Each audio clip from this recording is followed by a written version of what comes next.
In an island wilderness, a hike through paradise turns into disaster. An horrific accident leaves a man's life resting in the hands of someone he barely knows. See you soon. Days from help in the middle of a treacherous rainforest, the next 48 hours will change both their lives forever. It'll be the ultimate test of character, compassion, and the will to survive. I'd always said that there's some kind of glamour, if you like, in dying in a place that you love. And now I'm staring down the barrel of that, and it doesn't look that pretty.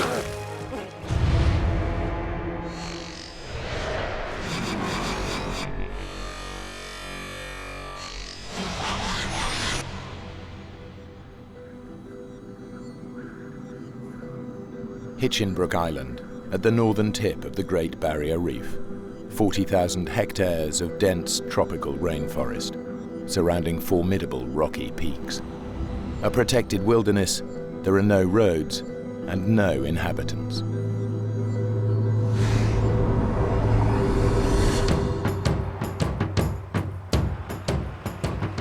It's exactly the sort of place that Warren McDonald lives to explore. A seasoned hiker who spent time as an environmental activist protecting endangered habitats, he's trekked some of the world's most extreme landscapes.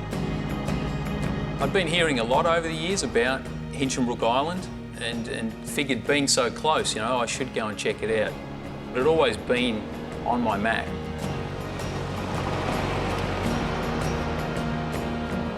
Hinchinbrook is renowned in the hiking community as one of Australia's best-kept secrets. Accessible only by a single ferry that makes the crossing once a day. When I go hiking, I don't go hiking usually to be with the crowd, so I took off on my own. It was a big sense of freedom, I suppose. I think the isolation is always a huge part of it for me. I'm always out to try and get to those places where not everybody goes to.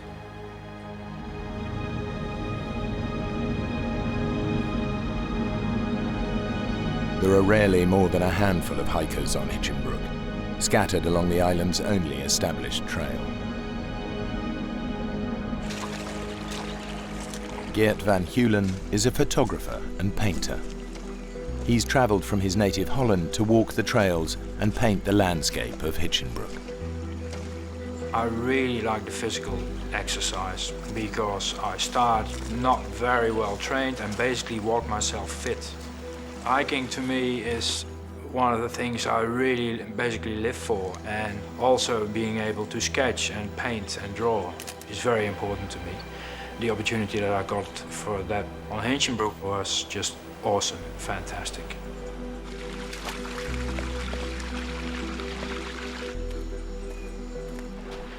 Eventually got towards the end of the day and got to Little Zoe Bay, and first thing I noticed is there's a guy sitting down on the beach wearing a bandana basically, sketching the scene out on the ocean, and I remember thinking, wow, that guy looks pretty chilled out. Hey, how you going? Hey. I'm Geert van Keulen from Holland. Warren McDonald. Yeah, good to meet you. Good to see you. Straight away there was a connection. It's a beautiful place. I have some friends, got some friends in Townsville. They was talking about the Hinchinbrook, you know? What do you got there? It's the trail notes. Some trail notes for Mount Bowen. I was thinking to climb it, Take a look. Yeah, take a look.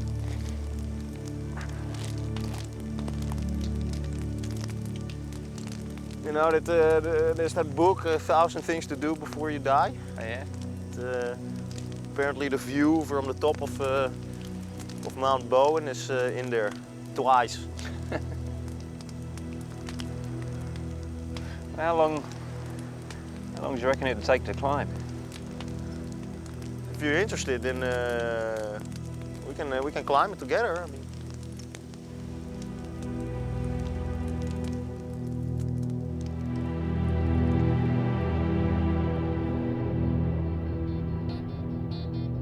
So we made a plan to get an early start in the morning.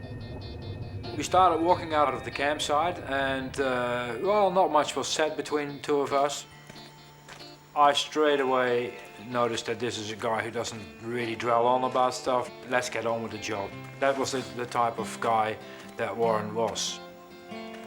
We figured it'd probably take 8 hours to get to a high camp, and from there the next day we'd be able to make the summit and probably come all the way back down to the beach in that day.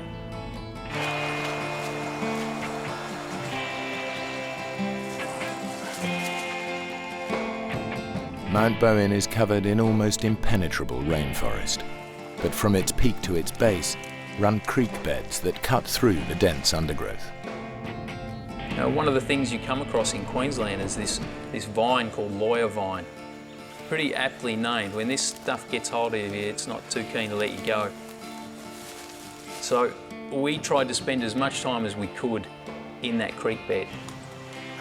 Geert and Warren plan to follow the creek to the mountain's summit.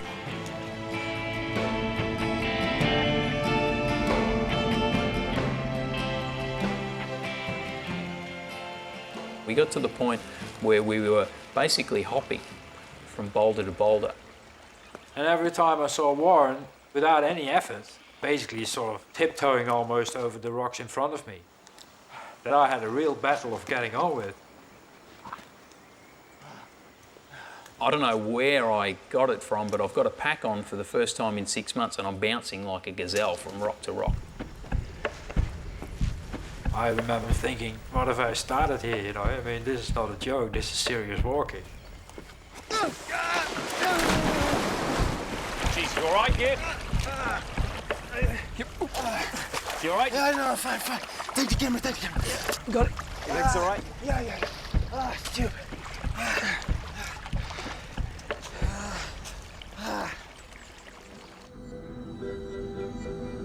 It came obvious to me that he was just fitter than I was. But at the same time, I was having a great time. And I like that sort of element in hiking very much. Why should it be easy? I might as well stay home. We'd probably been going for 5 hours or so when I started thinking, wow, you know, we don't look like we're anywhere near where we need to be. What do you reckon? I reckon we're in the wrong creek bed. I reckon you're right. I didn't feel like we were lost. I don't even know if I'd use the term geographically embarrassed. To me, it wasn't a huge deal. We're gonna lose the light, you know, soon. It's gonna get dark. We can't exactly camp here.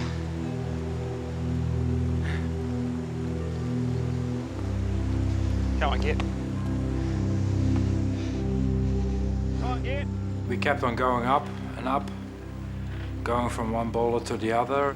And as it just goes in the tropics, the dark sets in really quickly. And before you know it, you need a torch just to find your bearings. We realized we couldn't go any further. I was just glad to have stopped, and I think Warren was as well. And that's why we made our camp, and we had tea. So I need to take a leak, and the last thing that I want to do is do it in the creek. You remember, we're out there hiking. This is our drinking water. So the rule is you want to get at least 50 metres away from the creek. So I decided that I'd climb up this embankment and, you know, made my way across the creek, feeling my way with my feet, and got to the wall on the other side.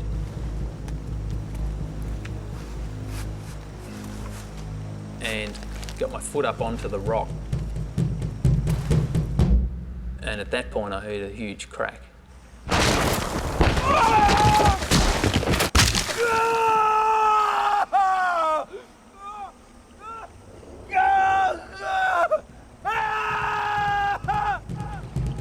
I didn't have a clue what had happened.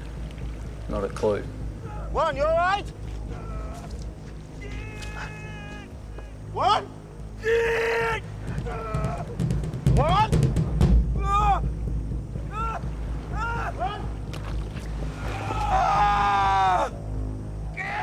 Warren? Jesus, what happened? I shone, and I saw a complete surrealistic scene.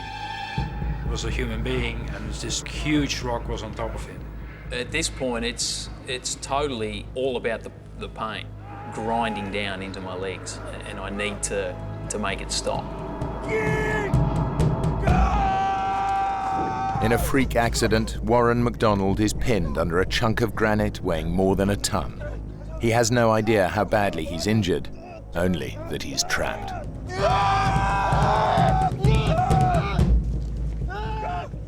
So we just keep pushing at this thing for a couple of minutes. It's incredible the negative energy that the rock actually gave. It was almost as though the rock was pushing me back. Nothing happened, and it's like trying to push a tank out of the way. I'm in a world of pain, but there's not a hell of a lot I can do about it. At some point, something kicks in, and I would almost describe it as some kind of primeval survival tactic. And at this point, I start directing Geert. Oh my God, Geert, calm. Just stay calm. All we need to do, we need to build a lever. We've got to find a branch. Something we need to get a big branch. A little branch. I will be as quick as I can. Go quickly, Geert.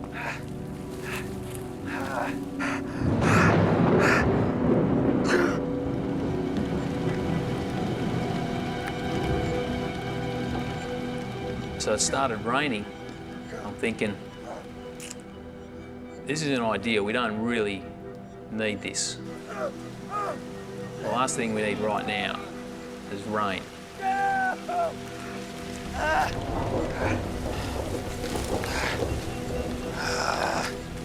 I can hear him downstream wrestling with trees and branches of trees, trying to break off something decent that we can use as a lever, and I can almost picture in my mind what he's doing. And obviously, I want him to come back as quick as he can. You know, I'm almost trying to will him to hurry up. You'll be okay, man. I think I got it. I'm coming, Warren. I'm coming, man.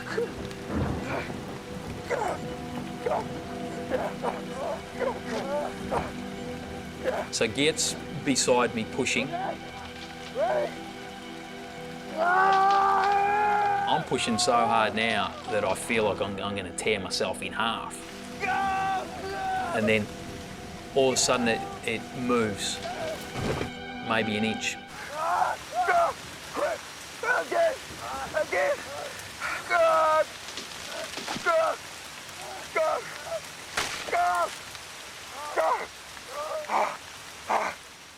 Do you know, all it really did is we helped it settle further onto me. Get it tight. We need a bigger branch. We need a tree. Yeah. Go get a tree. Okay. Get a good one. You're gonna be all right, mate. You're not that bugger. Go get a tree. When he leaves, I start thinking about how I'm going to get down.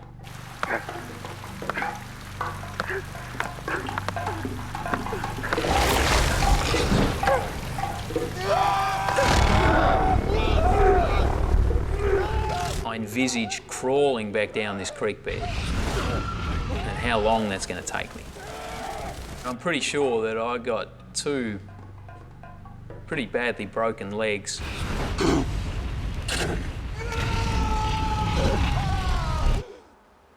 No, I'm not looking forward to it. I'd been given a Swiss Army knife by someone. And with the Swiss Army knife, I decided to start cutting the wood and sawing, as it were.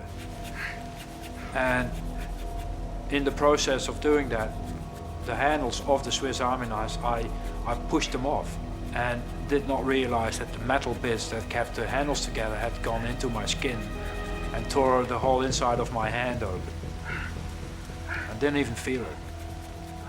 You know, you don't feel pain, but The rain's getting harder and harder. You know, it's getting louder and louder, and this realisation hits me that I'm sitting in a creek bed and the water is starting to rise. It's not going to take too long at this rate for it to go over my head.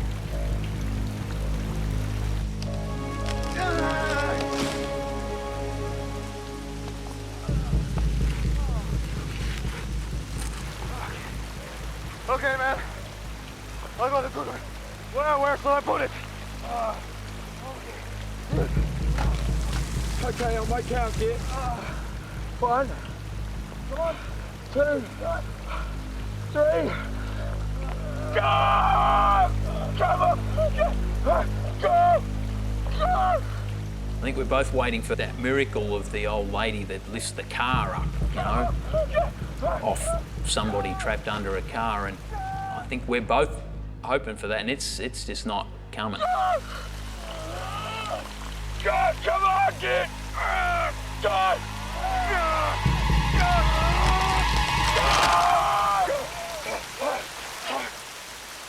Okay. Yeah. Hearing that tree crack, it almost stopped me in my tracks. At this point now, I know that I'm in some serious trouble. That was a really bitter moment. I remember just looking into his eyes and he looking into my eyes, and you don't say a thing because that's the facts, you know. We had just broken what would probably be the strongest lever we're going to find out here in a creek bed, and it had just cracked like that. And at that point, the fear factor has definitely increased for me.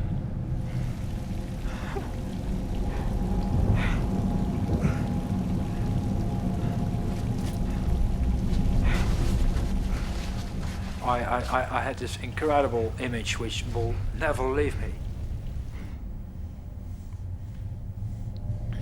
I looked in the rain and I saw his silhouette. I saw the silhouette. And the silhouette got exaggerated by the hood of the Gore-Tex jacket that he was wearing. And I could see that his head was to one side. I think that I heard him moan, and I think that I heard him cry. That's the only time that I think that I heard any complaint.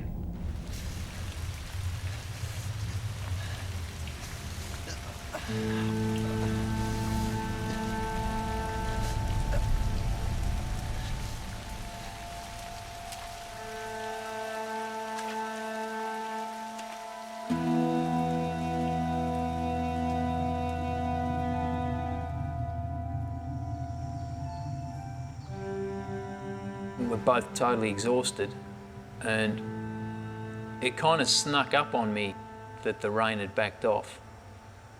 Finally, a bit of luck. Oh, we got lots of luck.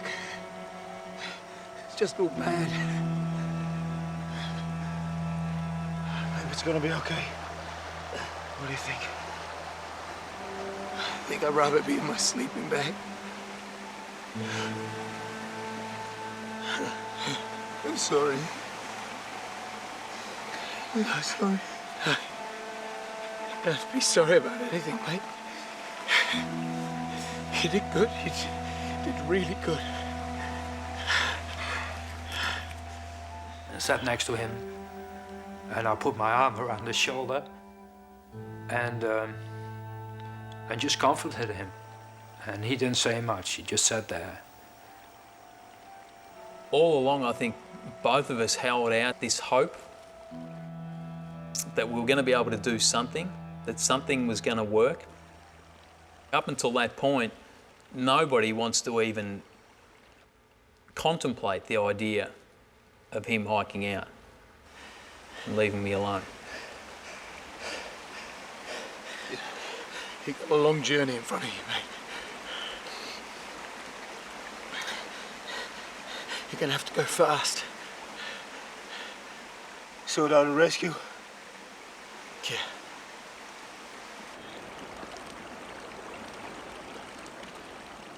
It's impossible to hike out. At that stage, I would have killed myself straight away, I think. So I had to wait until the morning.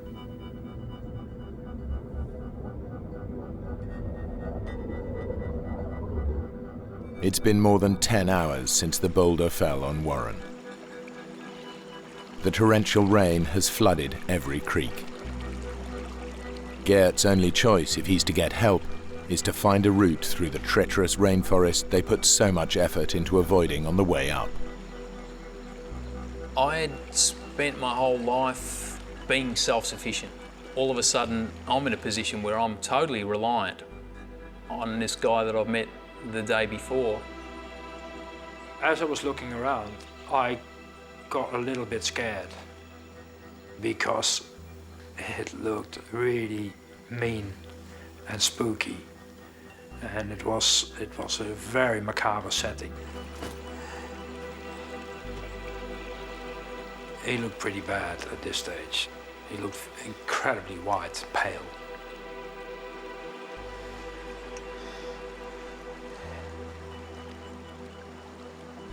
Give you something to do.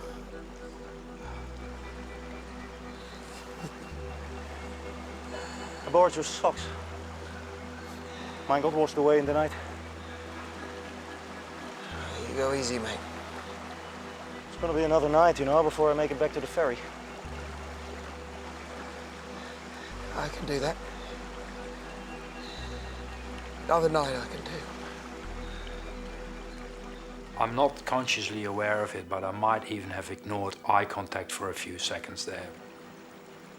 He'd never looked around. It seemed like he was just looking in front of him all the time. Maybe he was already preparing himself for what was going to happen next. That he was going to be on his own.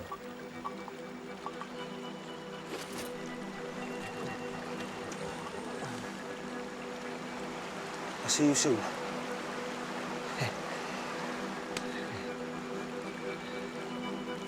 I had pretty mixed emotions watching Geert walk away. I feel more anxious than anything else. He's my only hope. Geert! I'm okay! I'm okay! I'm good! I'm okay! I realized this must freak Warren out from here to nowhere. And he thought, that's some guy who's going to get me out of here. Okay, if it gets slippery, just crawl. Just get down there, mate. Okay? Okay? Okay?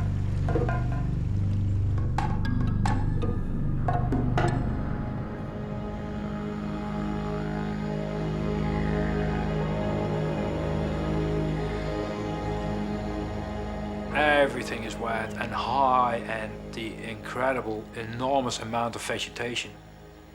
Leaves, plants, creepers, plants with edges that can cut your neck in two pieces. You go through it.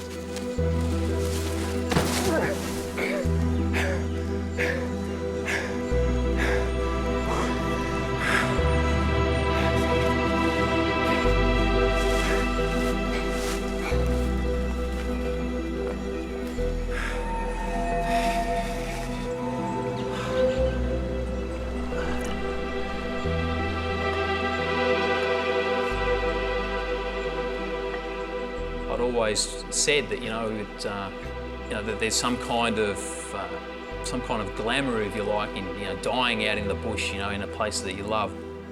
And now I'm staring down the barrel of that, and it doesn't look that pretty.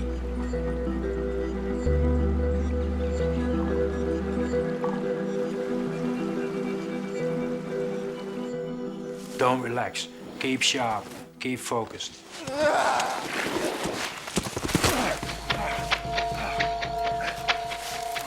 Sometimes I'd hurried it a bit too much.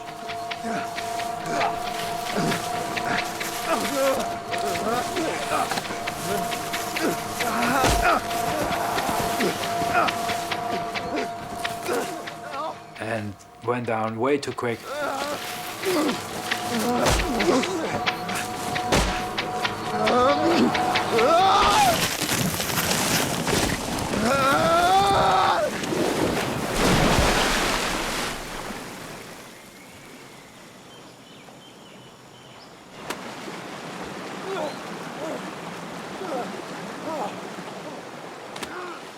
And I'm really angry with myself. I'm thinking, stupid bastard, you know, calm down, take it easy. Warren is not serviced by someone who goes down like an idiot and kills himself. Just get down in one piece. That's important.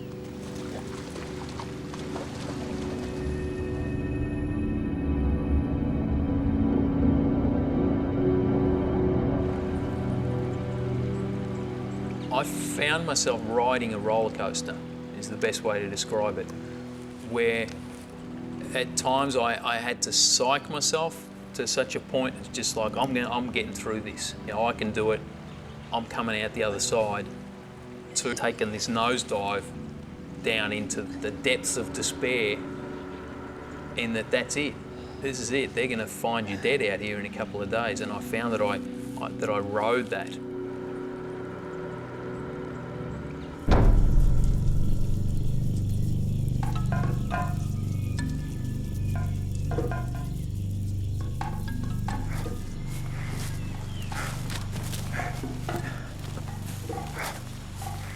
I hit a nest of tree ants. Green as a lime. Oh God, no, no, no, no, no, no, no, no! Get off!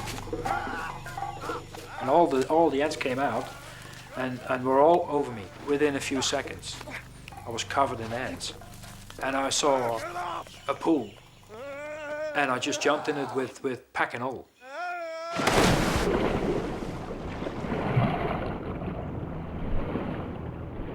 Green ants are just one of the hundreds of biting insects and stinging plants found in the Australian rainforest. It is in fact home to 6 of the world's most deadly animals, including spiders, crocodiles, scorpions, and venomous snakes. Some of the best times in my life had been spent in the wilderness, and I'd spent time as an environmentalist protecting wild places, and the irony was that that same kind of place was now going to be the end of me. I found myself wanting to pick up the notebook that Gerd had left and to start writing a few things down. And I didn't realise it at first, but then it dawned on me that in a sense I was writing my last words and wanting to record that for family and people that I love. And then I realised why Gerd had left it there with me.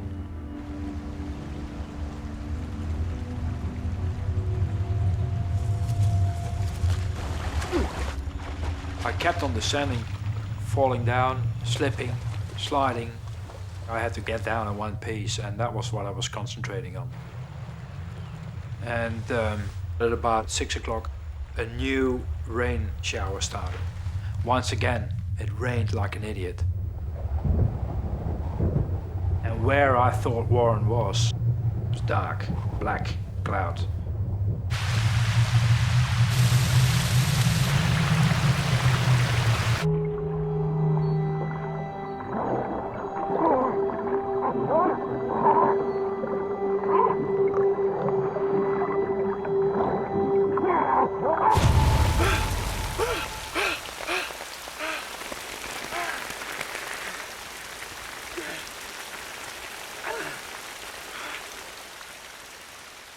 I'd been hallucinating. I felt nauseous, couldn't keep anything down, was probably hypothermic.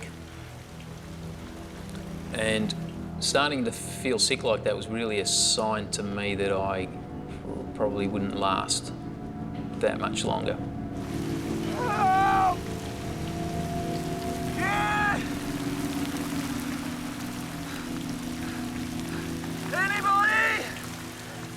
I didn't feel any anger towards that. I think I felt a sense of despair, if you like, that there wasn't anything else I could do, that it was all over. I didn't really know what that meant, but I didn't like it. I don't know about reincarnation and life after death and all the rest of it. Nobody has yet to convince me that, that this isn't it.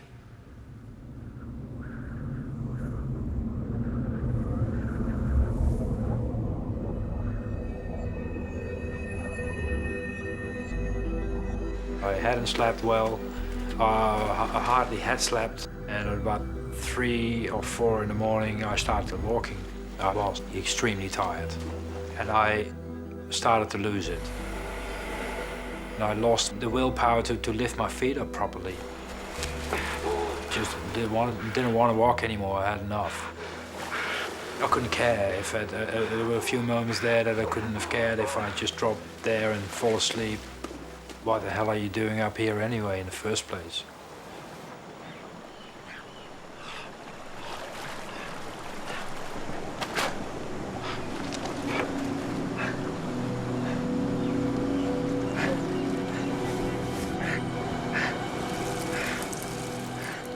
I looked down and saw Warren's socks. Purple Explorers, never forget it. I looked at them, and that reminded me of him being trapped up there. And it's kept me in focus.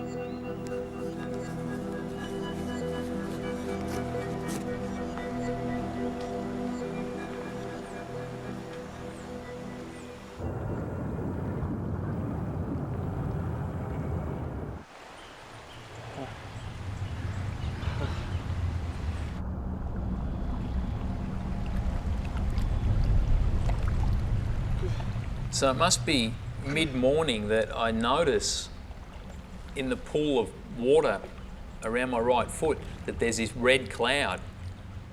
And I'm thinking, what the hell's all that about? You know, it's a little late to start bleeding now.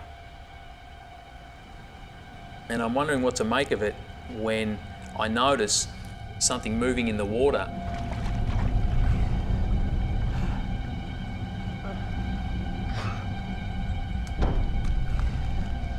And realised with horror, it's a yabby, a freshwater crayfish. As if things hadn't been bizarre enough up to this point, this guy's nipping away at my foot. And I feel like now like I'm living in some kind of horror movie. Well, I grabbed a branch from behind me and just started spearing it, trying to take this guy out. Go on. Get him. What made it even worse was that I couldn't feel anything, and that he could have been there for hours. He could have been there all day. It's been 35 hours since the boulder fell on Warren. Many miles away, Geert has reached the base of Mount Bowen, but he's been forced off course. He's only a few hours left to traverse almost 10 miles of rainforest if he's to make the single daily ferry and get help. Everything was sore, I was bleeding, wounds all over the place. That was just hell. I felt more tired by the second, by the minute.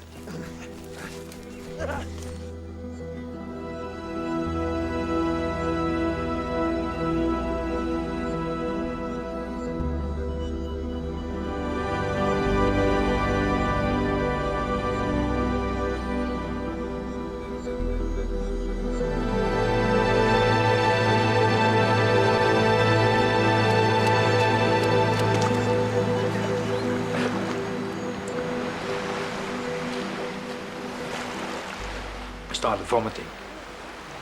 I sat on my knees and vomited.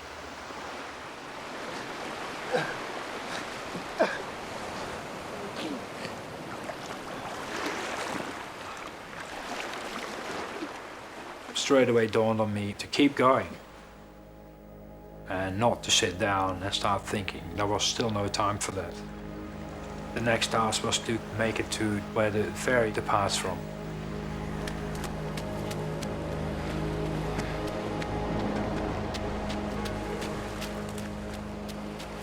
I saw the silhouettes of two people near the spot where you come onto the beach after you get dropped off by the ferry. And that gave me enough energy to actually make it.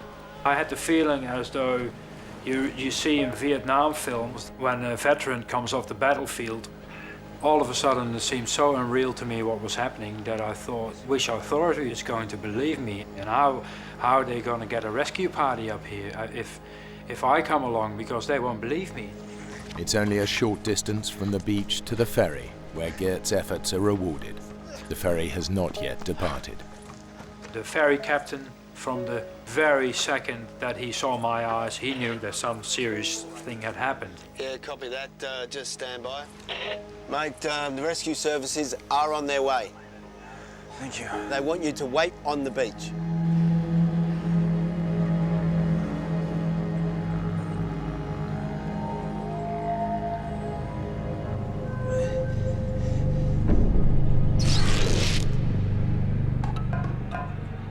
I noticed spots on my right foot and knew that wasn't a good sign.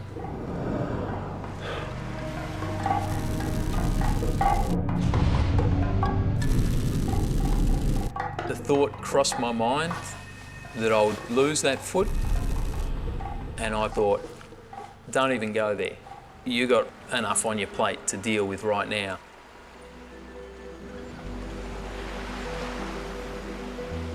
An hour passed.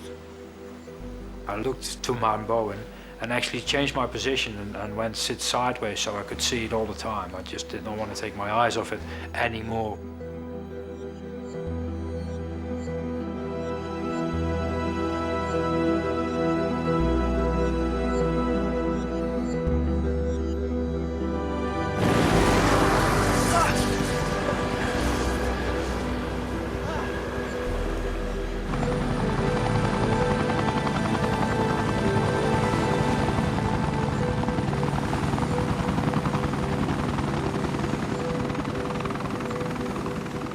The doctor was very calm, looked at me and he said, he gave me a very friendly nod. Hi, we go up now, and where do you think that we can find him? I asked Geert what position and what condition Warren had been in when he left. We had to make a guess that what we would take would be extrication equipment, that is something adequate to lift the boulder off, and perhaps material to do an amputation if we couldn't get the boulder up. We weren't sure where we were going, what we would find. Yeah, it was okay. Yeah? Yeah, no, actually it wasn't that good. I mean, really, it was not this morning. I mean, yesterday morning. Right about now, I've all but given up. You know, I'm convinced that something's happened to Geert, and I'm basically just waiting to die. Yeah, left there. To the left, go to the left. Copy that.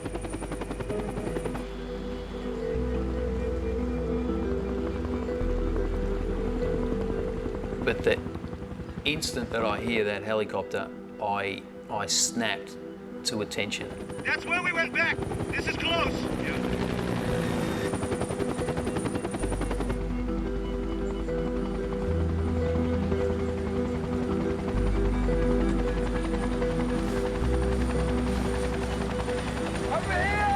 Something major has just changed in that I'm no longer alone.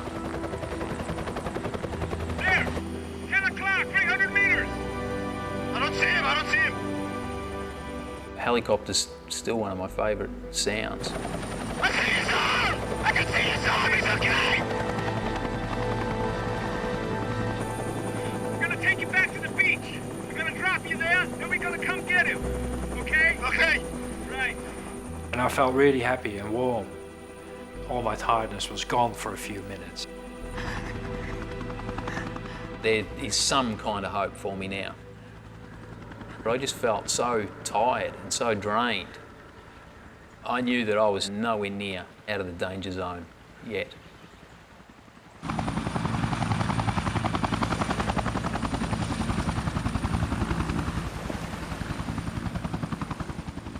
They dropped me off on the beach and I was asked to leave. I had to go and had to wait for a second helicopter. I think we appreciated early on that because this is a very narrow ravine with trees hanging over it, there wasn't even a place to really bring the helicopter in, and we were going to have to go down on wires.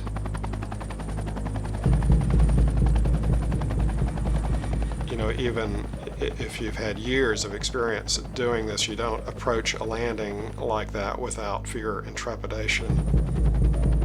5 mile an hour crosswind. All right, out and clear. 2 meters to canopy. I was at the end. I was at the end of the rope. And I start to slip in and out of consciousness. 1 meter left. 4 degrees. Slow. I'm spinning. Compensating. Steady it. Crosswind's picked up. Copy that. Easy. Easy. Steady it. Okay, all right. I'm down. Clearing line. Copy that. Well done. I had the clear impression he was dead when I approached him under the boulder. I thought that this is just a devastating injury. This is not survivable.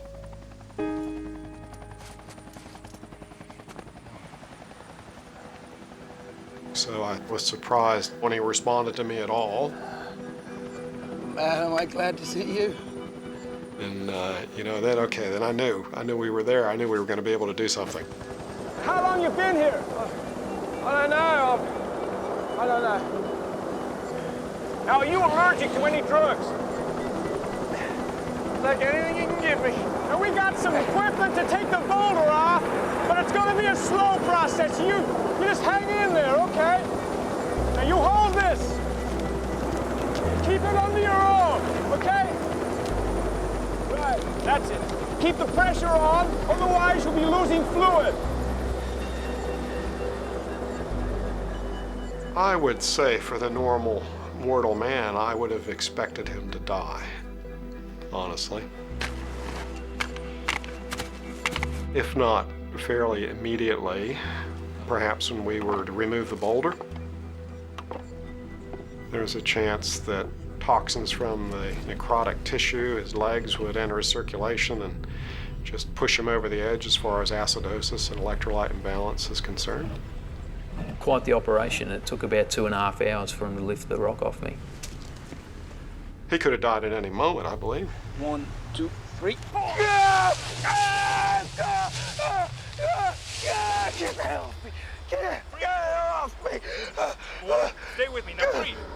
Physically, he survived the rescue attempt, but, you know, from a physiologic point of view, the guy's still in profound shock. So his condition, quite obviously, was critical.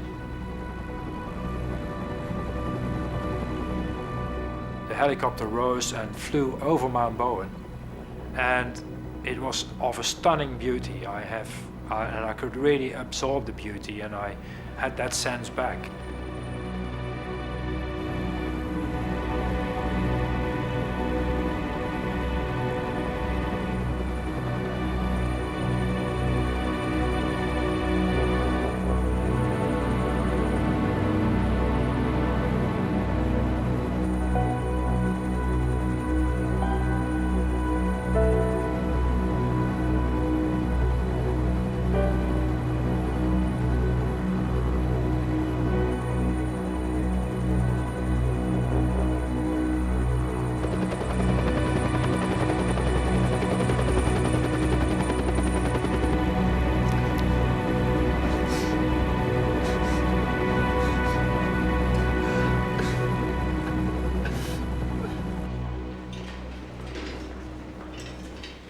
As they were wheeling me into the hospital, I knew that I was in incredibly bad shape and nowhere near out of the woods yet.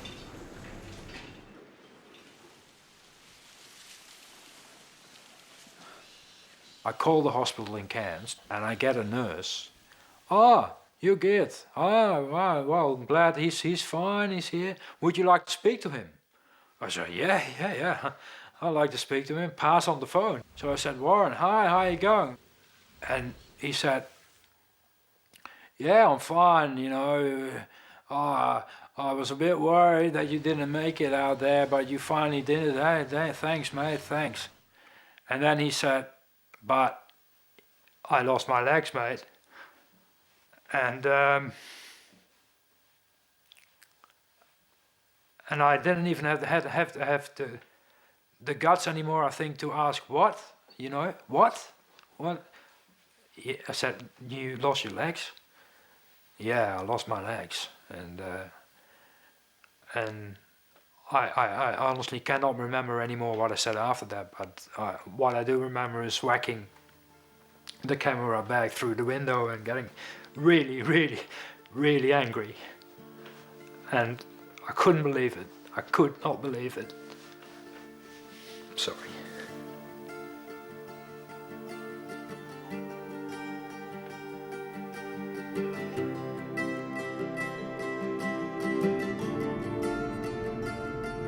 I think the single biggest thing that helped me survive was that I had sort of spent a lifetime taking myself outside of my comfort zone. And that definitely helped me get through. And it's helped me deal with life the way that I have to deal with it now.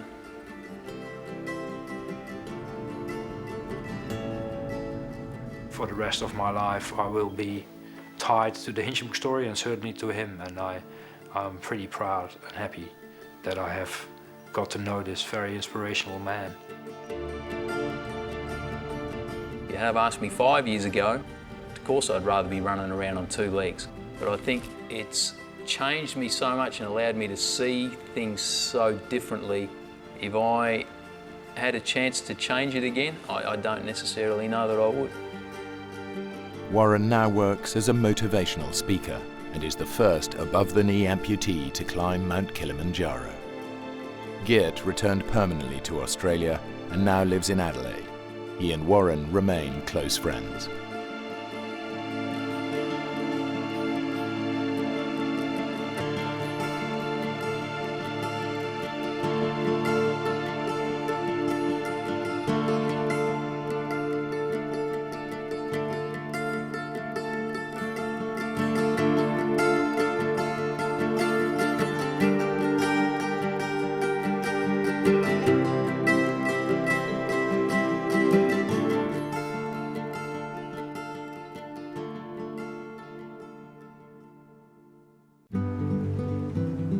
Two cousins enjoying the seas off the coast of Mexico when the jaunt turns serious. Washed up on a barren island, they wait for rescue. You'll be home in time for dinner. Like some cruel joke, just 12 miles of sea lie between them and safety. But this sea is impossible to cross. Hammerheads are one of the few species of known man-eaters. And the boats do not come. Exposed to searing temperatures, without water they have just days to live. Their survival becomes a test of endurance. I realized that we could actually die on this island.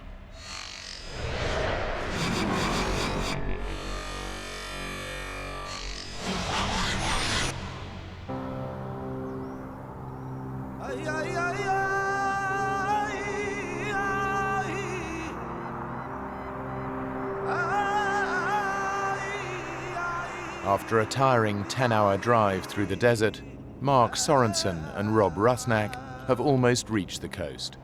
From here, these young adventurers will begin the sailing trip of a lifetime.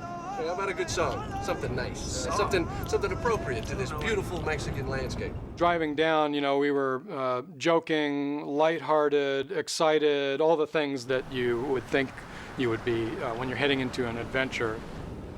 La cucaracha, la cucaracha. No. Ya no puedo caminar. Don't.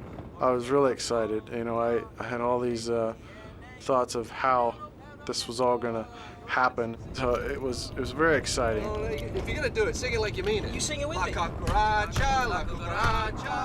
Ya no puedo caminar. La cucaracha, la cucaracha.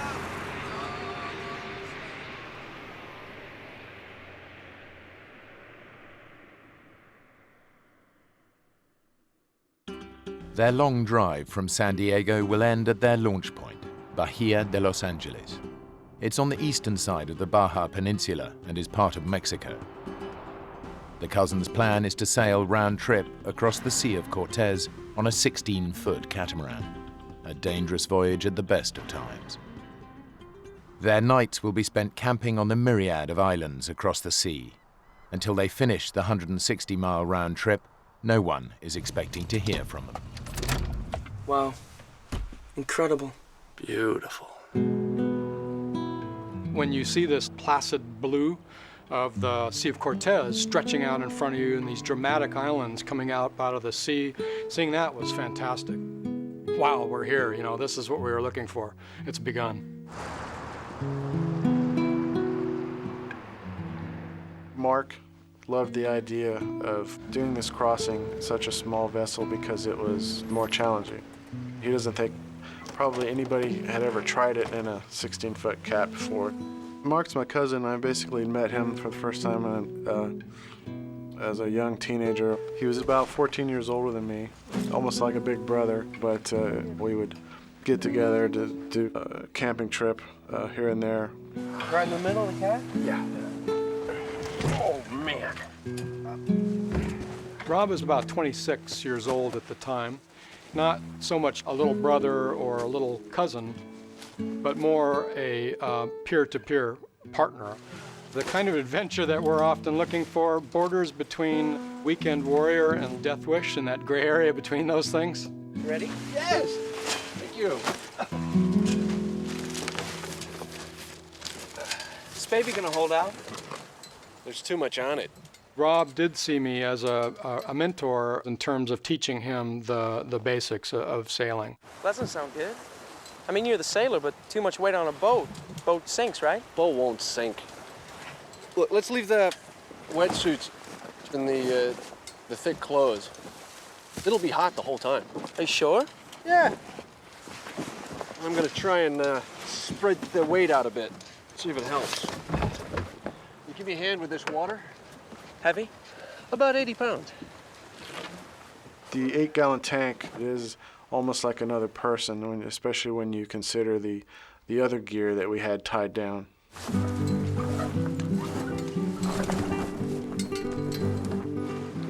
It's perfect sailing weather. But the winds across the Sea of Cortez are notoriously difficult to predict, adding a twisted thrill to the journey.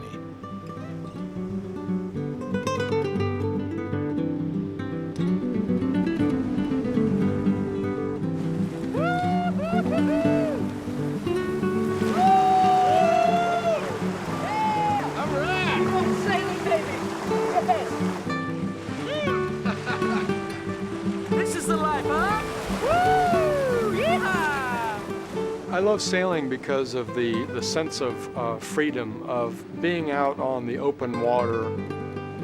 There's also an element of speed because once you get going on a catamaran, it's a feeling of like flying.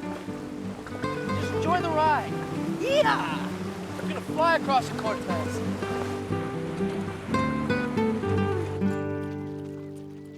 What happened to the wind? No, it happens. I read about it. 60 miles an hour to zero like that. I think it's because we're like in a canyon. The wind rattles down here like an alley and then woof, it's gone. In the dead calm, the heat builds to over 120 degrees. And there's no chance to cool down in this sea.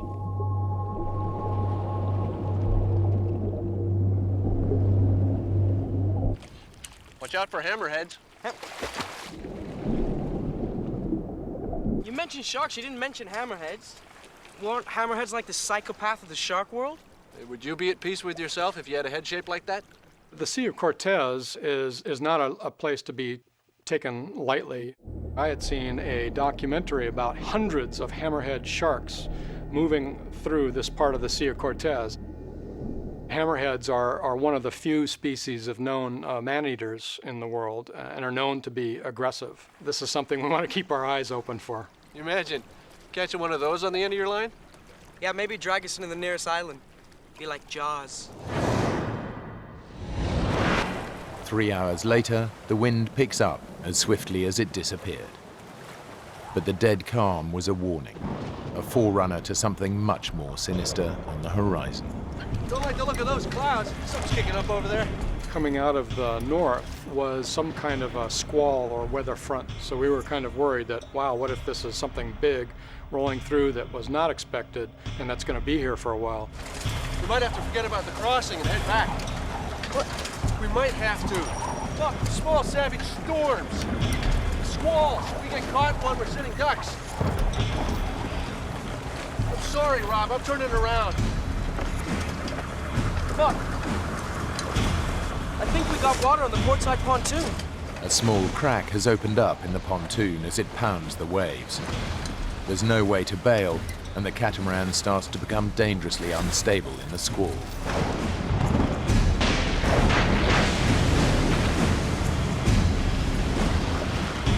One big gust of wind, which was probably approaching about 60 or so miles per hour, hit us.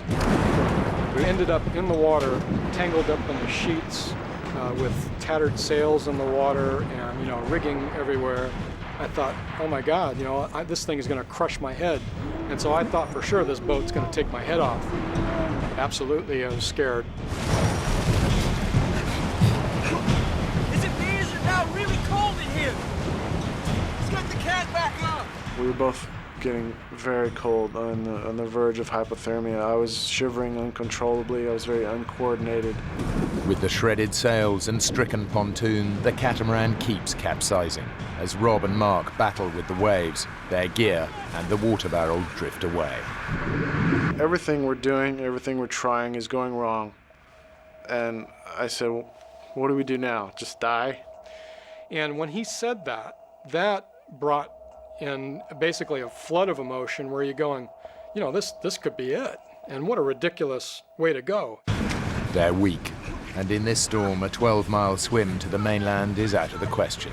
With no boat, the threat of being eaten by hammerheads is now all too real.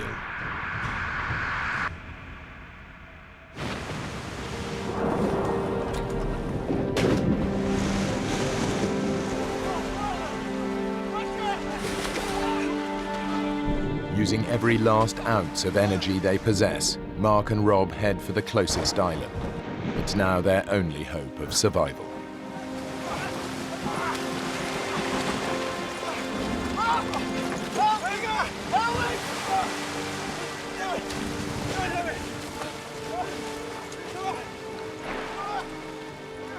Getting up onto the shore was so incredible in terms of just the mental relief of having dry land under your feet.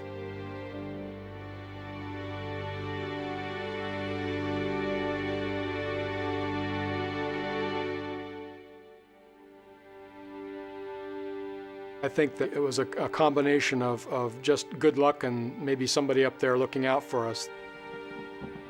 Safe, for the moment, on an island called Guardian Angel.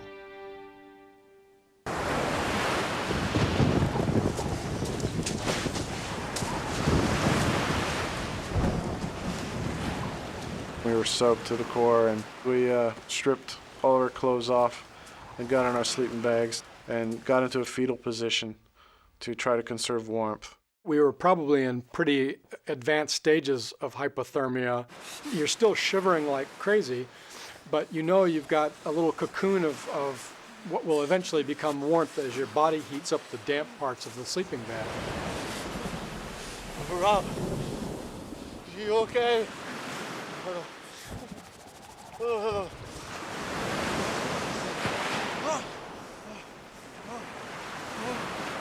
At this point, your mind is playing tricks on you. You're not thinking clearly.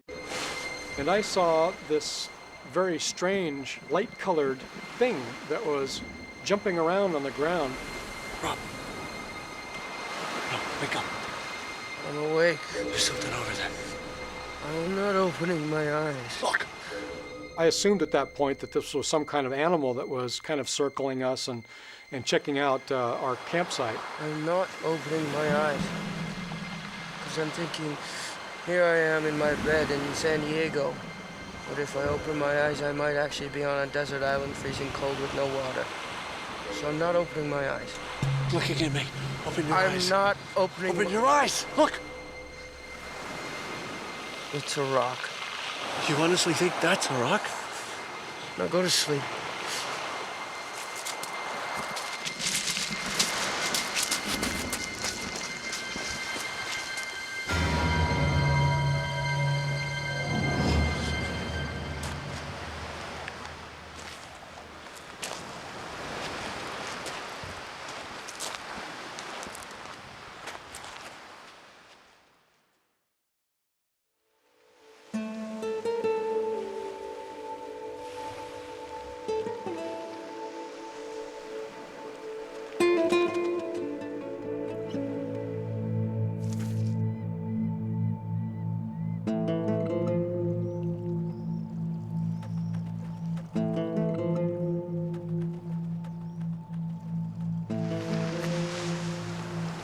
Wake up, dude. Wake up. The good news is the catamaran's sitting on the beach. Yeah? The bad news is it's in a million pieces. Must have taken a hell of a beating against the rocks. At this point, we realized we're going to be on this hot, dry, no water, no food island and situation, and we're going to have to figure out how we're going to cope with this. You want to try and swim it? Gonna be eaten by a hammerhead? We could climb out. Oh, this cliff's gotta be 100 feet high. You get to the top, there'll be a ridge, and then another cliff 100 feet high. It's gonna be over 110 degrees by midday. Without water, you wouldn't make it 50 feet, and then I'd have to watch your dead body fall back to the beach, so no thanks, bud. So we're trapped.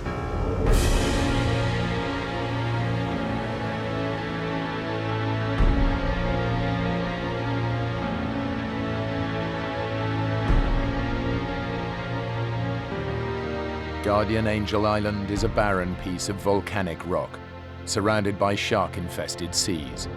It's 40 miles long and 5 miles wide, and the high cliffs mean that Mark and Rob can't escape from their narrow piece of shoreline. To get around those cliffs, you'd either have to go up over them or you'd have to swim around them. But at this point, thoughts of the hammerhead sharks, thoughts of how far that actually was, this was going to be a long swim in shark-infested waters and was not something that we would probably survive. The swim would be suicide. And with nowhere to climb to, Mark and Rob are in a prison with sand at their feet and the sun in the sky.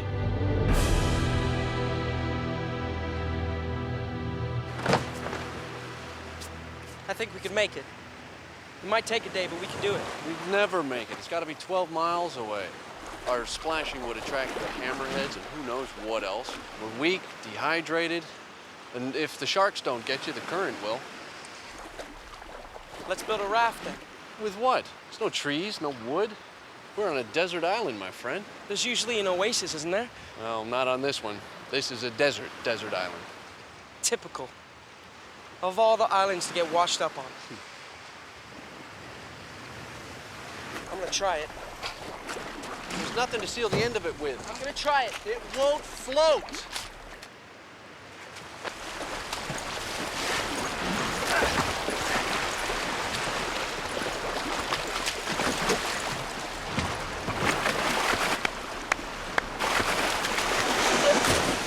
Damn it!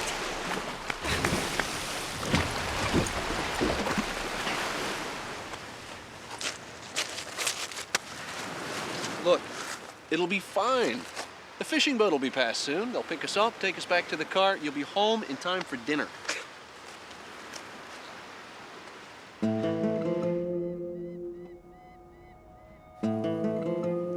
The only things that we didn't lose in the water were the items that were in our dry bags. Well, we've got a book, well, half of, a knife, about 20 matches, and some soaking wet cookies. Hey, I think I found that animal that was stalking you last night. You did? Yeah, kind of reddish in color. Moved up and down in a strange way. Yeah. Oh, no. What, are you afraid of balloons? Cinco de Mayo, the 5th of May. Huh? Must have blown over from the mainland. And? It's a Mexican holiday. It's like Independence Day.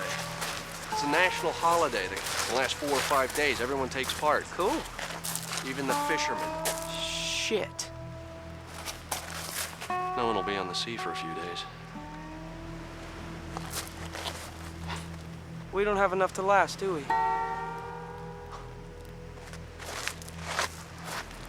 Rob. Rob! After we saw that balloon, you know, our spirits basically dipped pretty low, at least mine did. We might be in for a pretty long wait before we saw anybody in our area. It was really starting to get to me. The two men are very exposed on their island. Just a day without water in this heat, and they'll be dead. After the sun came up on the island, there was a limited breeze coming through there.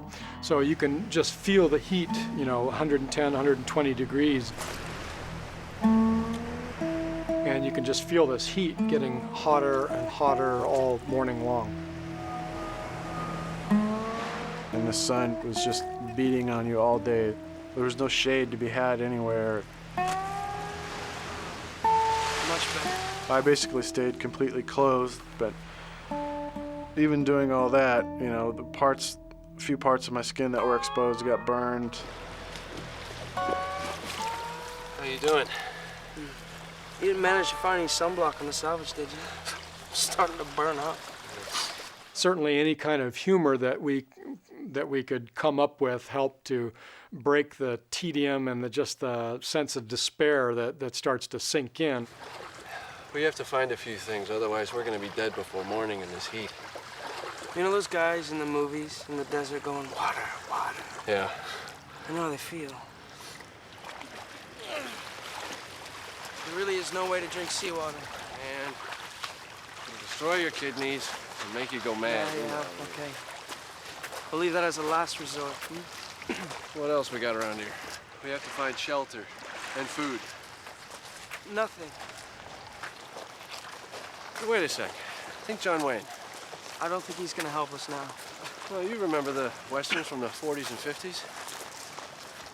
Don't Indians get water from cactus? Hey, wait. Aren't cactus like protected species? I can remember from being a little kid and watching things on TV, you can cut into a nice thick cactus and find fresh water. What if it's poisonous? Are cactus poisonous? I skipped that class in school.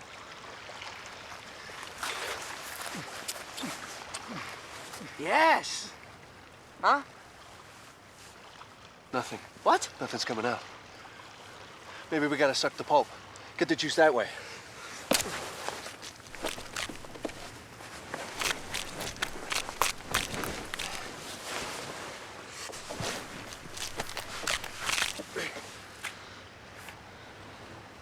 After you. Well, let's not stand on ceremony.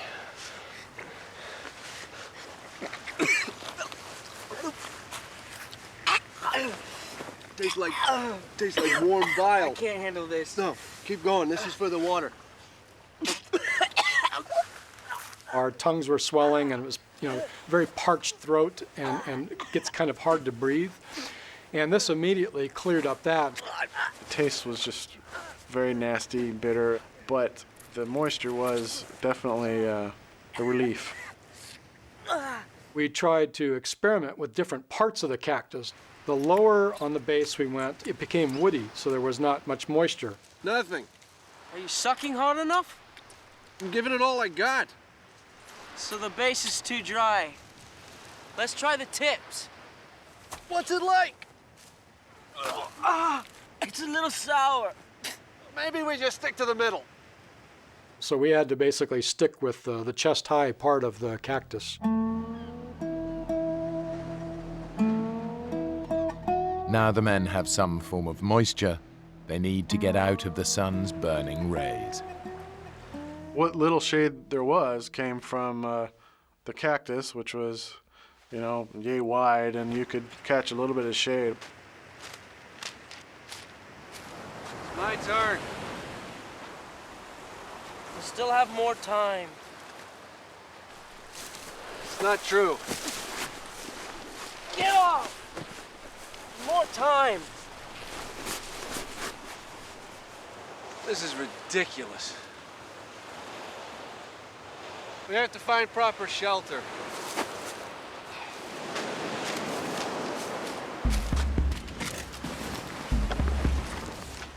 There was no shade to be had anywhere, so we were able to salvage enough of the boat, the trampoline part of the boat, as well as the sails and the boom, and we were able to basically make a tent shelter.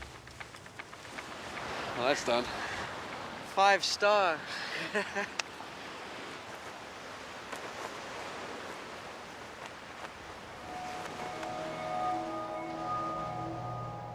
And that made a reasonable shelter to get out of the sun, but it would become exceedingly hot during the day. It just became like an oven inside that shelter.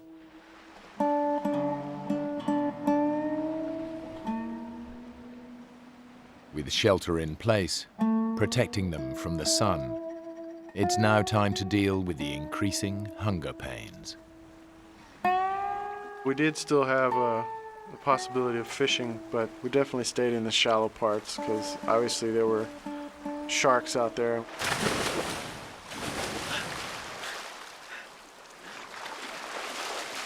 I'm now officially starving.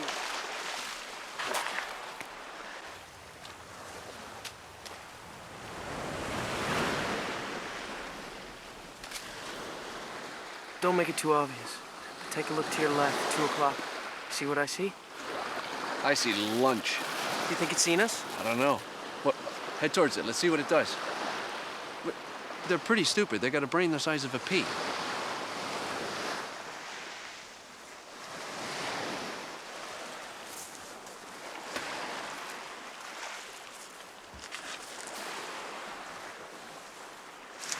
I think it's seen me. Move around a bit. Throw them off the scent. There was no way that you could actually sneak up on these things. Left, left, left. Go left. No, he's coming back. Get between him and the water. These things, you know, have eyes that are looking all directions, and no way could we get close.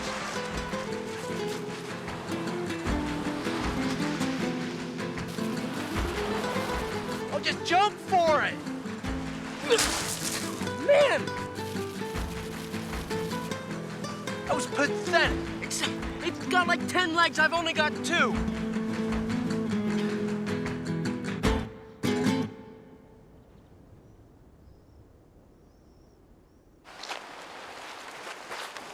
It's back.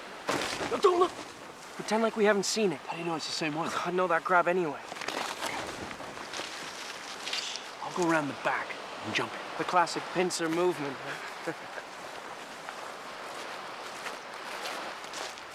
Hey, partner. Remember me? Yeah.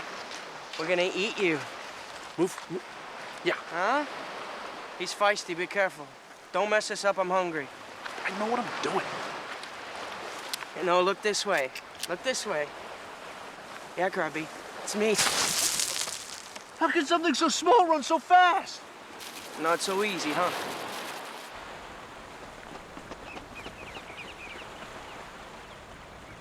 Stupid.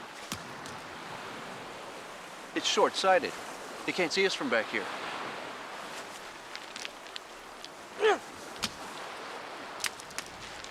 So we kept throwing rocks, and he did not move until one just hit him on the head. Bingo! And we thought, wow, we found the way to get food.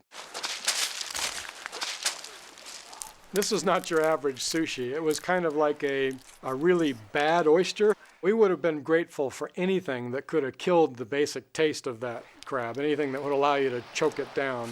But at that point, we were hungry and thirsty enough that it just didn't matter. There was not enough crabs that we would be able to survive on them more than a few days, and that if we weren't able to find some other food source in the vicinity, that eventually we'd die from hunger.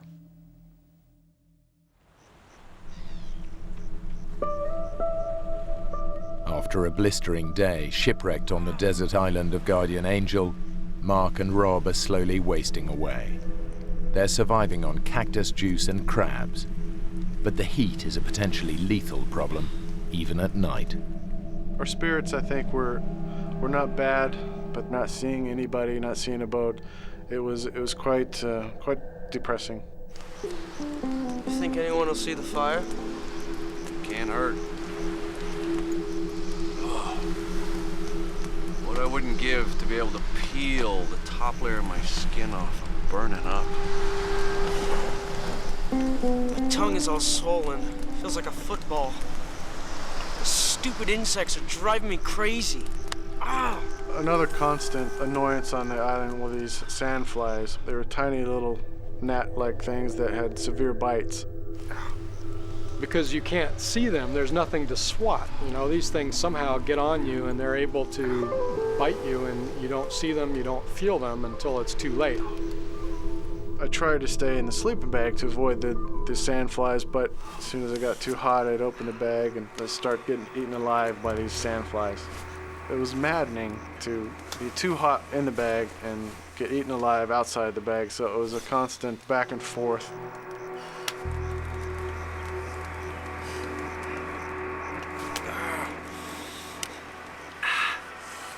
If you fell asleep with the sleeping bag wide open, it was a big mistake.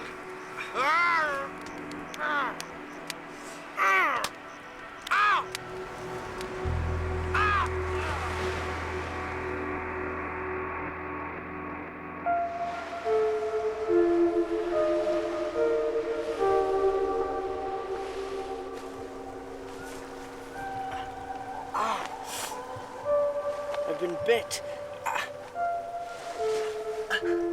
I've been bit all over. Yeah, they got me too.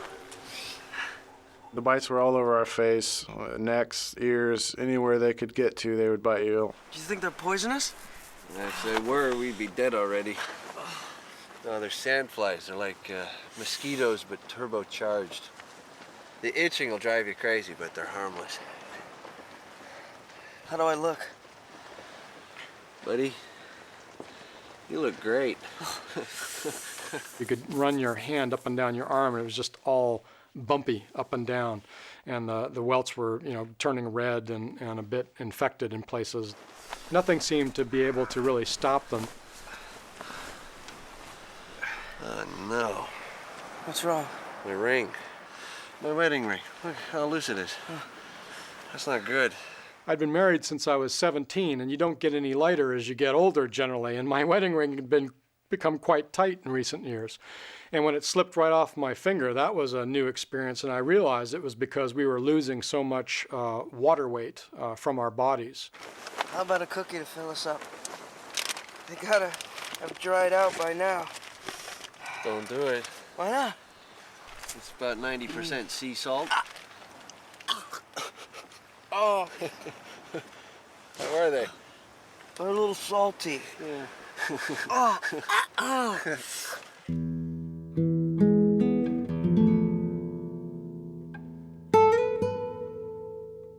Increasingly, when you're dehydrated and your mind is just not working right, the harumphing sound of the waves started to sound like a jet.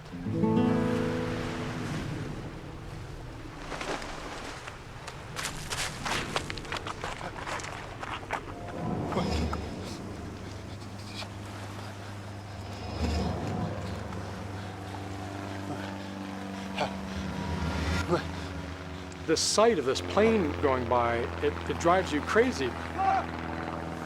Something emotionally starts to tear you apart. Rob!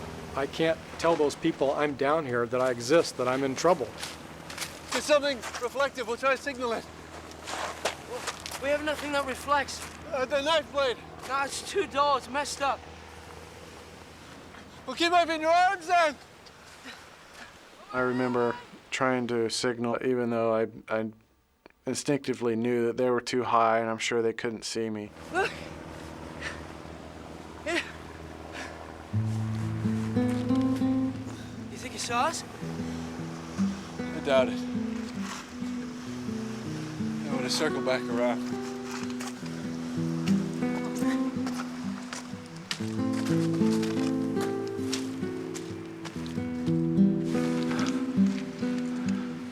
We saw a few jet airliners going probably 30,000 feet or above, speeding along, and there's these people up there nice and comfortable in their seats and probably eating peanuts and drinking their martinis and having a good old time while we're down here, you know, wishing that we could somehow signal them.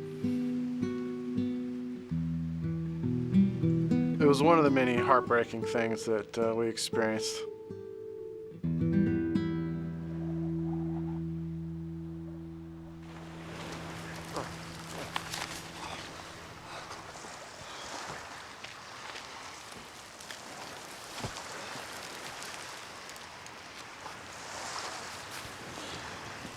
What are you doing? What does it look like I'm doing? I'm trying to do something. I'm gonna find out what's at the top of these cliffs. Look, you have no water. We need to do something, Mark. Anything. And as fun as it is burning to death on this beach, eating You'll cactus be dead before you reach the top. I didn't know what was on the island or what was back up above those walls. I wanted to do something, just about anything. Rob, get out! No! It'll kill you! I can do this! Get up! It was very frustrating for me. You know, it would have been pretty easy for me to climb up these cliffs, being a rock climber. Climb it, come on! Get off! Come on! I can climb it! No. Get off of me! Come on! You gotta stay with me! I can climb it! Come on! Here, please, please, believe me when I tell you that there's nothing at the top of these cliffs except more cliffs. And maybe a Club Med. With one of those pool bars, you know the type. With the bar stools actually in the water. I'll get him to send down a couple of margaritas later. Tell him to go easy on the salt. You know, I remember trying to make light of what you can, just to kind of keep things on the lighter side. I see something. Out on the water. What is that? Is that a kayaker? Looks like. And we could see every once in a while kind of something come up and slap the water, and we're both saying, oh my gosh, you know, is this a kayaker that's coming across the midriff area? Over here! Hey! This way! Do you think he's seen us? I can't tell if he's coming toward us or not. Hey! It's not this way! And as we're watching, this thing turns and starts flapping. Hey! It's a pelican. No, it's a kayaker. It's a guy in a kayak. Hey, look! It's got wings. It's a pelican. Pelicans don't go kayaking, Mark. It's a guy. It's a guy in a... Hey! It's a guy. It's a damn pelican.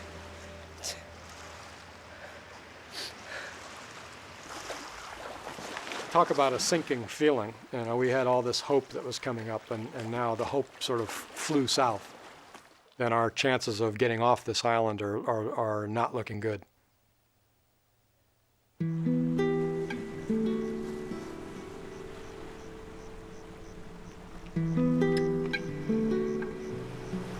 By Mark and Rob's third night on the island, both men are suffering from chronic dehydration, a desperate hunger, and scorching temperatures. They're slowly dying, and their families have no idea that anything's wrong. Out of all the ways my life could end, heart attack, car accident, plane crash, I ain't gonna die of thirst on a desert island. How ridiculous is that? The thoughts of death start to creep in, and for the first time, I realized that we could actually die on this island. Will it be Mark that goes first, or will it be me that goes first? Or Are we gonna go so delirious and crazy that we kill each other? I keep picturing our bones lying on the ground like the iguana skeletons all around the canyon. You don't feel that? A couple of times I've imagined a policeman walking down the path to my house. He knocks on the door, and my wife answers. The next thing I see, she's crying. I really hate that my family now is going to start being concerned that they haven't heard from us. Yeah, it enters my mind, but then I push it out. We are going to survive. What if we're here for 2 weeks or a month? Look, we'll be rescued. I promise. It would have been devastating, of course, if Rob had come to any serious harm. I would almost rather not have come home myself than to have faced his mother to tell her that I had lost her son.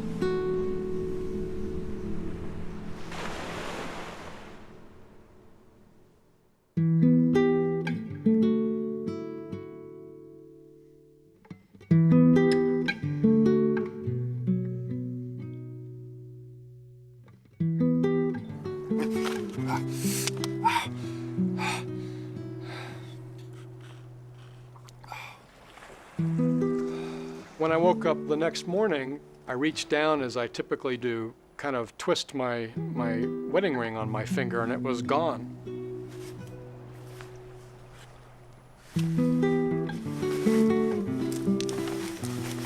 I realized that this thing had actually just fallen off my finger during the night.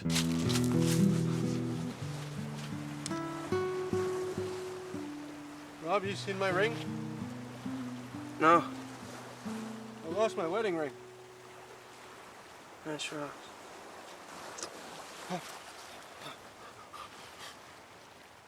When it slipped right off my finger, that was, to me, an indicator that things were starting to get very critical. Got it.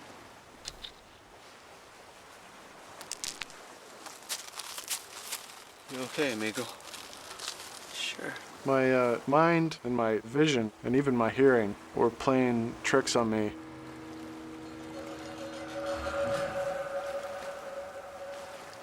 You see something out there? No. The dehydration was definitely the major culprit in causing delirium and the mind tricks.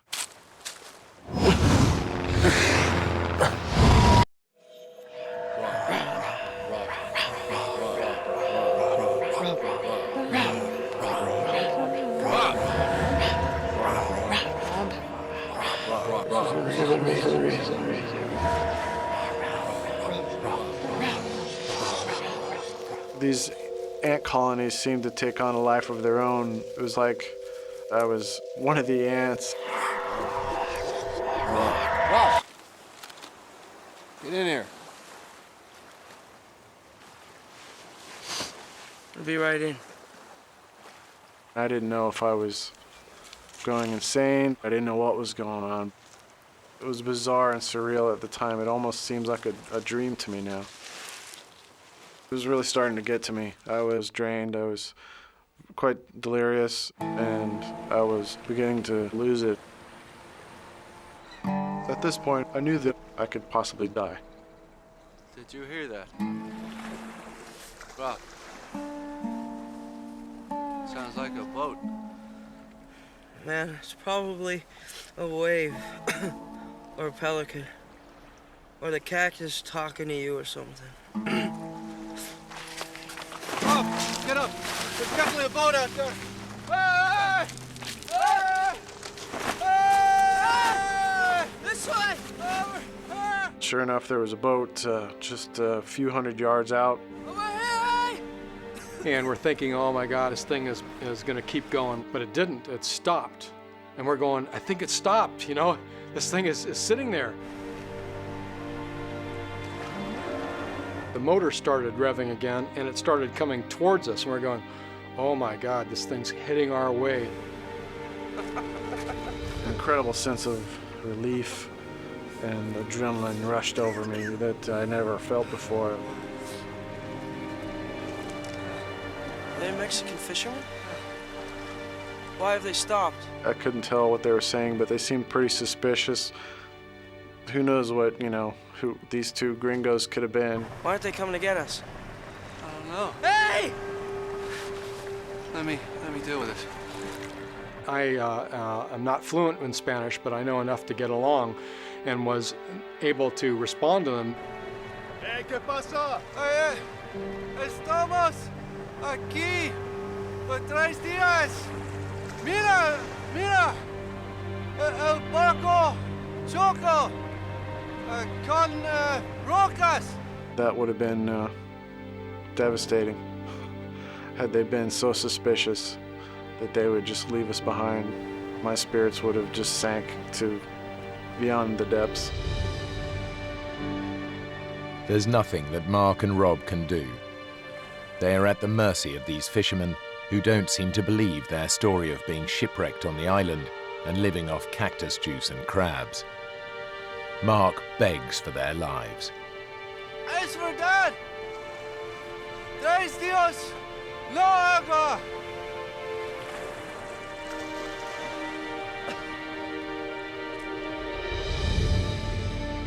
Gracias. Muchas gracias. They basically brought the boat around, and I guess were convinced that we weren't, crazies or something. Just stay cool, man, until we know who these guys are, okay? Muchas gracias! Gracias! Vamos, rápido! Muchas gracias! At that point, your mind is just so relieved that that you're now out of that predicament, and it looks like you're going to make it home. That it's just an overwhelming sense of relief.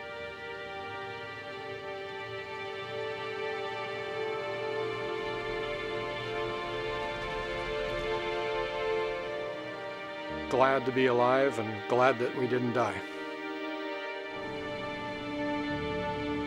They pulled up a 1-gallon container of water and headed directly towards Bahia de Los Angeles.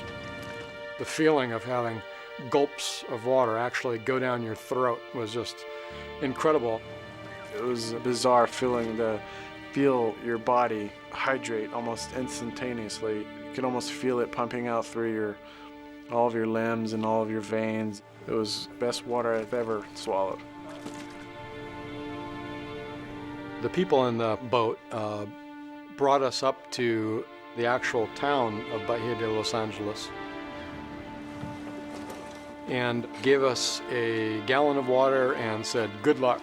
Muchas gracias. And they turned around and they were gone.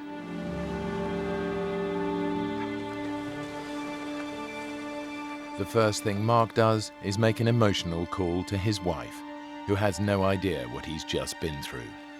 Yeah, I promise I'm fine. Just a little problem with the cat. I'll tell you about it later. We should be home early tomorrow morning. It's sort of embarrassing that you've put yourself into this, life-threatening situation for, basically an adventurous whim. Yeah, I love you too.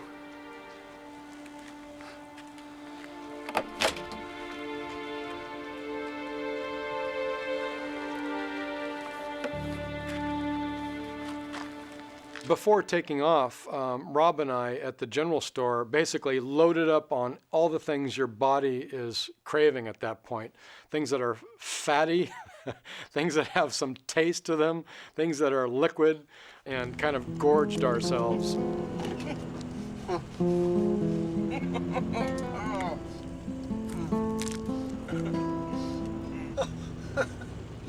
All of a sudden it's like, wow, we survived that.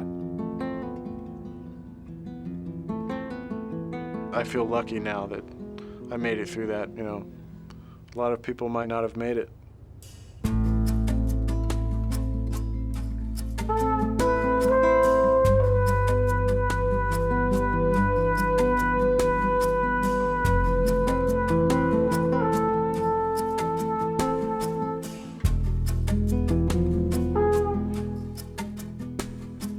started as a joke ended as a nightmare.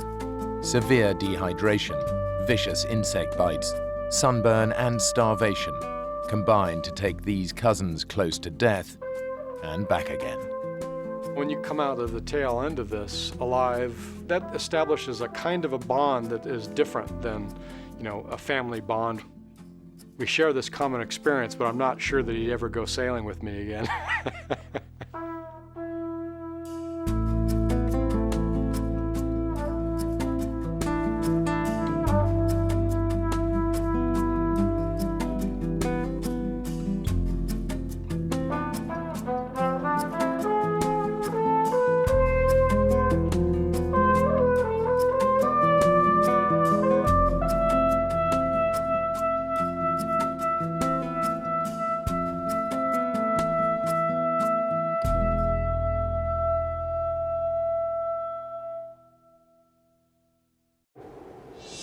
Two friends attempt one of the toughest climbs in Alaska.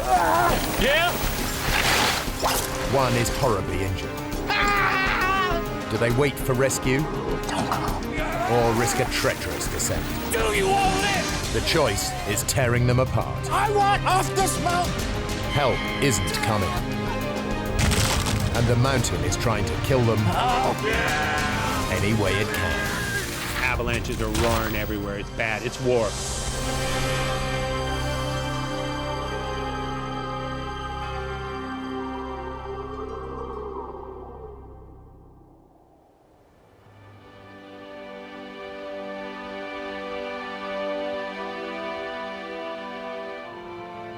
Denali National Park, Alaska. 6 million acres of wilderness dotted with spectacular glaciers and rugged mountain peaks. It's a magnet for extreme climbers like Dave Nyman and Jim Sweeney.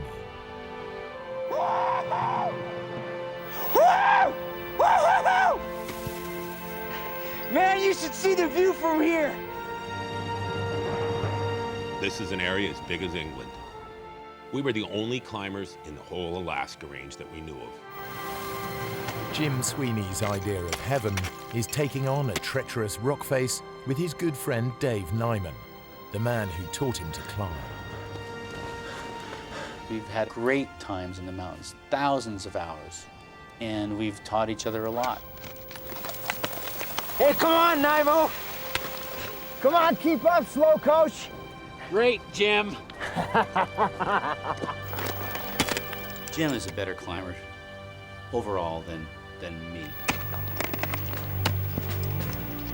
Dave and Jim are attempting a route up Mount Johnson that no one has conquered before, though many have tried. It's called the Elevator Shaft, a 2,000-foot ice climb in a wall of granite. I was looking for something steep and hard to do. I'm a fighter, I grew up as a boxer. I fought every kid in town. Because a climb is not just the act of climbing, it's also how you interact with your partner, what kind of trust, what kind of knowledge you have of what your partner would do if something happens.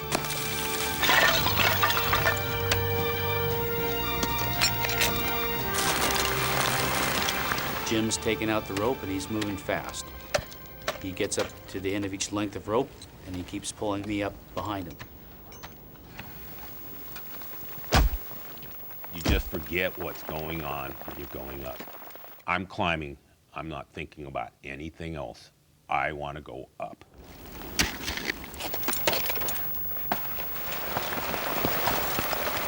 Hang on, Dave. Gotta get past the snowballs. After 2 hours of fast climbing, Jim reaches a bulge of snow above him. I'm looking for ice. I'm looking for something hard to get some purchase in. Hello? I was just kind of hunkering down, trying to keep snow from hitting me as he was fussing around up there. You thrashing me, Jim? He's hollering at me, and it's just constantly the snow's going down. Have you hit anything yet? This is nowhere, Dave. If I can't find some rock and ice to climb onto, I'll come down.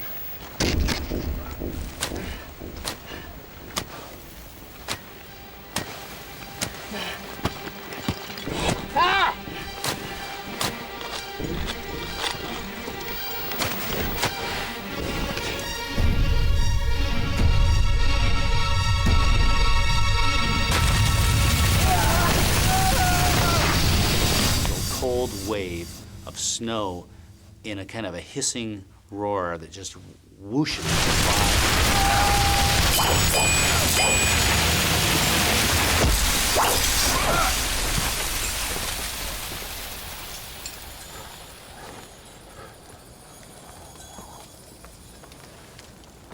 He's not moving. Jim! I'm coming, Jim. Just hold on.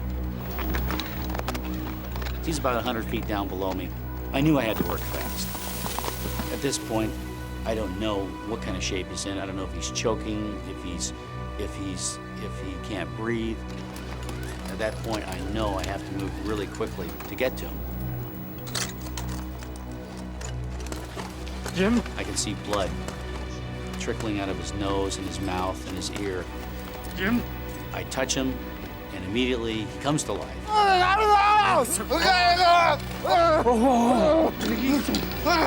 Jim, stay with me. Jim! I'm gonna get you down. Jim? Stay with me! I had to transition from being more or less the follower to being the leader. I knew everything was up to me from now on.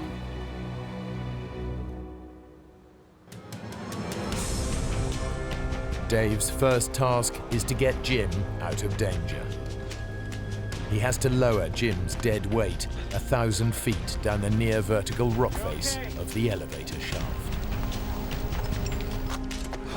Over several hours, I would lower him below me, and I'd drop Jim down another full length of rope, maybe 165 feet.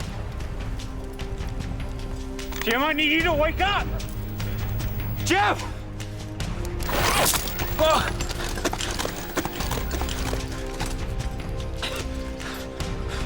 Okay, here we go. We're going again. It takes Dave the best part of 5 hours to lower Jim down to relative safety. Last bit, Jim.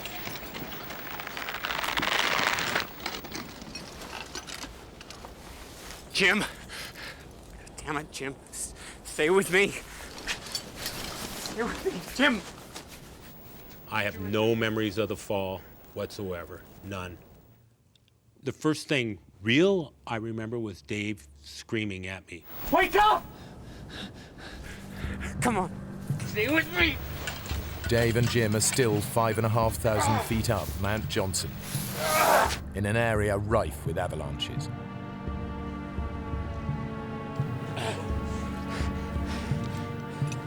Battling deep snow and fading light, Dave drags Jim back to where they'd stashed their equipment.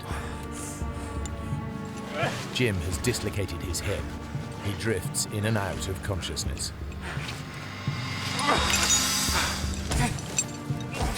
Now Dave has to find a way of surviving the night. I dig straight into the hillside and move the snow from this 45-degree face. He digs a snow hole. The snow will insulate them from the plummeting temperatures of the oncoming night.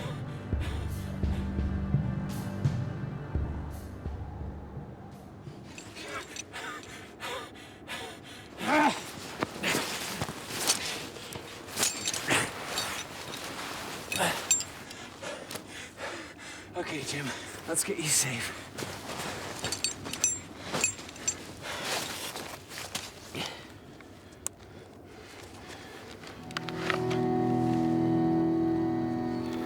Jim's helmet's virtually shattered, and he's not moving.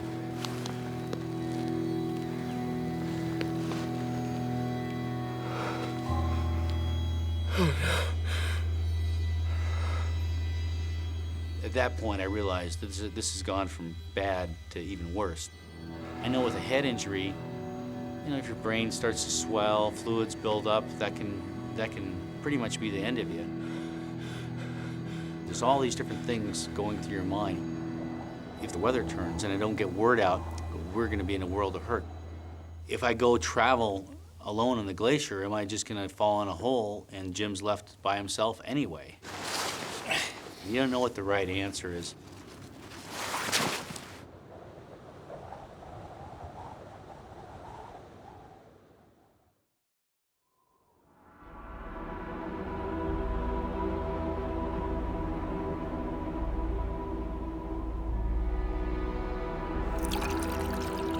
By morning, Jim is semi-conscious and Dave has made a decision. He's going for help. Do you think you can light the stove? Don't go. Next thing I remember was in the morning, Dave's talking to me. He's telling me he's gonna leave. I told him, I don't want you to leave me. Don't leave me. I gotta go, Jim. I'm going for help. There's a ski hut up the gorge. Maybe there's people there.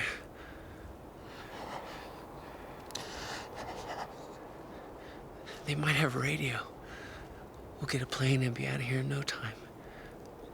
I'll be back in a few hours, okay?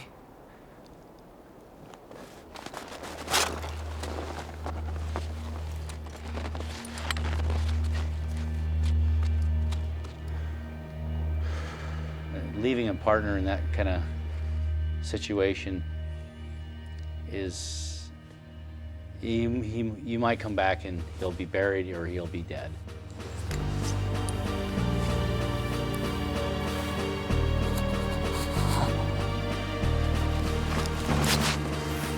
First, Dave skis a mile down Mount Johnson to the glacier, which runs like a motorway through the mountains. The ski hut is then a 7-mile struggle uphill, a dangerous route across crevasse-cracked terrain.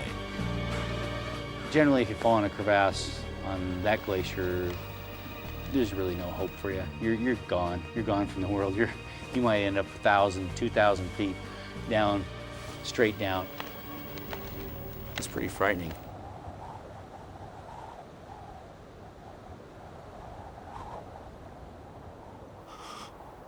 I don't know who I am. I'm freezing. My forehead's on fire, my body's cold. I'm laying there, I'm pounding, my heart's just going boom, boom, boom. The whole body's just going boom, boom, boom.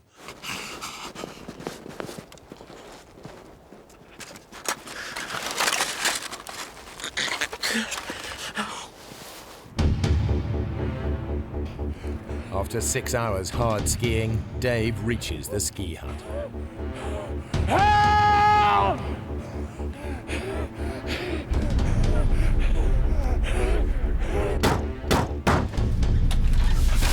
Yeah, radio! Radio! No! Oh, great. That means there's no cavalry coming today, and we can't just pick up the radio and call a plane passing overhead. Come and sit down. The group of skiers are on vacation. One of them is a paramedic. He agrees to go look for Jim. I'm greatly heartened by this, but I am shot. Just stay here and rest up. We'll see what we can do. And I told the 2 skiers leaving if they don't get to him tonight, they'll probably freeze. You're clear about where he is. You sure you can find him? We'll just follow your tracks. It's okay. Hey, be careful with him.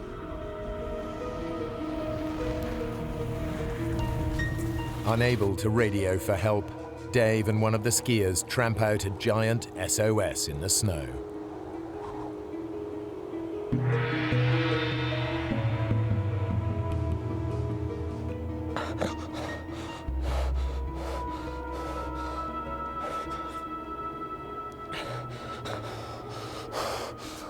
I can remember my fevered brow in the snow and still being warm, but my body freezing. You know, I can remember that feeling.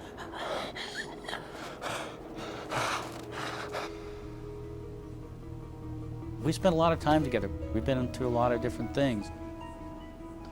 Hang in there, buddy. Jim would never give up. Miles away, alone and exposed on the mountain, Jim is losing his grip on reality again.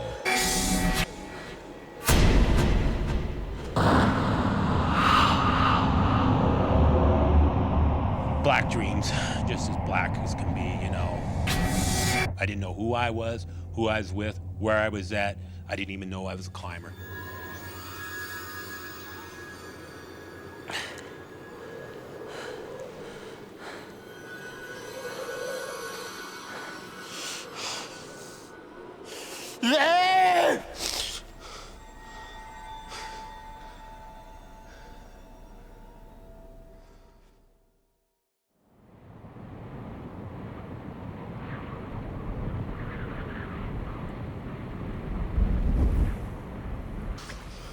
The next morning, Dave heads out to try and find the rescue party.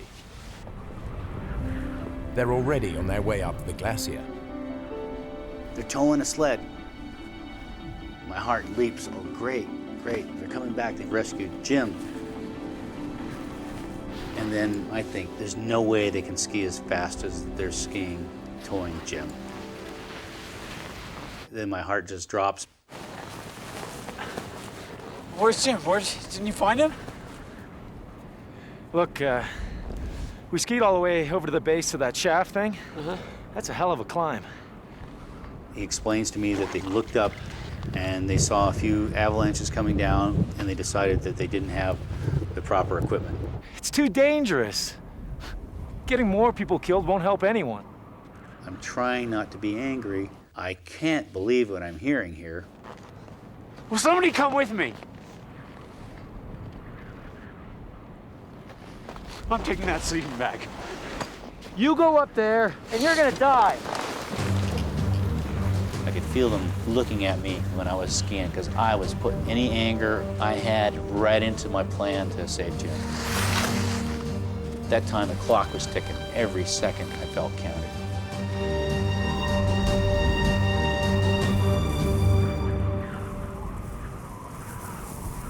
Eight miles away, Jim is being buried by snowslides. I'd realized I was somewhere bad. I'm totally encased in snow. I'm going, where the hell's Dave? I raced down the glacier. Maybe what I covered in 6 hours took a half hour, going downhill. And so I made it in no time down to the camp and just started grabbing gear. Dave heads back up to Mount Johnson, to the snow hole where he'd left Jim 30 hours earlier.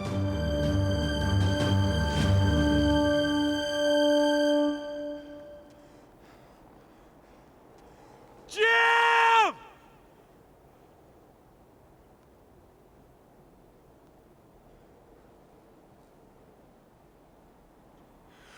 Jim! I heard probably the most beautiful sound I've ever heard. Oh!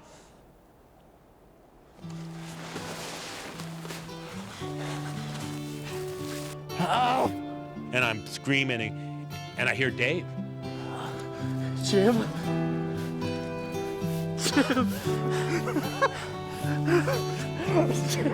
He's buried in a snowslide.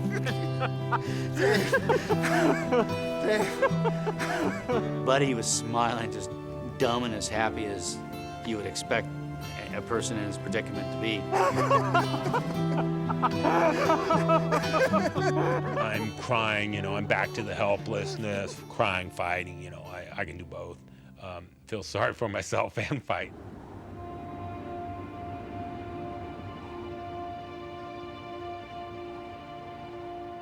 Dave pitches the tent near the snow hole, and at last Jim gets the opportunity to warm up. This is a nice, big, warm sleeping bag. Jim, I need to take a look at your hip. I think it might be broken. I know my hip's busted, you moron. I can take care of my hip. I'll stay in the bag, and you can pull me out of here. I don't believe that I have the ability to move Jim out of this area. Skiing off by myself, that's one thing, but I can't drag you out of here. I can't do that, Jim. Listen, there are people at the ski hut. They know we're here. Let's just hunker down and wait for help to come. Hey? Positively, 100%, he was waiting to get rescued. Dave's waiting for the rescue to come.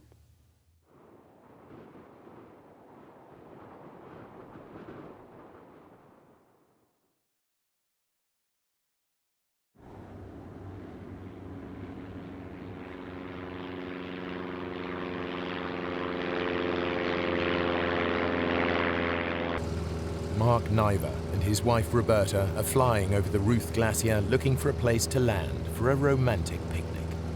It was the place that Mark had proposed to me. It was our anniversary, so we decided to go up there. That was our plan. We stay up there for an hour or two and have some lunch and kind of walk around and we wanted to enjoy the sights because it's just such a gorgeous area up there. As we turned, I could see that the weather doesn't look all that great. I don't think we should land. I think we better go home. Okay, hon.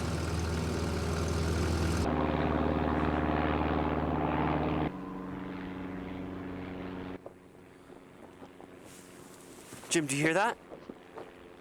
Jim, come on, man, there's a plane. And I figured it'll see the SOS. We'll be out of here in no time.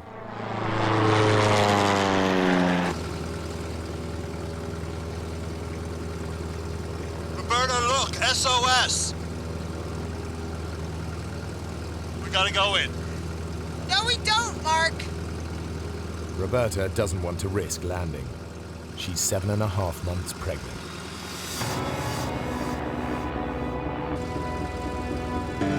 What are you doing? You just said we shouldn't land here. It's an SOS, we have to land. She's nervous, obviously, and she's telling me, Mark, we can't land. She's kind of hollering at me. It's somewhat distractive as I'm lining up to land.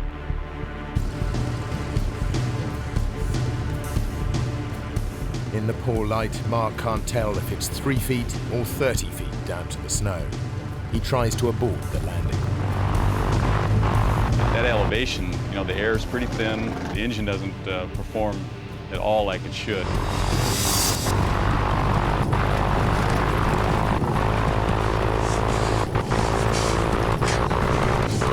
Mark! So I grabbed my stomach and held on.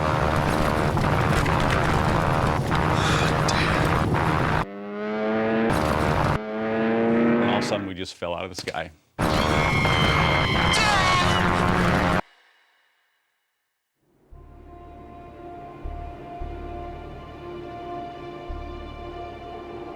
Dave and Jim remain stranded halfway up Mount Johnson. Unbeknownst to them, Mark and Roberta Niver's plane has crashed 8 miles away. Their attempt to help has only made things worse. Fortunately, the shelter of the ski hut is close at hand. Living in Alaska, things happen. You just have to adapt to what your situation is. Whoa, where'd you come? Can you help, please? The baby is still moving, but Roberta has ruptured 2 discs in her back.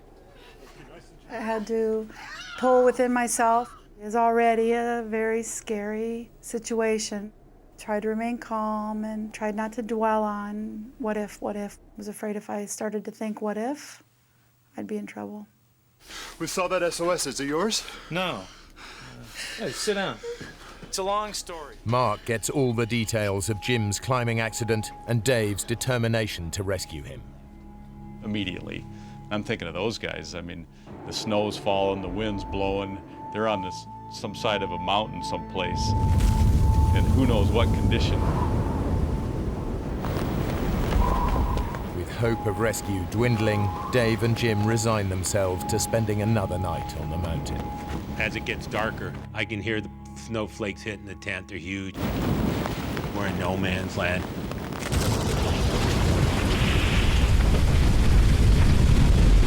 Maybe before midnight, we started hearing activity of avalanches in the area.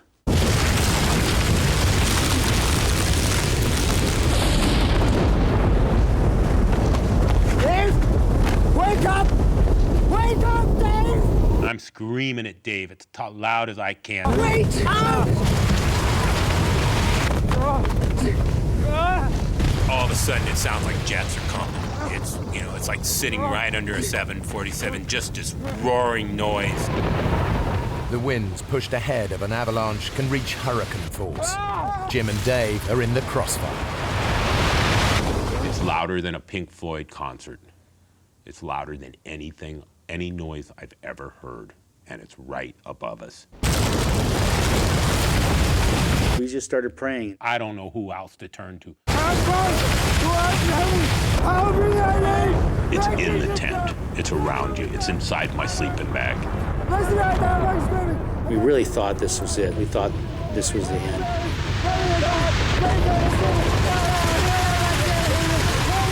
But we're saying these prayers just constantly, you know, 3 every minute for, you know, for hours. Numerous times we were hit by 100-mile-an-hour wind blasts and just pelted with snow, but the big one didn't come.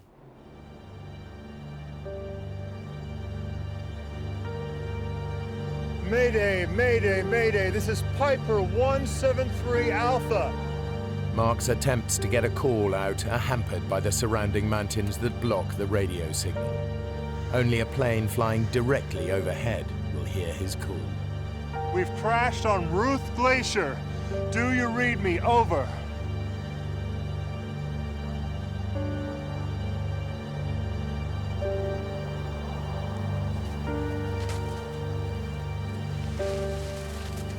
I'm still amazed to this day that we're still around after that night.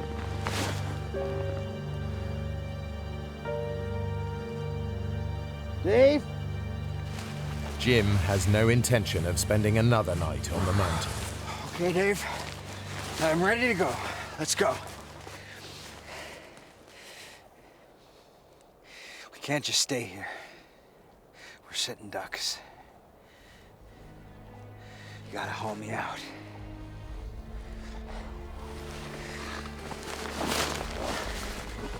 We can make it down to the glacier, man. Someone will see us there, man. No one will see us here. Jim, would you look? It's too steep. I didn't think I could do it. Even if we cut across, we could start an avalanche. I'm pissed because we're going nowhere. What are you doing, Dave? I'm looking for a safe spot. Come off it. There is no safe spot in this whole valley. We just gotta get out of here. We're moving over there. That won't make any difference. He puts me in the bivy sack to haul me over there. I don't like anything to do with this. I set up the tent in this new location, and I feel pretty good about it. I said, Jim, your worries are over, buddy. We're good here until rescue comes. You're dreaming. You know, just cut the bull. Quit acting all mellow. There's nothing mellow about this. You are always trying to swim upstream. What are you talking about? He's not fighting it. He's just kind of, you know, letting it take him for a ride. No, I wish I could stand up and walk off this thing. You know, we would be down in an hour if I could stand up, you know. We gotta fight. What the heck are you talking about? Man against nature, what a bunch of crock of BS. I want to go down, Dave. Do you want to live? Do you want to live? Then do what I tell you to for once.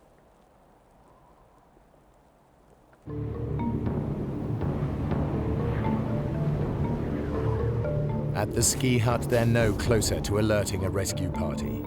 The food supply is running low, and the strain is beginning to show. There is nothing. Nobody there. I don't know how much longer I can do this, Mark. I'm sure somebody's made contact that we're missing, but they don't know if we're dead or alive. This is the 6th night on the mountain, and it's still snowing heavily. Jim and Dave are now holed up in what Dave believes to be a sheltered spot. And we might get a little bit of a blast. Nothing like the night before. Just feeling good. Yeah, I was right with my assessment. I put us in a safe place.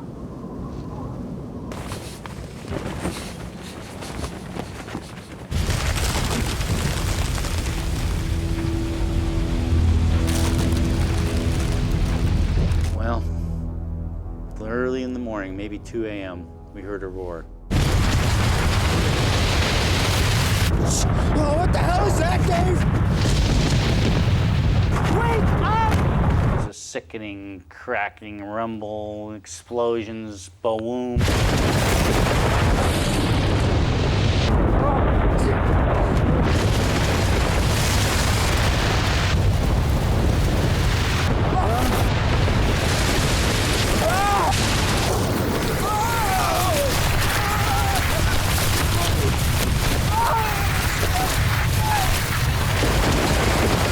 Fly downhill 200 feet, 300 feet.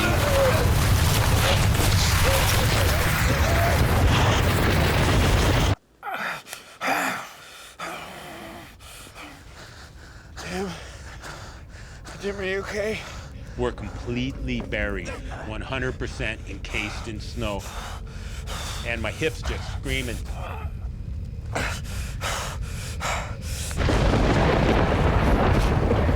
I can feel a pocket.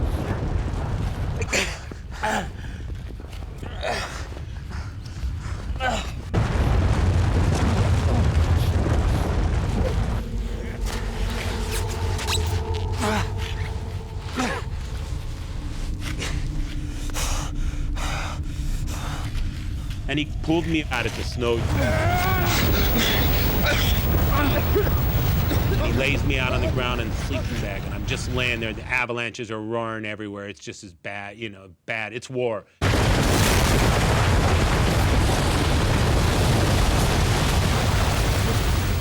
We're just laying out there with nothing. We can't find anything. There's nothing left, Dave! I was just scrambling like a madman. The shovel, it's the key survival tool you have in the mountains. Come on, man! Before another one comes! That's it! Come on, keep digging! Keep digging! Keep digging! I'm just thinking the next avalanche is coming and the next one's taking us down the hill.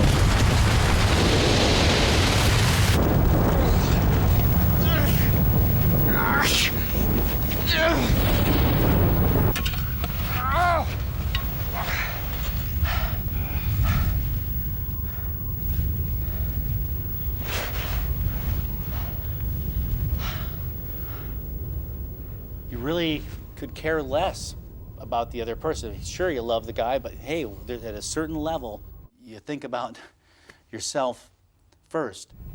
I will clamp myself, I'll chain myself to a leg, I'll bite it off, I'll crawl down here and kick his ass if he leaves me. There's dark thoughts, darkness that creeps in a survival situation. I don't have to be here. I'm mobile. Why the hell don't I just get out of here?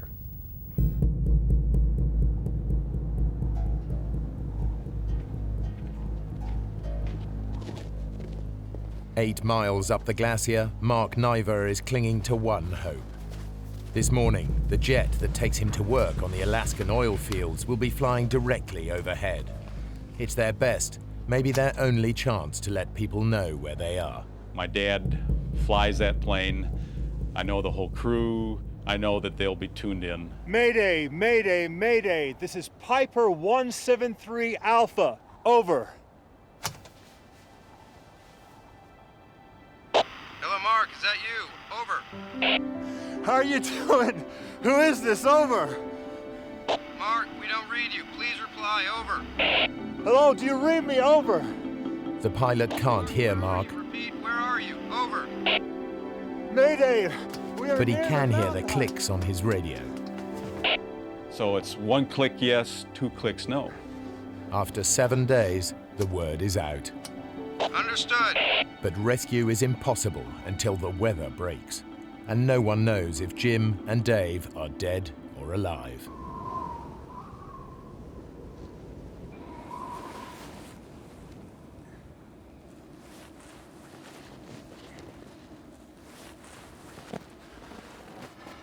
I was so whooped by the avalanches from the night before.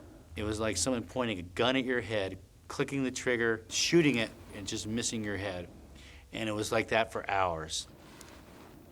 When you looked at him, you just looked at the sagging face, uninspired, totally whooped man. Hey, Dave. Stop snowing, right?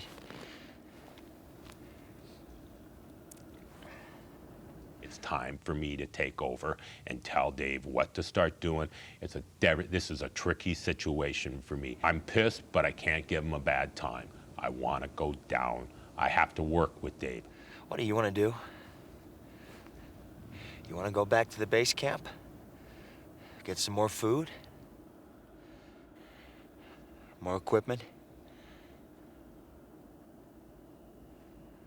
I wanted to go, but I knew if I left, I would not come back. I had a chance to look myself in the eye and say, what's really important to you? And is your life worth more than this person's? What's happened to you, Dave?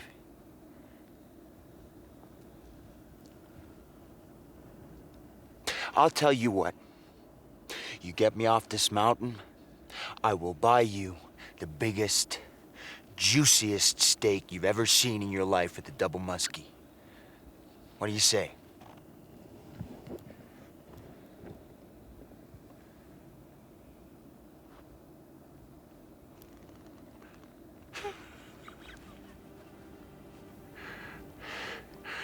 I want a 36-ounce filet mignon. There's no such thing. That's what I want. Well, then that's what you're gonna get. That was a huge, huge turning point for me, having that opportunity to leave and then just really deciding with 100% certainty that we were gonna make it together, that I'm not gonna leave him. So begins a back-breaking ordeal to drag Jim down the mountain. Start to shovel the trail, pack it down, then I'd go back and pull Jim.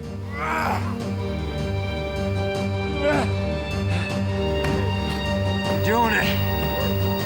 See, I told you you'd do it. I love you, Dave.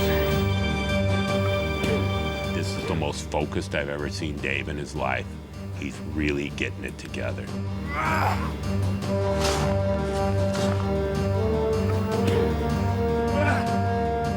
Inch by inch, foot by foot, we're moving down the valley.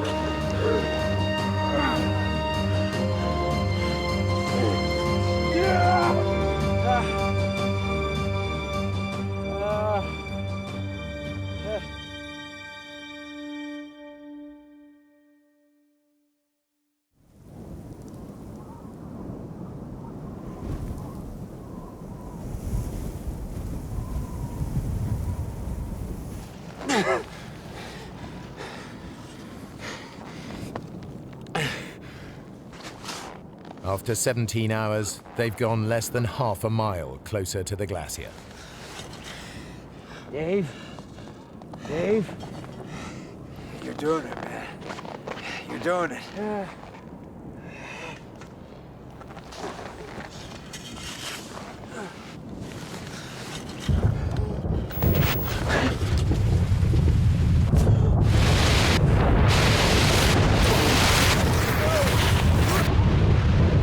All of a sudden, we're flying downhill. I'm screaming bloody murder. And I pick up speed, and this is it. I'm falling. Free fall. Backwards. This is it.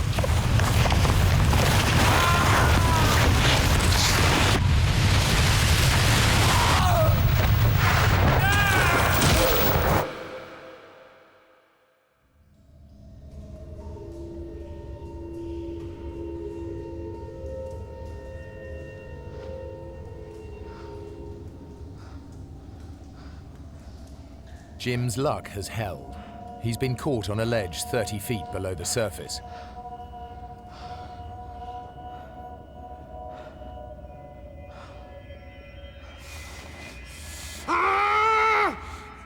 Is that it?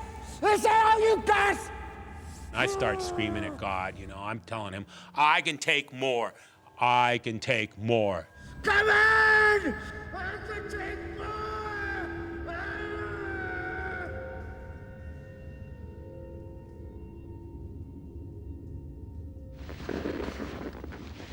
Dave has been swept far deeper into the 500-foot crevasse.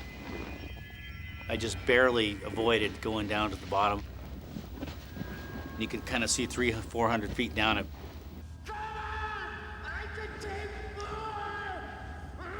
Jim.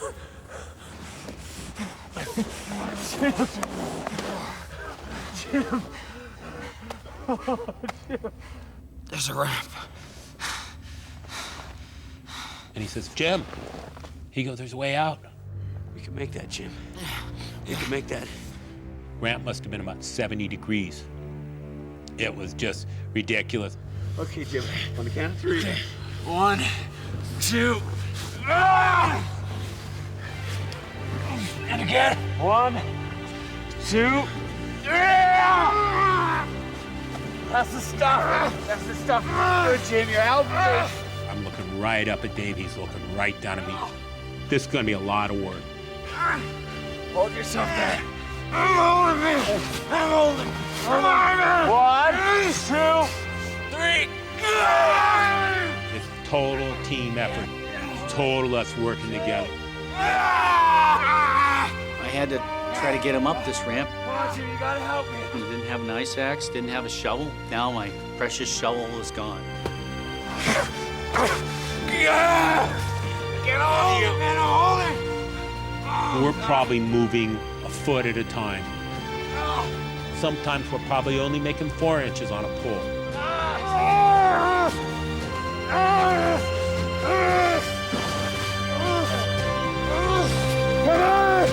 Come on, Jimmy, nearly there.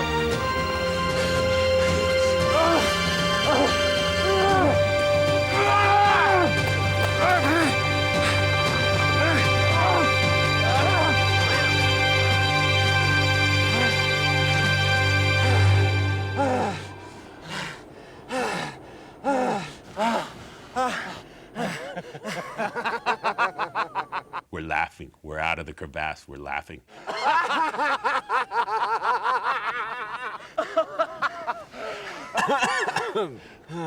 Dave, there's the glacier. Let's just go for it. Let's toboggan down right now. No way. It's too steep. It's full of crevasses. I'm feeling invincible. I can slide over crevasses. Nothing's gonna kill me.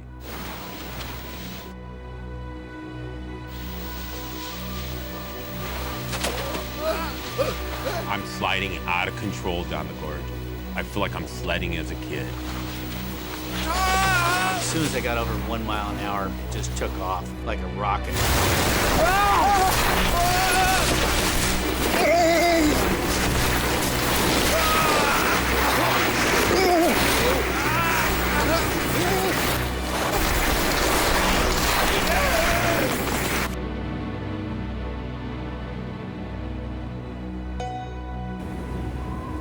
It doesn't look like we're going to be able to get in today at all. Visibility is too bad. Over. So I go back up to the mountain hut, and everybody's got this hopeful look on their face. Looks like they're not going to be able to come in today. That's great.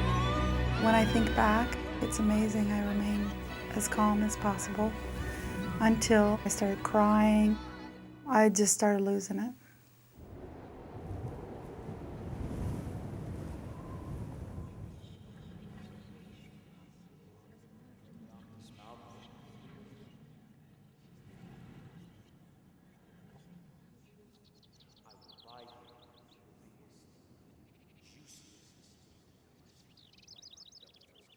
I swore I could hear voices. And I don't know if I'm going crazy. I could hear birds chirping, seemingly miles away.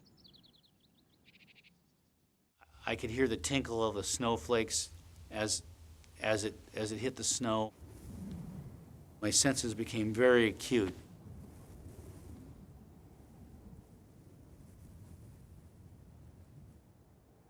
Jim and Dave have finally made it to the glacier where they can be seen. It may be too late. I am starving. I haven't eaten but a few tablespoons in the week and maybe had a couple sips of water. If we don't get picked up now, I'm gonna die soon.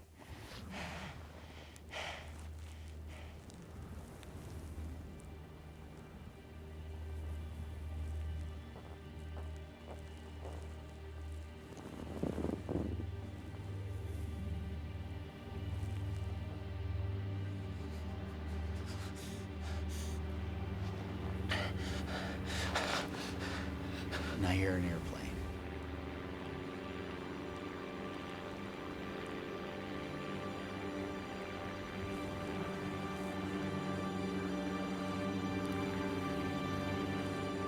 And then I see a little red dot coming up the glacier.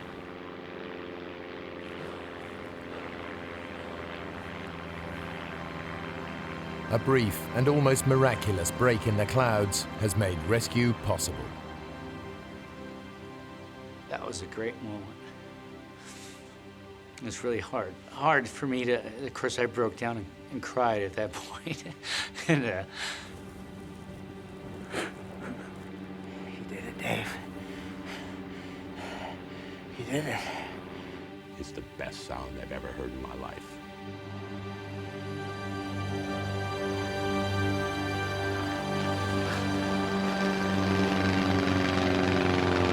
God, it's like we're at the pearly gates. I mean, he's right there. He's circling over us. He keeps tilting his wings at us. Get your act together. he's saying, "Don't cry, stand up, you're a hero." And so he's telling me all this stuff of how to act, you know, you saved my life, you're a hero. You don't want to be blubbering when the helicopter comes. Shut up, Jim.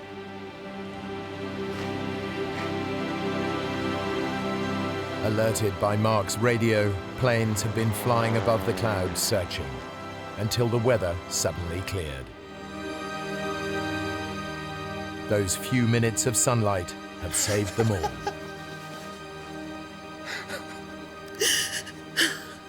And when I got off the helicopter at the hospital, we could see our friends all lined up on the fence. It was great. Of course, my mom was happy to see I was the one that was walking.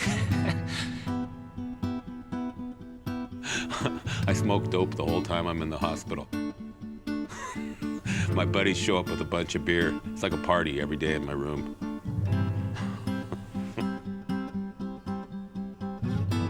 8 weeks later, Roberta gave birth to a healthy baby boy.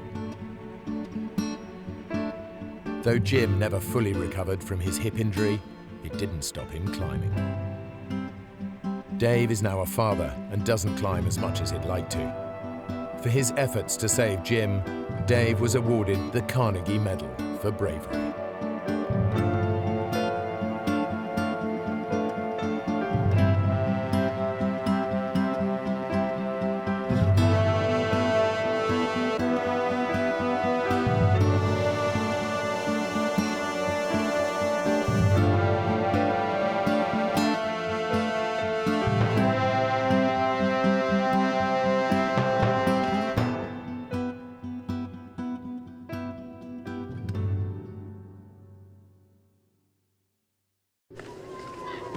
A day on the ski slopes turns into every parent's nightmare. Come on, Matt.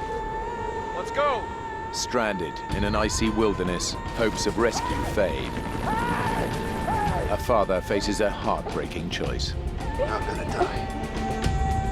To wait for rescue or go for help, leaving his young son alone in a frozen cave on the mountain. Hardest decision I've ever made, to leave a child of mine behind.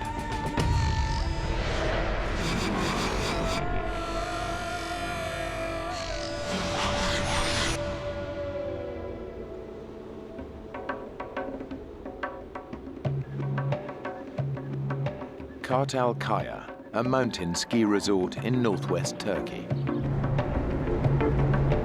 We had boots that you laced up. US Air Force Lieutenant Colonel Mike Couillard is taking a few hours off to go skiing with his two sons. I hope we have a lot of snowball fights. Mark is 12 years old. Don't hit me in the head. Matthew is 10. The family is based in Turkey, where Mike is part of Operation Provide Comfort. After the first Gulf War, the American Air Force flew thousands of missions to protect the Kurds of northern Iraq.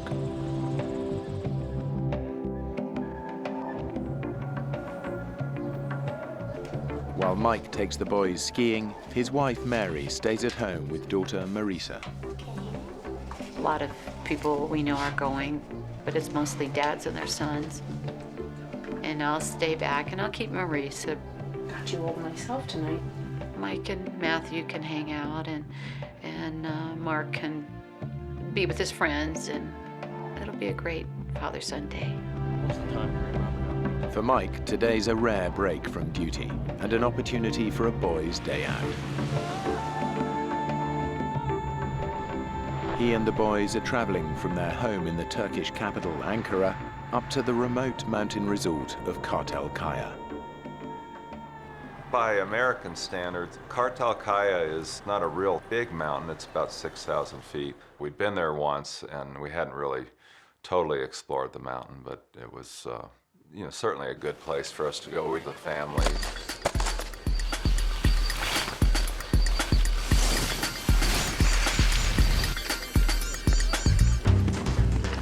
I thought, well, what a great time for my sons and I to get some bonding time.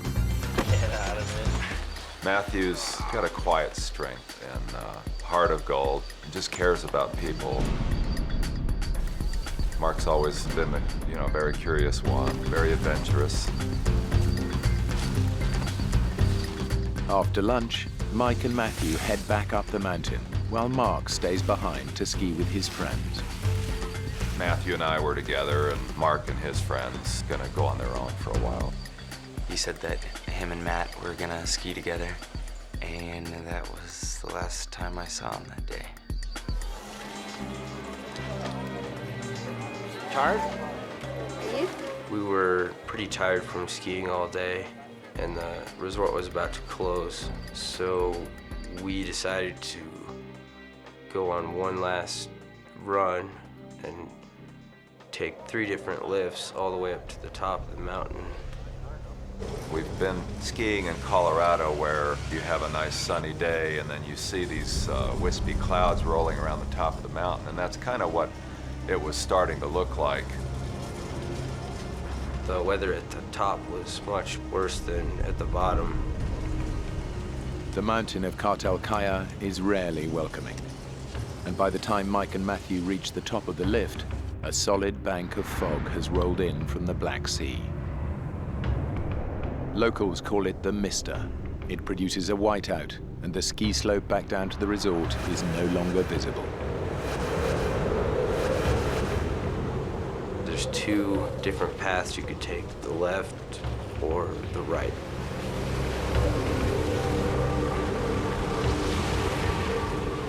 It just was getting harder and harder to keep sight of the trail. Snow just kept getting thicker and thicker. We started to realize that no one skied down this hill in quite some time. We've lost the lift. I think it's over there. We'll have to sidestep up the slope. Realizing that they've skied down the wrong way, Mike and Matthew start climbing back up the hill. I kept thinking that we would get to the top of the hill, we'd look down and see the resort, the hotel, the wide open expanse, and we just found another hill up in front of us. Dad, we're so lost. Instead of going back up the way they came down, Mike has led his son round to the far side of the mountain. They're heading away from the ski resort into an icy wilderness.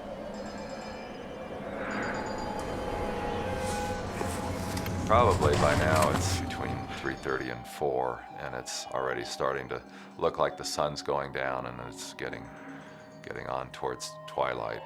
Dad, you okay? It's okay. I'm good. Down at the ski resort, the bus home is about to leave. Mark hasn't seen his dad and brother since lunchtime. When I got to the bus, my brother and dad weren't there. So I figure, you know, the bus will have to wait a minute, but they'll show up, and they didn't. We've gone miles by now. I just knew we couldn't go on. Matthew was just totally exhausted, cold and soaking wet. We were in a complete whiteout, and the temperature was dropping by the minute. I just couldn't believe the situation I'd gotten myself into. I mean, it was like one moment we were having a nice time skiing in the sun, and then the next we were facing this terrible situation. We're already looking at darkness, and we're still not anywhere close to being able to connect with this bus. Close to exhaustion, Mike and Matthew struggle on through heavy snow for 7 hours. As the temperature on the mountain drops, hypothermia and frostbite become a real danger.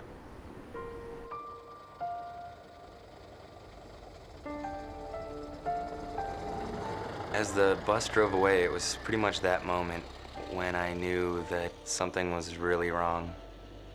And I didn't know if I would see them ever again. The darkness on the mountain closes in as the blizzard rages on. Mike has no idea which way to go or whether to keep Matthew moving. We can't keep doing this. He's just done, and I can't carry him. I make this decision anyway. Let's stop.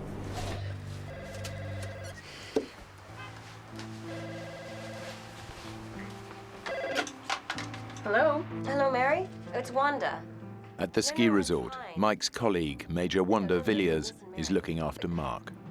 Look, Mary, there's a bit of a problem. My friend Wanda was on the phone, and she said that Mike and Matthew had not come down off the mountain. Well, where are they? Well, we just don't know. I'd had a lot of survival training. You know, I knew how to make a shelter. So I decided to go up the slope a bit and see if I can find a good tree to spend the night underneath. Just took my ski and wove it in between the branches, put our ski poles in there and branches off the surrounding trees and just wove those in, and it made kind of like a little roof. The lion's share of your body temperature can be soaked up by just laying on cold ground, so it's very important to get a layer of pine boughs underneath us. What comes from the back of my mind, like a ton of bricks, is the full weight of the situation. Hey, we're gonna be out here. Despite the conditions, a search and rescue team is sent onto the mountain. As I was looking out the window, kind of hoping I would see them coming down the mountain, I could hear the loudspeakers playing Turkish pop music on all the ski runs, hoping that my dad and brother would hear it and find the hotel. By now it's late into the night, and I'm just thinking, how is Mary gonna take this news that we haven't come back? As we're settling in, I'm formulating a plan. What am I gonna do tomorrow? Because tomorrow's got to go on, and we've got to get ourselves out of this mess. Mike and Matthew have passed a night on the mountain in a howling blizzard and freezing temperatures. Mike had decided they should stay put. As dawn breaks, their survival depends on being found soon.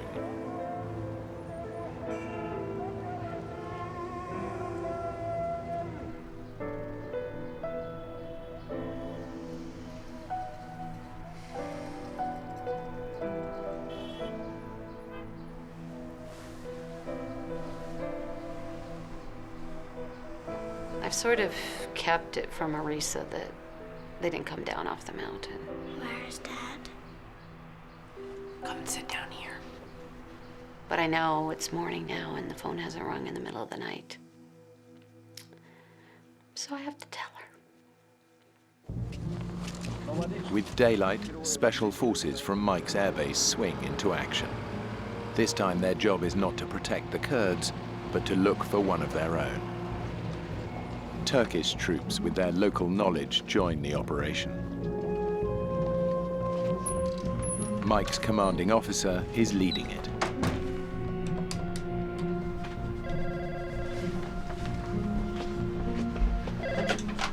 Hello? Mary, it's Ed Fitzgerald here. I just wanted to update you on the situation. Mike's colonel lets me know that the search has already started, that people are actually looking for them. He's going to coordinate the search from the lodge there at the ski resort.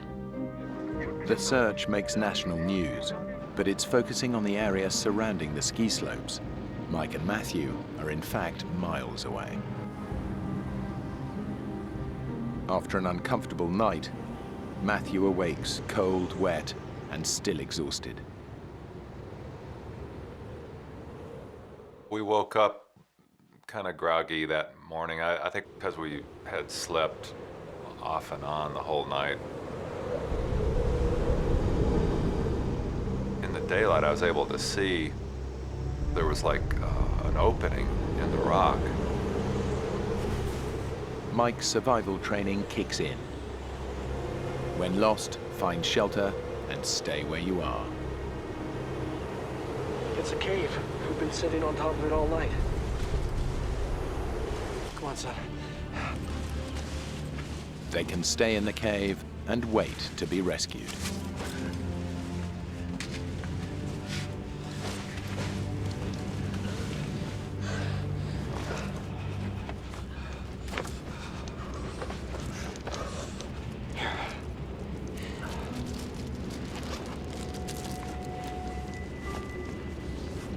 Dad, can I have another one? I should save it for later. Here, get this off.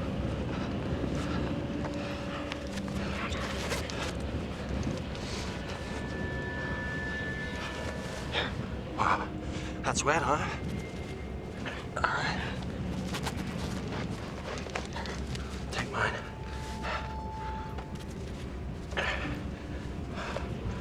Put that on.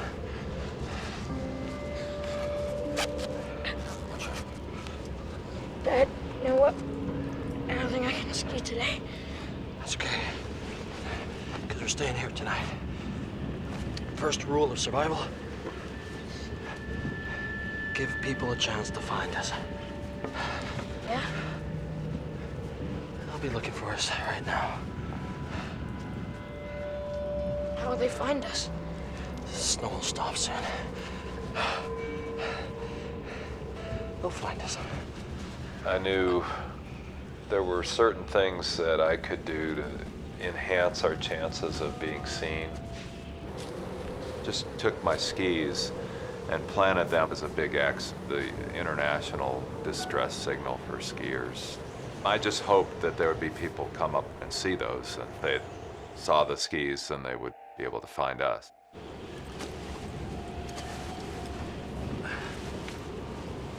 Mike and Matthew have been in freezing temperatures for 24 hours. The cave offers protection from the blizzard outside, but little else. It was at that point I realized I was already getting that first warning sign of frostbite, which is this little white callus buildup on your hands, kind of a waxy look. Get this off. These boots were not doing a good job of keeping our feet warm. Let's get a wet sock off. Having looked at my own hands and seen the condition I was in, I decided, maybe I'd investigate Matthew's feet. Dad, I can't feel my toes. He was starting to experience some of the first stages of frostbite there on his feet, too. Wiggle your toes. Get the circulation going. That's it. I'm not gonna put your boots back on. Here, give me your scarf.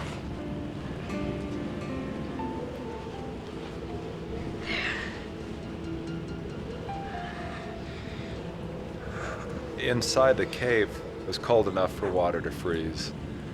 The temperature dropped below freezing. Let's get this one off.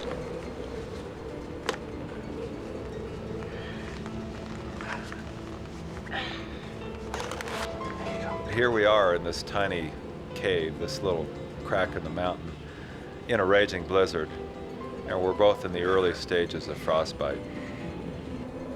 If we didn't get help, we were just going to die on this mountain. The ground search is called off as night falls. It can't begin again until morning.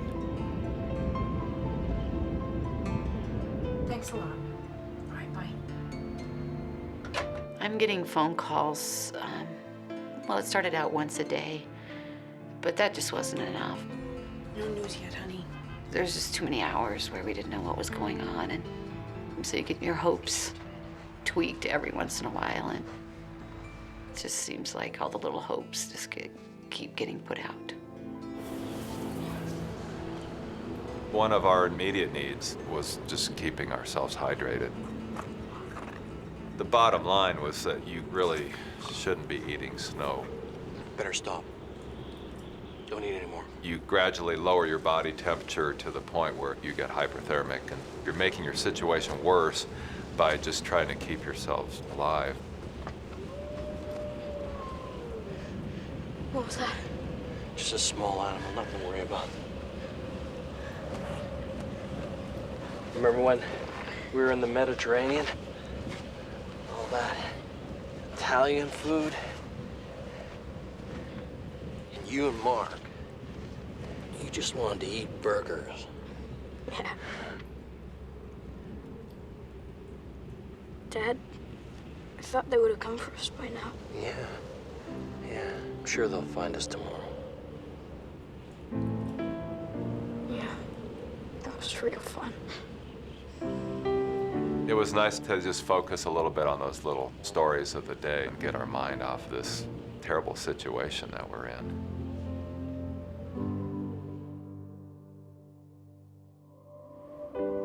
As dawn breaks on the mountain, the storm clears. Thanks. I will. See you, Mark. Snowplows have opened the way to the resort, and Mark is able to get home. I'm keeping sane because I'm thinking Mike would never leave Matthew. I'm thinking he's had survival training. Dad, I'm real hungry. I'm realizing they probably don't have food, but maybe some of the snacks they took, they just had stuffed in their pockets. It's our last one.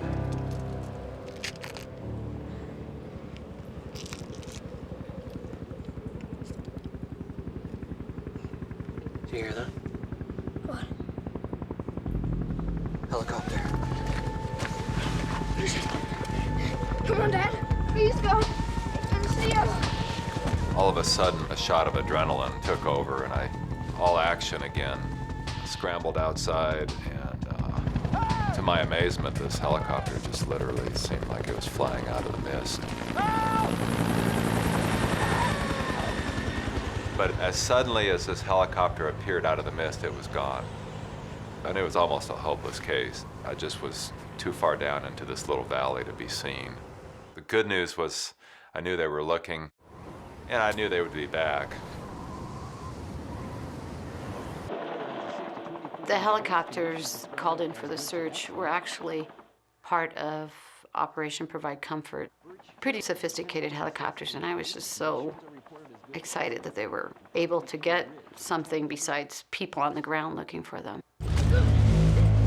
Quick, Matt, they might come back. Dad, I can't get my boot on. It won't fit. I'll help you.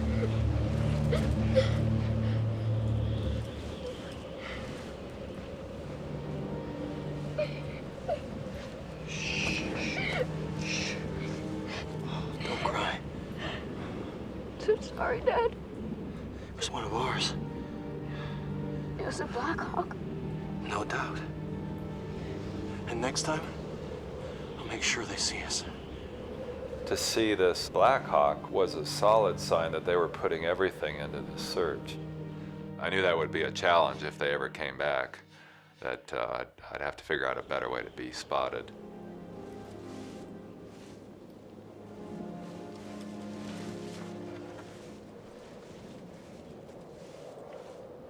How's your feet? I can't feel them.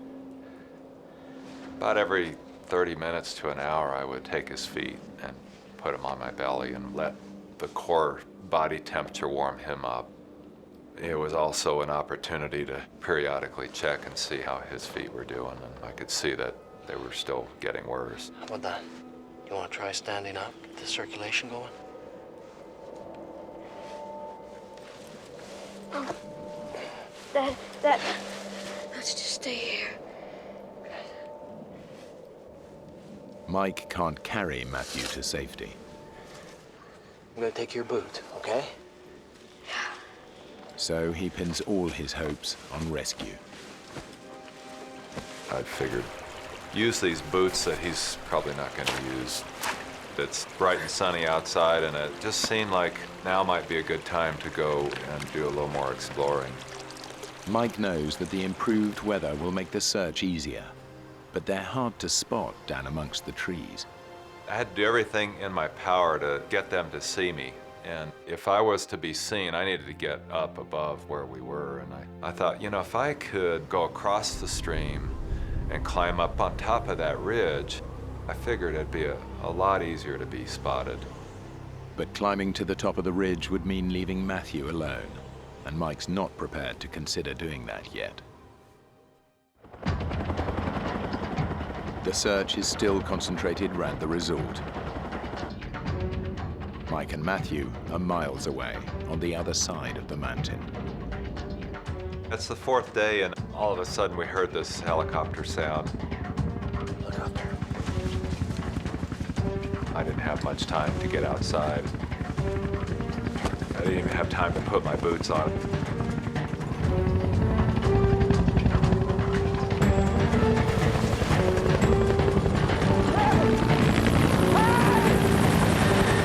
It came seemingly out of nowhere. I could even see the American flag painted on the side. It just flew right over the top of us and was gone. It never made 2 passes. Mike realizes that the helicopters aren't looking for them where they are. They're flying over on their way to a search grid on the other side of the mountain. My hopes took a plunge into despair. They're never gonna find us, Dad. Matt, listen. There's a ridge I'm gonna try and get to the top of. Maybe see a way out. What's the point? We gotta stay positive. Matt, snap out of it! Dad, you're wrong! We're never gonna get out of here! We're gonna die here! Mike now faces the unthinkable. Matthew can't move, Mike won't leave without him. But if they wait to be rescued, they may die together.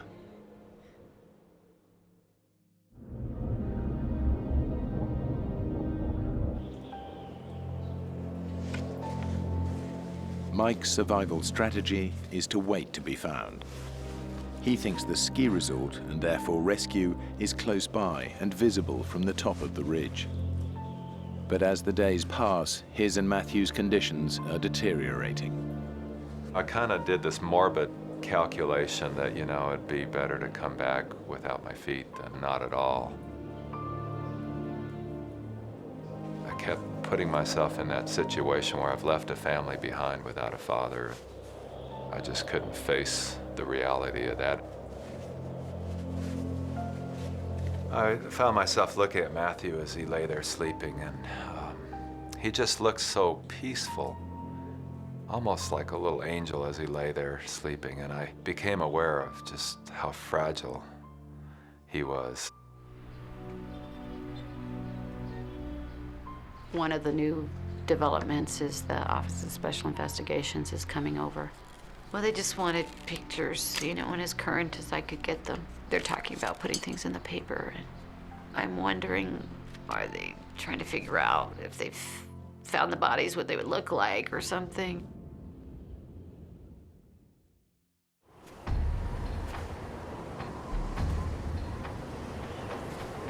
Next morning, during his daily explorations, Mike, though weakened by the cold and lack of food, decides to tackle the ridge.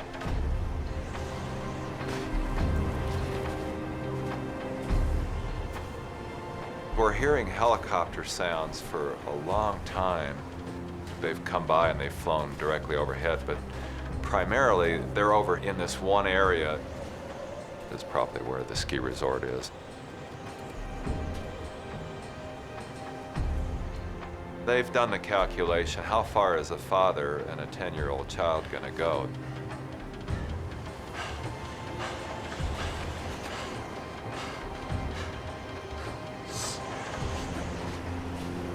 I tried it several times, and it seemed every time I did that, there were big boulders and trees falling, and I just could not get up on top of this ridge. Yeah, I understand. But we still have the Hueys, right? The search is winding down. The American military withdraws, leaving the Turkish soldiers to continue, using less sophisticated aircraft. Colonel Fitzgerald was telling me that they're going to change the type of helicopter that they're going to have out, and it's just going to map out the area where they think they are so that they can go back and find their bodies in the spring. Mike and Matthew's disappearance is still a major news story. Colonel Fitzgerald calls a press conference in the resort hotel. If we do not find any more information in the next 24 to 36 hours, then we may consider stopping the search and assume for this particular location that the bodies are underneath the snow. I'm just infuriated at that thought because I just don't think they're gone. I shouldn't give up. Can I get you a cup? Colonel Fitzgerald has come over to the house. They want to look at the options again, Mary. He's talking about, well, maybe they skied over a ridge and didn't even realize in the dark. This kind of snow coverage. He's got pictures of all this tons and tons of snow, and you can't even tell trees are trees. And of course, it is pretty bad looking. Mike wouldn't leave Matt. They're waiting for us to find them. Yes, I don't know, I just feel like I should have a sense, if they're gone, that I would know it.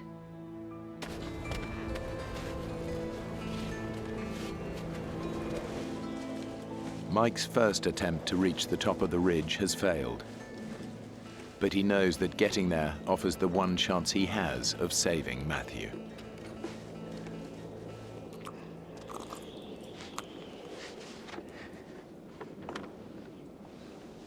They didn't come.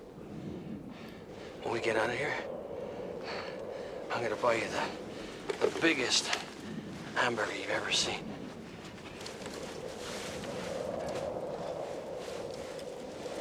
And a basket of fries. And a bucket of Coke. You know what, Dad? Really? What I want is a pizza.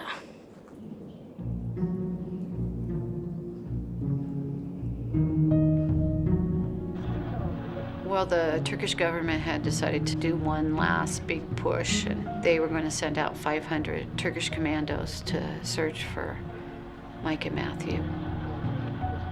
I just can't believe the amount of people involved in searching for them, and on the other hand, I'm worried if they think they're just looking for bodies, and it's hard to keep being hopeful.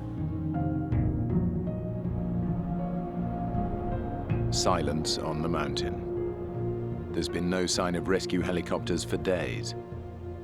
Mike realizes that staying put is not going to get them rescued. But Matthew can't move, and his condition is getting even worse. I was not pleased with what I saw. Even more of this waxy gray flesh that was not good. As careful as I was being, it's still not enough. How about that? Can you feel that? No, I can't feel anything.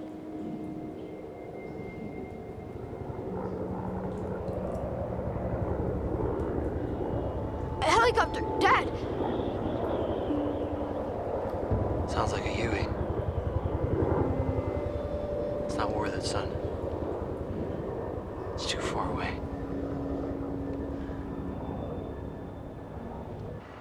The Turkish government's last search attempt has found no signs of Mike and Matthew. The rescue team doubts they could have survived for 7 days in these conditions. The search is cooled off. Dad? Uh-huh. Will I still be able to kick a ball? Your foot's gonna be fine, son.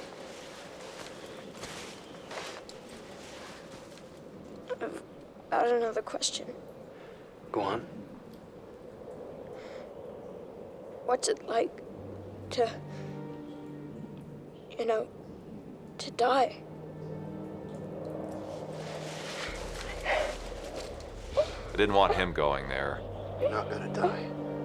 But I sort of had to deal with that. I felt like if this gets worse and worse and worse and we look at death, I need to prepare him for that.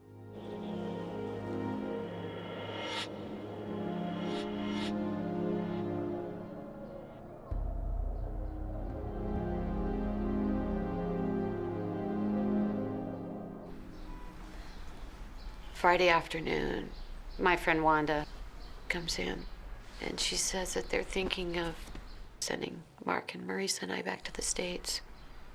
Maybe it's time we think about getting you guys home. To be near family. This is my family, Wanda. I'm adamant that I'm not going.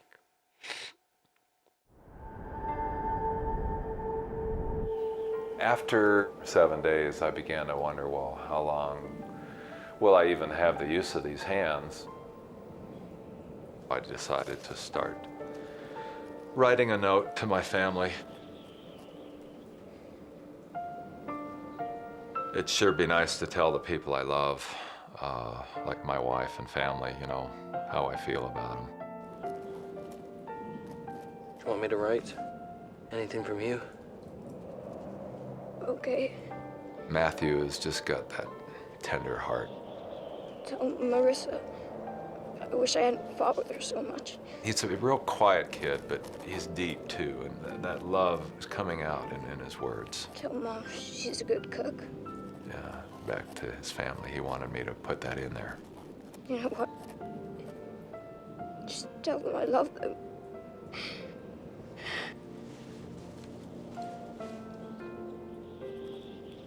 Dad, leave it. We don't have to do it today.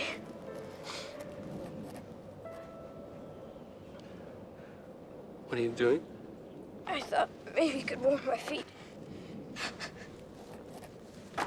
Mike knows they cannot survive much longer.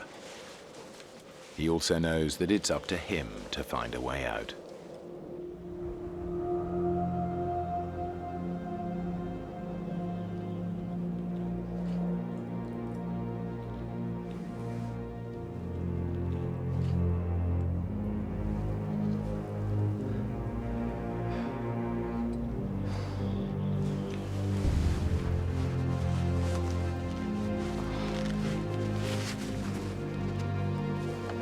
I knew every time I put those boots back on, I was taking some already frostbitten tissue and aggravating it and doing damage.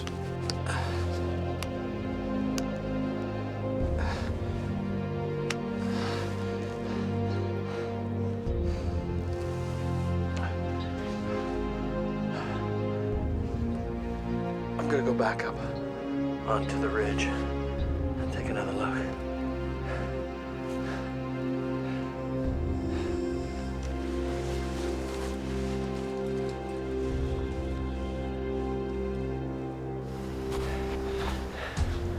Mike attempts once again to climb the ridge. I knew that at some point the search is going to be called off.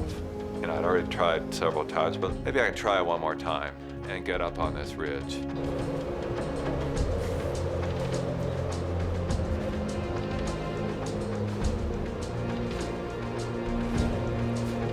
From the top, Mike hopes to get a sense of where he and Matthew are.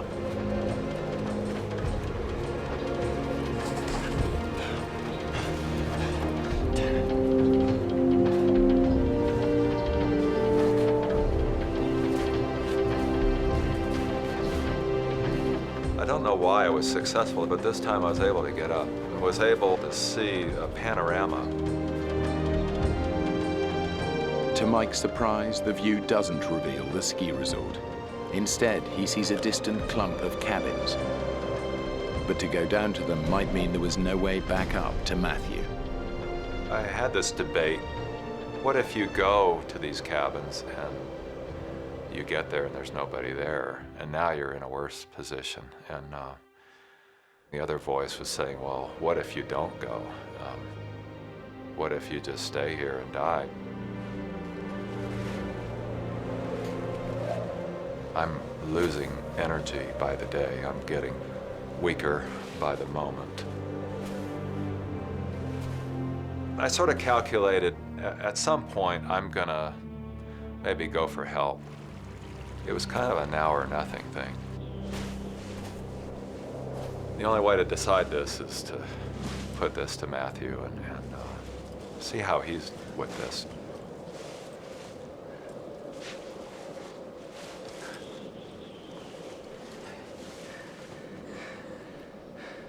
Matthew, listen. I've seen some cabins I think I can get to. I'm just not sure I can leave you behind.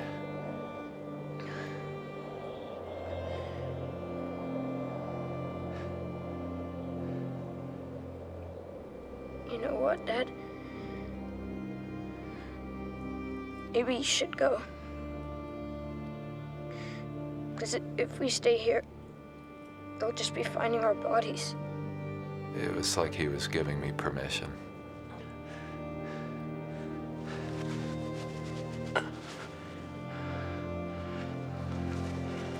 I'm gonna leave you my coat, okay?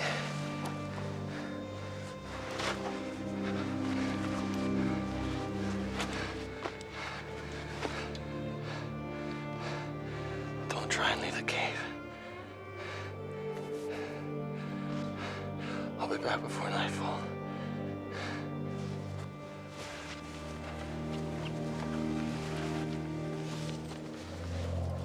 Hardest decision I've ever made, to leave this child of mine behind.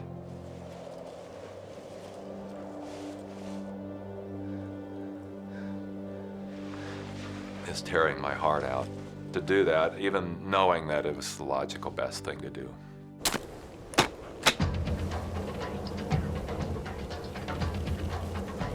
Mike skis down to a trail he spotted from the top of the ridge. Now I was finally getting up and doing something about this. That was an awesome adrenaline rush, if you will.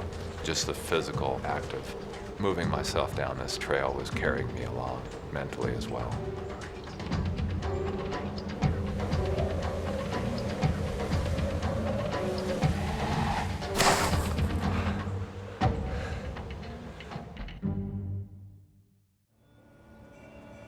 The idea comes up to have a service of hope on the Monday, 8 days after they're missing.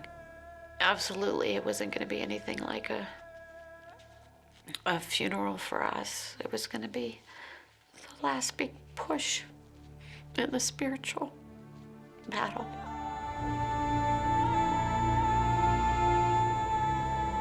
Boy, I was really tired. I'd have to stop every 5 minutes just to catch my breath. It was much more weakened state than I thought. If I could just get there, there would be people there waiting for me to send help back to my son.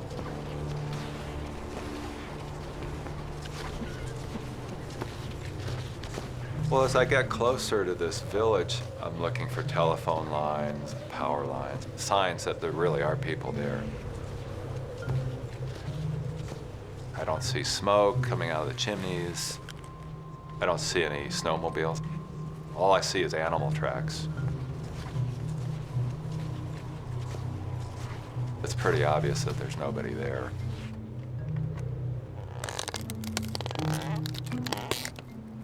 If I can get a fire started, smoke comes out of this area that's clearly been abandoned, that'll be a sure sign to the searchers that they need to investigate.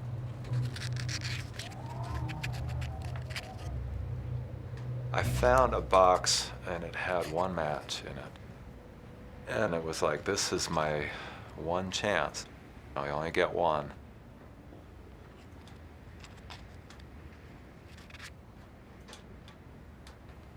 I decided to wait. And I thought, well, what's in the other cabins?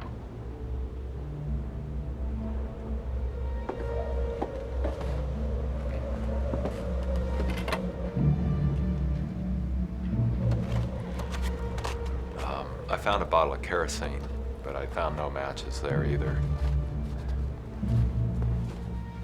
I went back, got ready to strike my one match.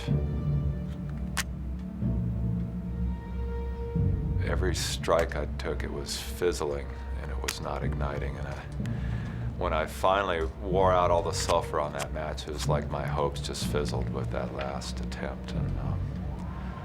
And I knew I wasn't going to get that fire started.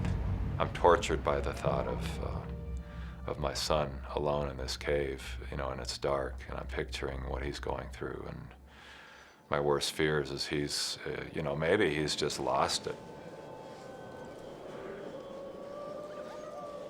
The wildlife was pretty noisy. I just tried not to think about it as much as possible. I tried sleeping as long as I could.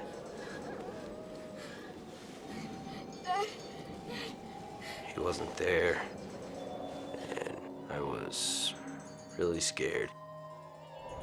Off and on I was sleeping, and I was in just a torment, just knowing that he was in a worse place than me.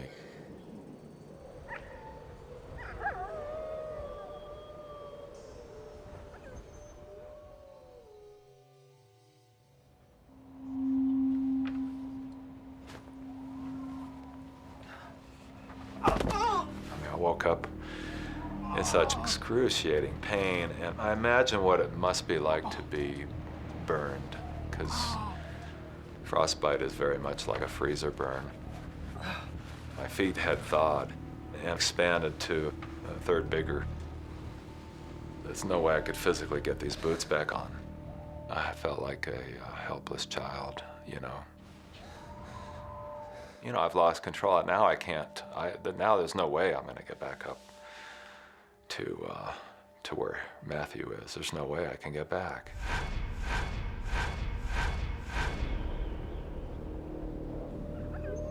Matthew is alone in the cave. Now Mike, too, is trapped, alone, exhausted, and unable to move.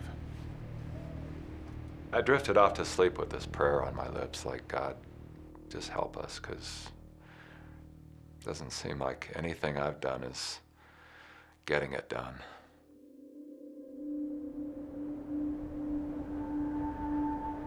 Two days had gone by, and I didn't know what kind of mental state he would be in, let alone his physical state. I had to let him go.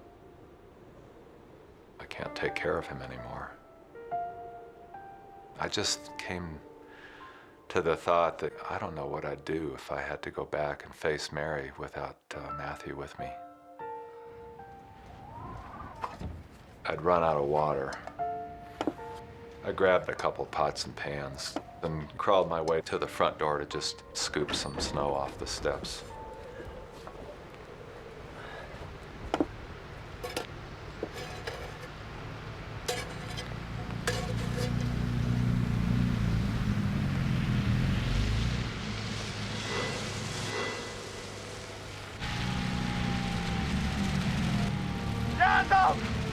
Yard up! A band of loggers has been clearing the trail of fallen branches brought down by the snow, and by pure chance, they stumbled on Mike.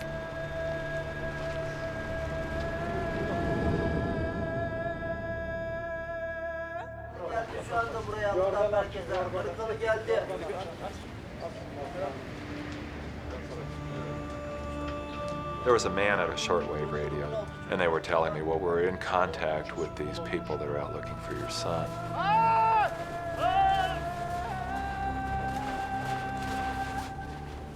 I knew that they were doing everything they could to go find him.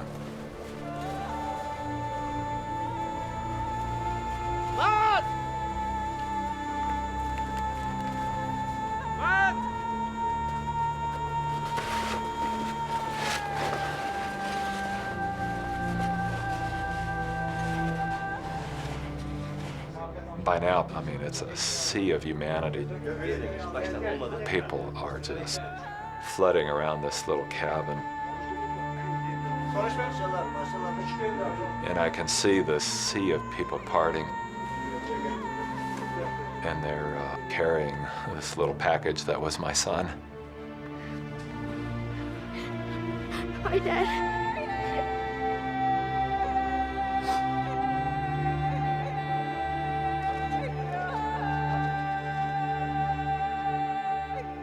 Things were happening pretty quick. You know, they were getting in touch with all the embassy folks. Finally, they put Mary on, and well, I said, hey, dear, we've been separated a little bit, Matthew and I, but we're okay. Little did I know, she had no idea that we'd been separated for days. It was probably just as well. After an operation to remove one toe and part of another, Matthew's feet were saved. He and Mike made a full recovery. The family now lives in Colorado Springs.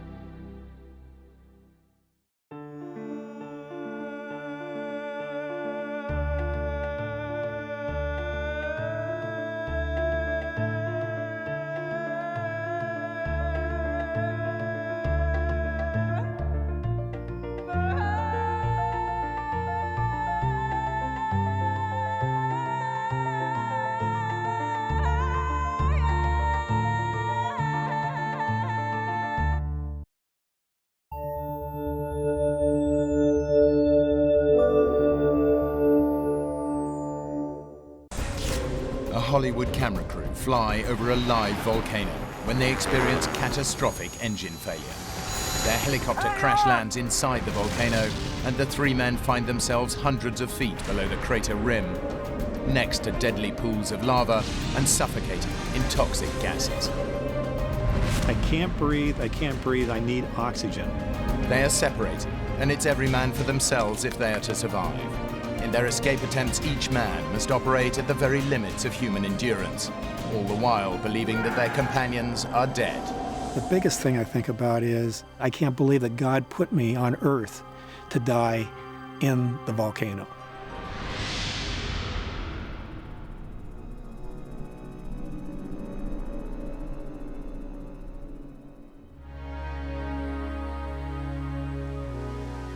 The Big Island of Hawaii is home to some of the most stunning scenery on Earth. The island, with its exquisite beaches, dramatic waterfalls, and dense tropical jungles, has been formed over millions of years by volcanic activity. And Kilauea remains one of the world's most active volcanoes.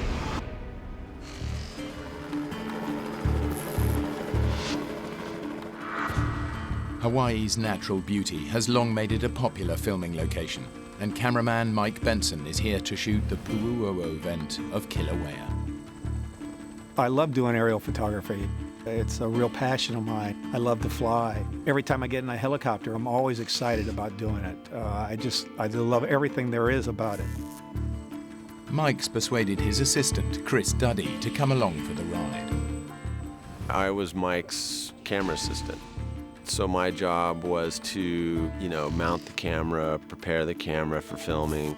Chris and I had worked on 3 or 4 pictures. He had never really flown much in a helicopter, and it was kind of my doing to have him fly with us. In his quest to get the perfect shot, Mike's hired Craig Hosking, one of the most experienced pilots in Hollywood. I fly airplanes and helicopters, doing camera work and stunt work in the film business. Michael's helping me line up the shot. I'm helping him with what I see. It's a real synergy that works between me and the cameraman. We had worked 4 or 5 pictures together, so we were kind of like a little family. I mean, we knew each other. There was one moment we're flying along the coast. The waves are crashing on the black lava flow that goes down to the ocean. And there's one point where a lava tube opens up and there was actually lava shooting into the ocean and there was this great white plume coming up. And I was just like, this is unbelievable. And I'm getting paid. The crew were shooting the end sequence for the big-budget Hollywood thriller Sliver, in which a helicopter seems to descend directly into the Pu'u'o'o vent. Legend has it that the vent is home to the most powerful of all the Hawaiian gods, Madame Pele, and local superstition dictates that you pay homage to her by dropping a bottle of gin into the volcano, ensuring that no harm will come to you. Well, Chris had the bottle. I yelled to him, I said, when we get over the volcano, I'll tell you when to throw it in. Chris, you set? Yeah. Now. And he did kind of a wussy throw. The air coming up out of the cone is pretty turbulent, and it caught the bottle and it kind of blew it back out, so it didn't actually make it in the cone. You totally missed. How could you do that? The crater is about 2.5 miles across. I mean, it's like hitting the Pacific Ocean. I mean, it's huge. He thinks it's funny. I don't really find it that funny, but... So my comment was, well, that's okay, she'll get the idea. Even though the offering hasn't been received, Mike, Chris, and Craig go for a take. Okay, Craig, let's line up for the crater. Craig lowers the helicopter as they skim towards the edge of the crater. And rolling. Even a couple 100 feet up in the helicopter, one could feel the heat coming up off of it. It's incredible. As we arrived near the edge of the crater, we would tilt the camera down and zoom to create the look down, the drop down into the crater.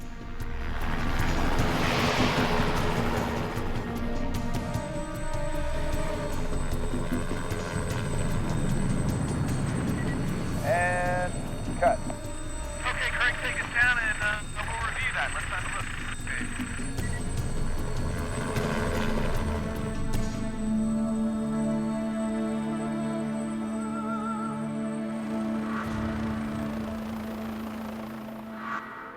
I noticed that the length of film was real short. It was only like 3 or 4 seconds. Nah, it's not quite there. You want to see it again? Yeah, sure. I thought it was a good take, but obviously when you're making a movie, we do a second or third take in case there's any problems with any of the other takes. It's the ego that we all have to make the perfect shot, to put something on film that nobody else has done before. Now, let's go try another one.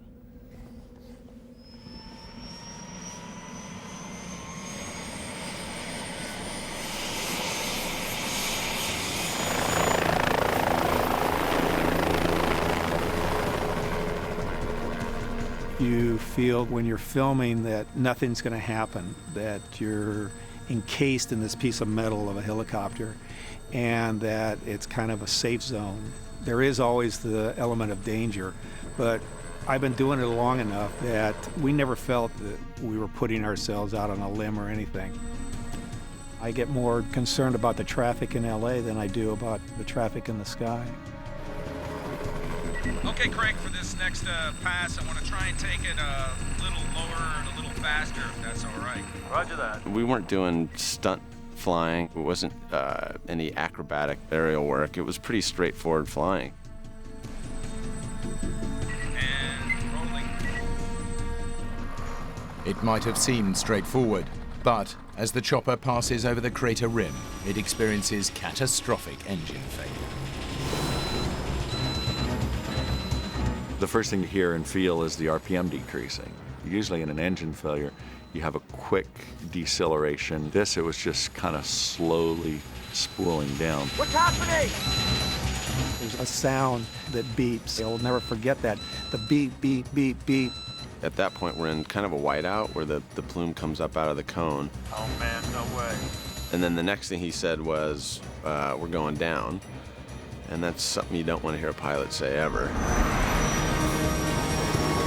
Sierra, hotel, engine failure, going down in the vent.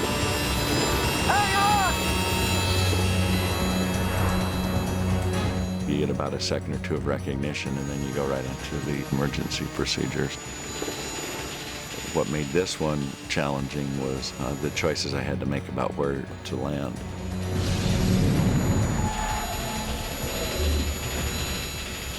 I really didn't understand totally the emergency procedures that he was conducting.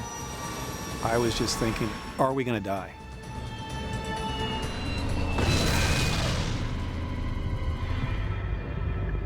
By a miracle, Mike, Chris, and Craig survived the crash, but their troubles are just beginning. They're surrounded by deadly pools of lava and choking in toxic gases. I wasn't even really sure where we were. I didn't realize we were inside the cone, inside the crater.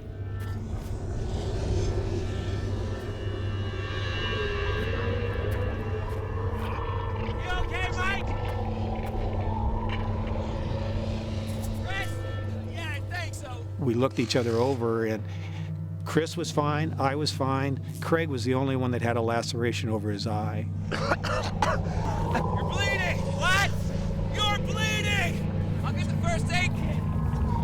Fortunately, we missed a steam crater by a couple of 100 yards, and we missed a lava pool. So of all the places in the volcano, it was probably the safest place, if you can call the bottom of a volcano a safe place.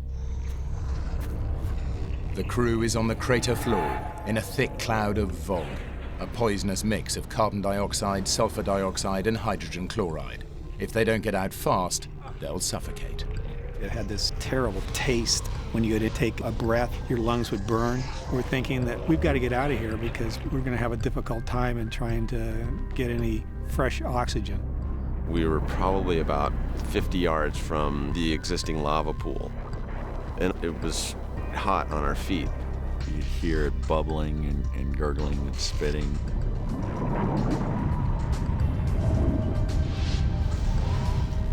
We realized when we're looking up, we're inside this crater. Oh my God, we got to get out of here. I'm gonna try the radio. Mayday, mayday, mayday. Mayday, mayday, mayday. Can't get a mayday out. There's no power. The helicopter's electrical system has been destroyed in the crash. With no radio to call for help, climbing out is their only chance of survival. We kind of explored going to the north, but that was near the live part of the volcano, and the air was really horrible that direction. Hey, this isn't working. Let's try climbing up. All three of us were in excellent physical condition. We thought that we could scale out the 300 feet and make it to the top to get back to safety. The inside of the crater is like a bowl, so it's less steep at the bottom, and then as it goes to the top, it gets steeper and steeper until it's basically a 90-degree cliff. The first 100 feet or so were pretty easy. After that, it became deadly treacherous. Ah! If you've ever picked up a volcanic rock, they're just sharp like needles. As you pull up on it, it starts to crumble and break away. As we're doing this, you're hot and you're sweaty from expelling all this energy.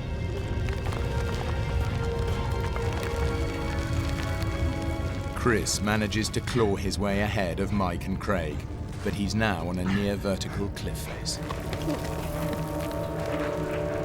There was a few times where I was grabbing, clawing at rocks, and I would knock some debris down. I just realized that I'd gotten to a point where it was so sheer and dangerous that I could easily grab onto something that gave way and I would fall. Don't come this way! I'm stuck! It's kind of like when you're a kid and you're climbing a tree and you get up and you can't go down, you can't go up, and so you just kind of hang on.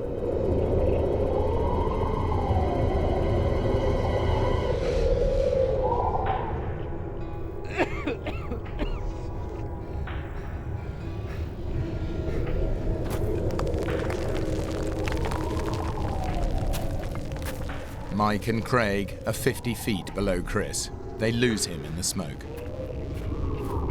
Chris! Where are you?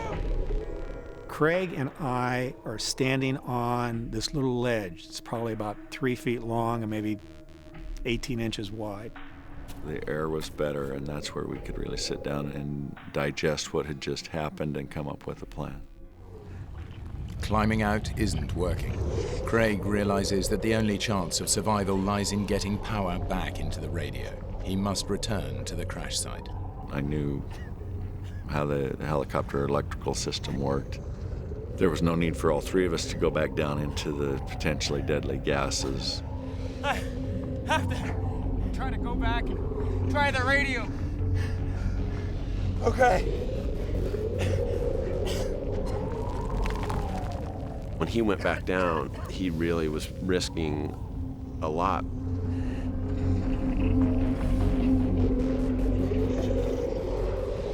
It's a long shot that Craig can get power back into the radio, but in desperation he starts to climb down into the dense, poisonous smoke. He disappears completely from Mike and Chris's view. And as Craig inspects the damage, he's overcome by poisonous fumes. He's got to get out. The bottom of the crater, the peril was horrific because of the air. I found this little cinder hill about 100 feet above the helicopter, and I could go there, and the air was almost breathable. It was still horrible, but the wind would blow just right, and I'd get a breath of air. There were several times where I would fall, and when you're suffering from lack of oxygen, you don't really know it or feel it, but all of a sudden you're stumbling, and obviously you're not thinking clearly. Eventually what I found was a camera battery. The camera that we were using uses a 24-volt battery, which is the same voltage that the helicopter electrical system uses. And I had just a pocket knife, but I was able to cut the end off of the battery cable, spread the wires, and strip them down, and using the camera battery, I set that inside of the helicopter and then used the normal plugs to wire into the overhead panel to get the electrical system to work the radio. Mayday, mayday, mayday! This is 2 Sierra Hotel! Can anybody hear me? Craig's repeated mayday calls are interrupted by scrambles for fresh air. I'd have 3 or 4 breaths at a time where I get no oxygen at all, and it was just gasping.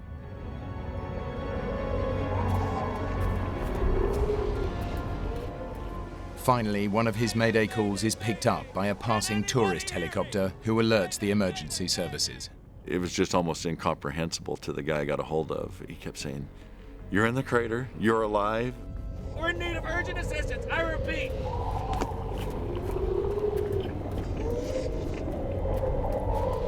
Mike! Chris!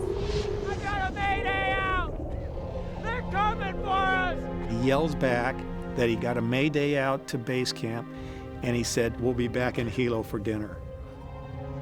He was coughing and yelling that he couldn't breathe, and he was having a hard time down there. Next thing I hear from Craig is, "Don't come down here, don't come down here. I can't breathe, I can't breathe, I need oxygen." And then we didn't hear anything from him again.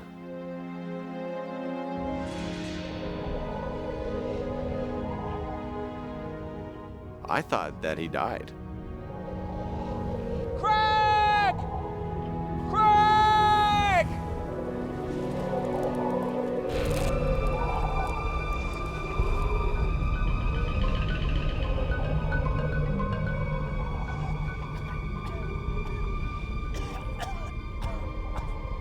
Craig has managed to get back on the radio and establish contact with the pilot of the rescue helicopter. They're on the rock face! On the southeast corner! No, I can't see you! Poor visibility makes it impossible to conduct an air rescue attempt, but the pilot helps coordinate a ground rescue team. The ground rescue team struggle through dangerous terrain, eventually making it to the crater rim, far from Mike and Chris. They can just make out Craig and the crashed helicopter through the Vogue. Can you make it over to where I'm standing? I was able to make verbal as well as visual contact with their lead climber. He felt that he needed to conduct the rescue from where they were, very near the lava flow. We need you to come over here, Craig. We can't go around there. I can't. The air's too bad. And I told him, if I come down to where you are, that it's a one-way trip for me. And it was basically 1, 2, 3, here I come. And then I took off towards him. Craig makes a desperate run towards the rescuers, but the dangerous conditions have forced them back from the crater rim. I looked up to the top, and they had disappeared and simply were not there. Are you there?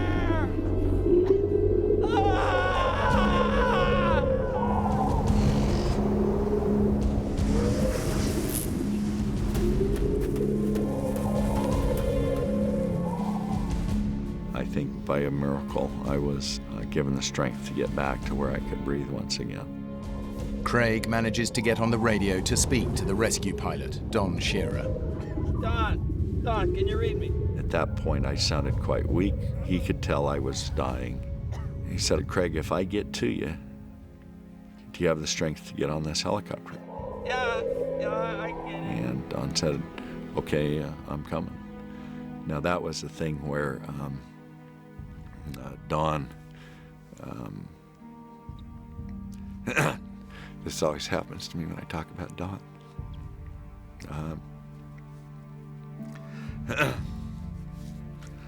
But Don made a life or death decision right then, too. Don, I can't breathe. All that Don knew is that I was dying, and he was willing to go for it. Don now lowers his helicopter down into the swirling clouds. He has zero visibility, and there's a real danger of the Vogue starving his engine of oxygen and causing it to fail. Mike! Chris! Get down here quick! There's a helicopter! But Mike and Chris can't hear Craig over the helicopter noise. There was a helicopter that we could hear that was getting closer and closer and closer, but we couldn't tell because we couldn't see it.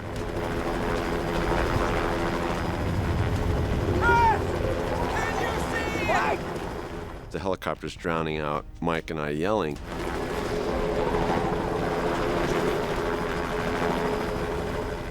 Don's now flying in visibility of maybe 5 or 10 feet. He can barely see the skid of the helicopter as he's picking his way to try and get to me. I think you gotta come north.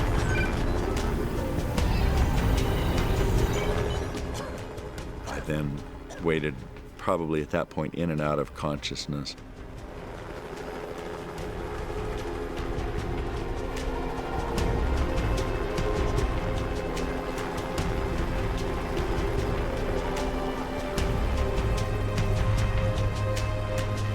There, I see you.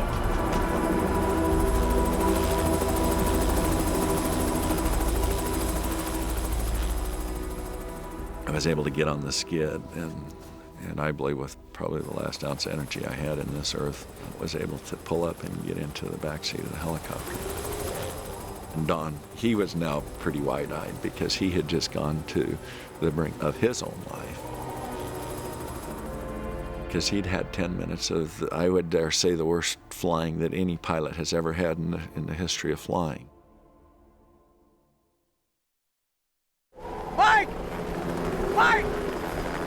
What's going on? For Chris and Mike, it seems like the helicopter rescue has been aborted. The helicopter was getting stronger and stronger, then suddenly started to fade and fade until it disappeared, and we heard nothing.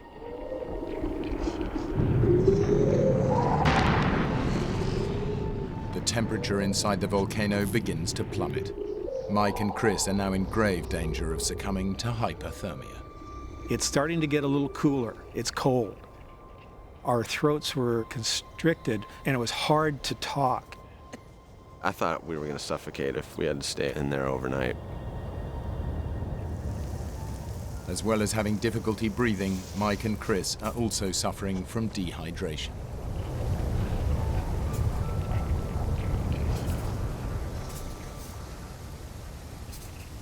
I would take my light meter and I'd turn it upside down and I would gather the moisture that was coming down.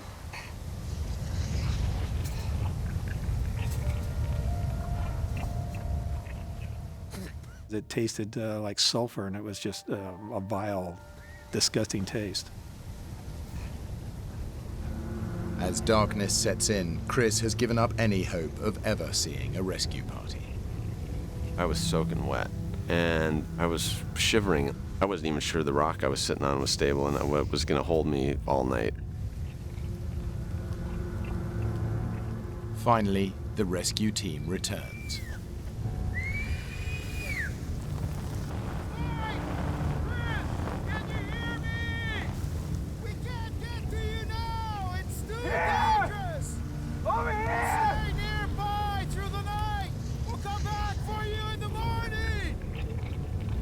It's a crushing blow.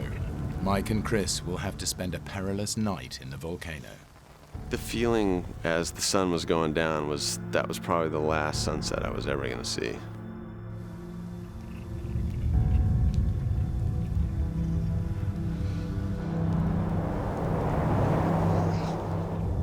It was really difficult to breathe. It was really difficult to keep my eyes open for more than a few seconds at a time, so I just kind of made a little tent out of my sweatshirt and just tried to breathe, shallow breathing.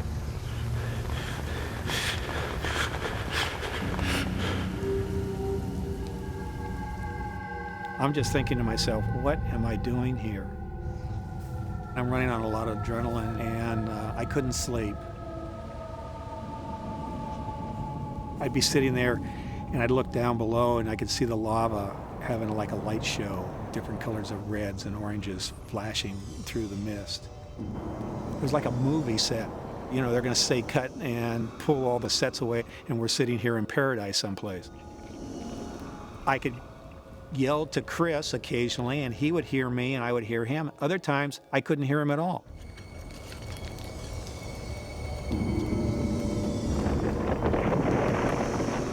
You could hear landslides all around us. Any moment, we felt like we could just be in the avalanche or just slide off the side of the cliff.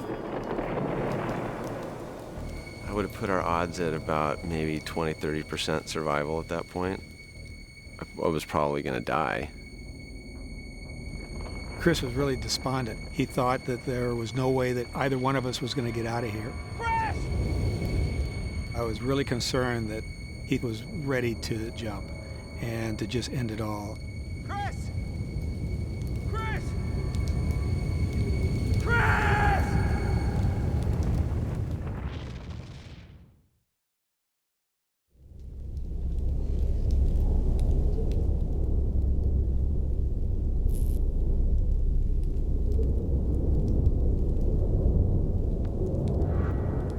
Mike and Chris have survived a terrifying night inside the Puuo vent, clinging to the unstable crater wall.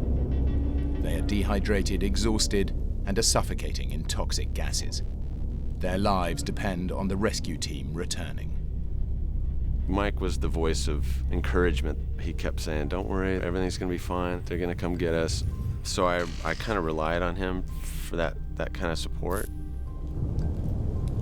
Bottom line is that I possibly caused his death because I was the one that told him, "Come on, jump in the back of the helicopter and go for a ride with us." We're sitting there and just waiting and waiting and waiting.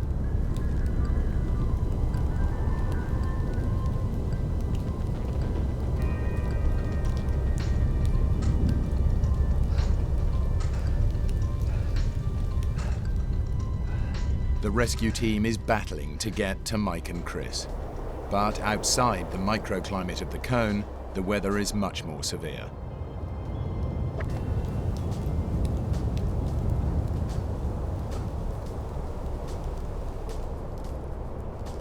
Despite the dangerous weather conditions above, they've made it over to their side of the crater. More to the left! The first one I saw was like about 15 feet away, and I couldn't believe that it was a rope. And then I thought, well, should I try for it, try to dive for it, try to go for it? No, it'll probably get closer. More to the left! The edge of the volcano is extremely unstable, so the rescuers are forced to stay back. They can't see Mike or Chris, and they can barely hear them.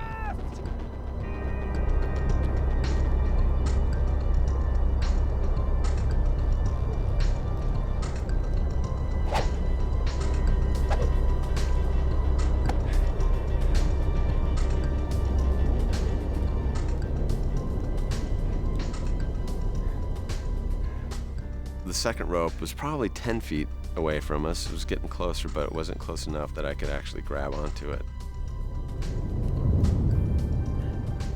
If I would have jumped for the rope and missed, then it would have been all over for me. And I really thought that they were getting closer each time. Here! To the left! So I thought, maybe the third time it would be right there that we could grab onto the rope.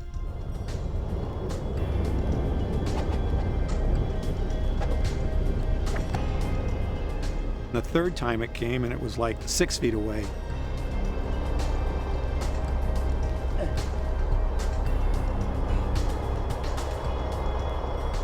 And I decided, okay, maybe I should dive for it.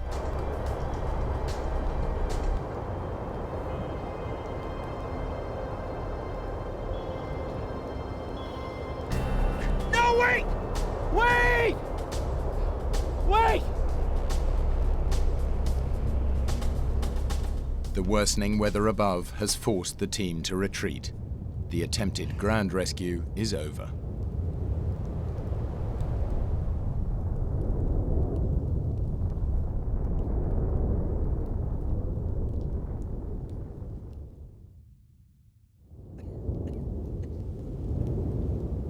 I had been sitting there for about 28 hours at this point and not doing anything but waiting to be rescued. So I just had to do something. I couldn't sit there anymore. Chris said to me, I have to leave. I have to try to scale out. And I said, come on, Chris, just stay put. We know that there's rescue people that know where we're at. It's just a matter of time. I was resigned to the idea that I was going to die anyway. So if I died climbing, at least I was doing something. Before I stood up and decided I was going to go, I actually went through and said goodbye to everybody in my family. My sons were like 6 years old and 4. That was really hard for me to sit there and dwell on how would they be without their dad for their whole lives.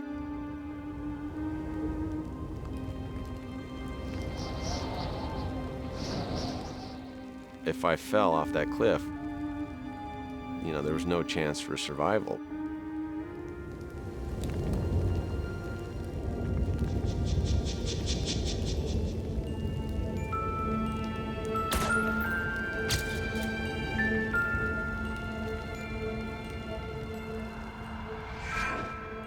I looked at the cliff again, and all of a sudden I see this path. It was the weirdest thing. I'm like, where has that been for the last 2 days?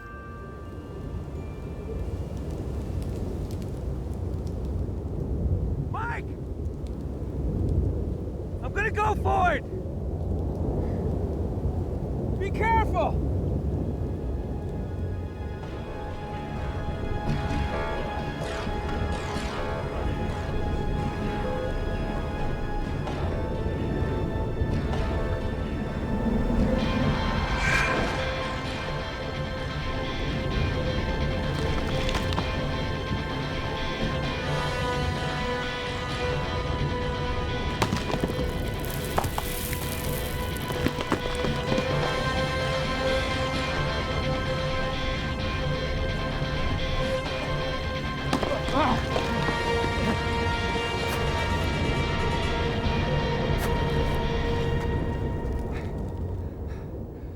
It was maybe 15, 20 minutes into his climb.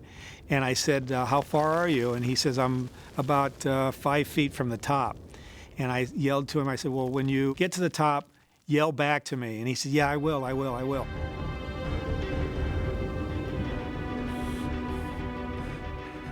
About 10 or 15 minutes goes by, and I don't hear another thing from him.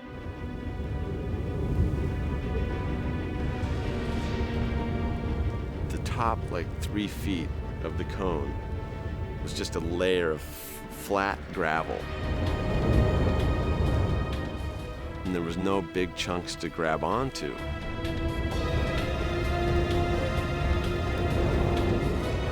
At this point, I can't see anything. It's zero visibility. I'm yelling at the top of my lungs, whatever lungs I have left. I can't hear anything. No response. I'm up on this cliff, you know, just towing rocks and looking straight down. And I thought, oh my God, I made just a horrible mistake.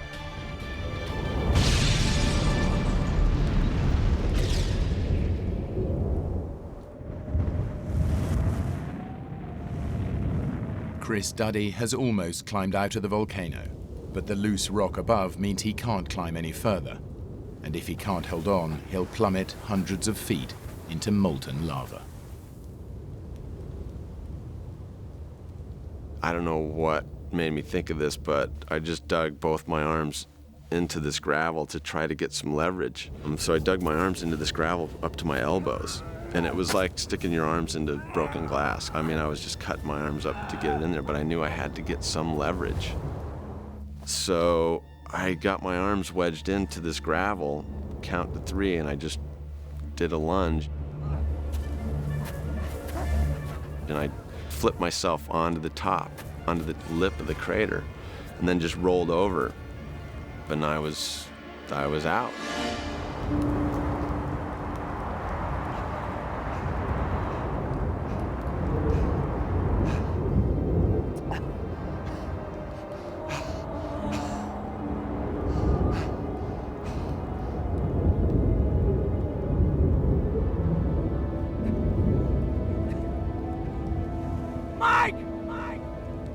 Mike, I made it!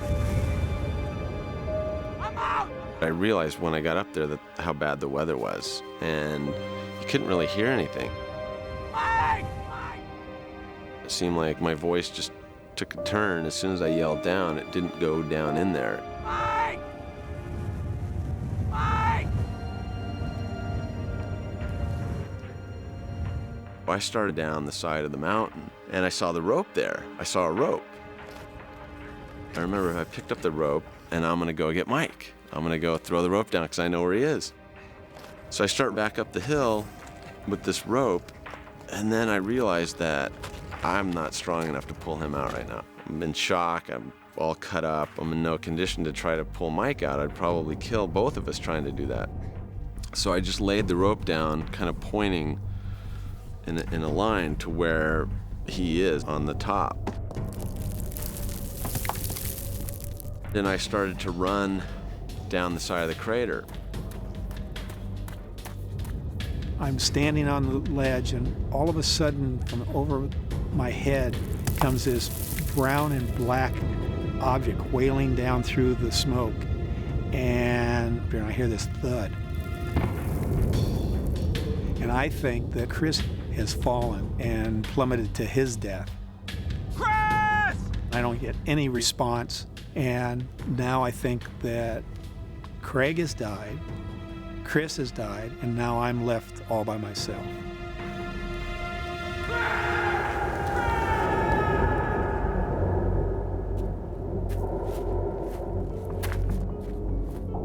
You know, the smoke was swirling around, and I was hyperventilating, and my adrenaline's flowing, and I wasn't sure where I was going, and I almost fell back into the crater. I was so disoriented because of the smoke swirling around.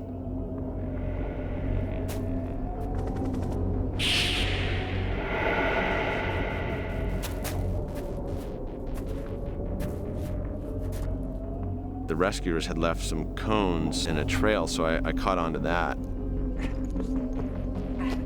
And and I came upon their base camp where they had stayed that night. But nobody was there, it was empty. The unpredictable weather has not only stopped the rescue mission, it's forced the team completely off the volcano.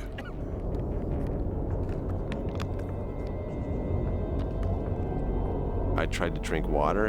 It wouldn't even go down my throat because my throat was so swollen. It was almost swollen shut.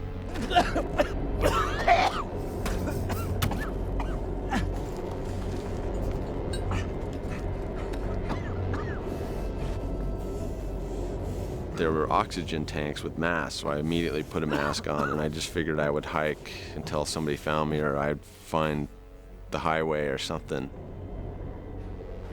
It's a 5-mile hike over desolate terrain, but Chris has an amazing stroke of luck when he's spotted by a passing helicopter. Hey! Over here!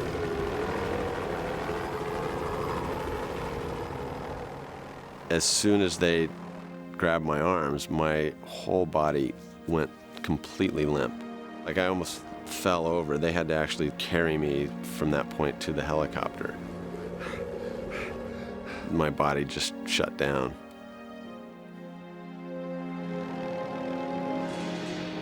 Chris tells the rescuers that Mike is still alive, but the extreme weather conditions mean they can't make another rescue attempt today. Mike Benson is facing a second night in the volcano.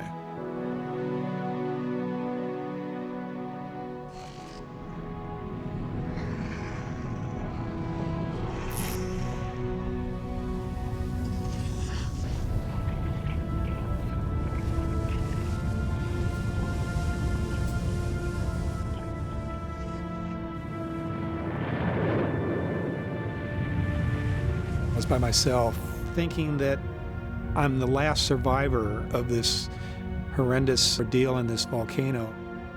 And I kind of just gave up hope for a while. I just thought that the only peace that I would get would be if I just passed away quietly.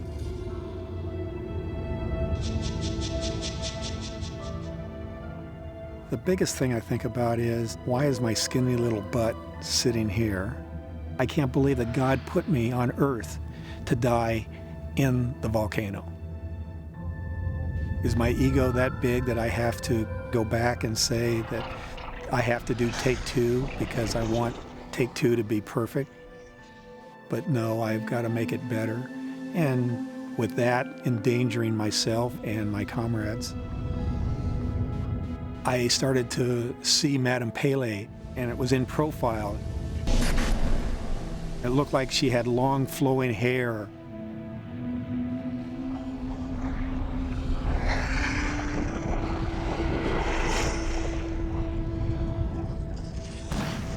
Probably around 3 o'clock in the morning, I felt like that there was nobody supporting me, nobody around.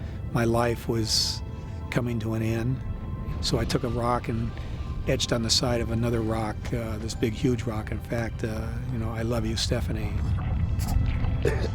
I just felt that the end was coming quickly and that there wasn't any other reason to live.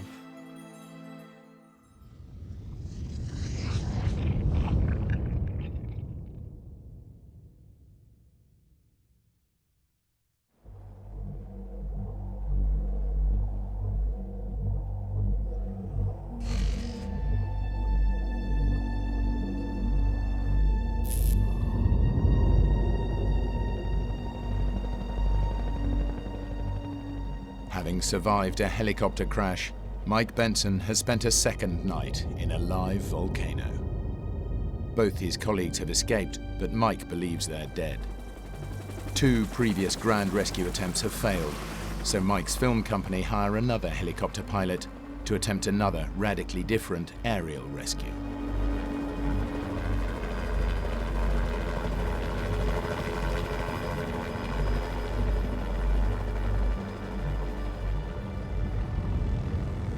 All of a sudden I hear this helicopter flying overhead, and I start to see the tail rotor.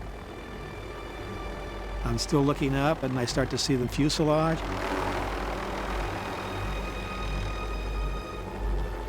And then a head pops out of the left-hand side, and it's the pilot, and he has this old beat-up Vietnam helmet on, and he's waving to me, and I'm waving frantically back to him. Hey! Benson, don't do anything stupid. Don't do anything dumb. I'll be back in about 15 or 20 minutes. I'm going to go get a piece of equipment and come back, and we're going to get you out of here.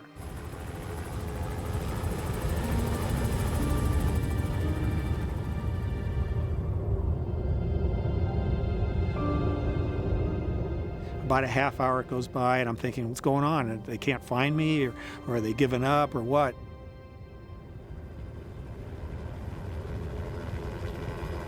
All of a sudden, I hear the helicopter, but this time I can't see anything. The visibility has gone to 0.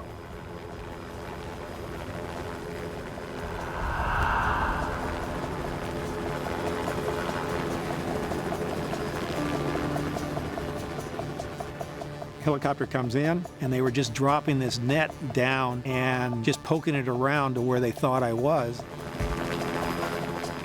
The second time I saw it was like 10 or 12 feet, and with that, it got lodged on this big, huge rock, and it got caught up in the net, and they thought it was my weight that was in the basket, so they powered up.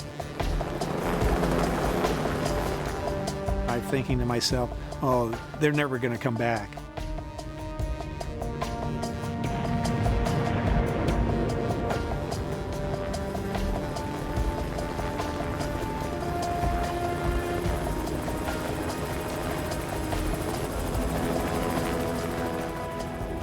This time it's like about 10 feet, maybe 9 feet in front of me out in the middle of space.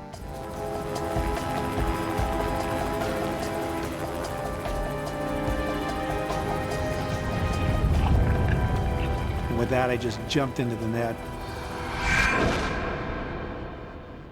They felt my weight on it, and they gave full power and took me up.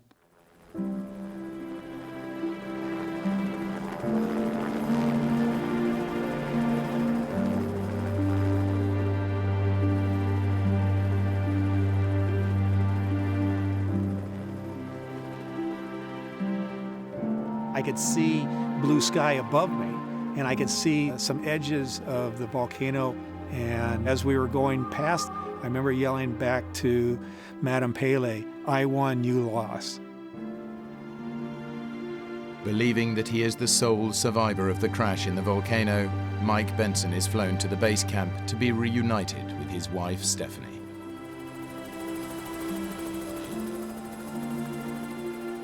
It's so hard to describe, to see the people that you love.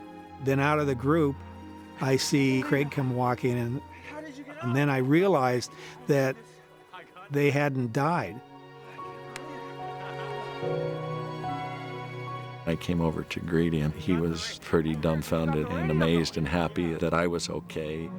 I just couldn't believe that he survived another night in that pit. I was so glad to be alive that I could literally have run a 5K. I had this much adrenaline being pumped into me. After test screenings of Sliver, Paramount Pictures decide to change the ending of the film. Everybody asks when they see the movie, well, there's nothing about the volcano in it. I said, I know, we changed it all. Everything I shot was for naught. Craig Hosking continues to fly helicopters and planes on major feature films and is one of the most in-demand pilots in Hollywood. For a long time, the volcano incident was on my mind a lot. The rescue, the way we did things, and I guess I got to see the core of myself a little bit too. Chris Duddy has risen up through the ranks of the film industry. He's now a director and producer. I don't worry that much about death since the accident, you know? I think you just gotta live your life and things happen. Mike Benson has shot major Hollywood movies. He still loves to fly and now has his own pilot's license. 2 other producers have asked if I wanted to go and do some aerial photography over Kilauea, and I said I don't want to test fate again and be put in a position that I might have to do take 2.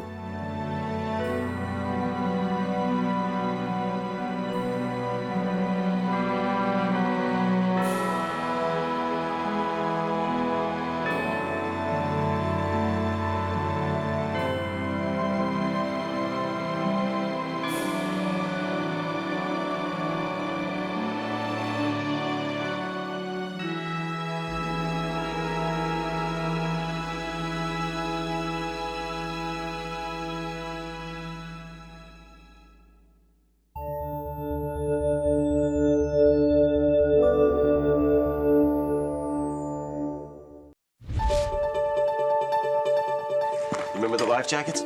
Two old school friends decide a fishing trip to Mexico would be a great way to repair their rocky relationships with their dads. Getting all this, Dad? Beautiful. I hadn't seen my dad in quite a while. I didn't have the kind of father-son relationship typically at that point in your life that you have. What promises to be the ultimate male bonding holiday soon turns into a nightmare. What did you do? Mayday, mayday, mayday. As they are forced to ditch their plane in the middle of the sea. As the dads struggle to survive the heavy seas, one son decides to strike out alone in search of help. Jim, I'm gonna try and make it ashore. On my own. I just remember feeling almost in awe at his bravery. But behind this courageous act lies a deeply personal mission. My dad never saw me as being a strong person, and I was going to show him that I could do this.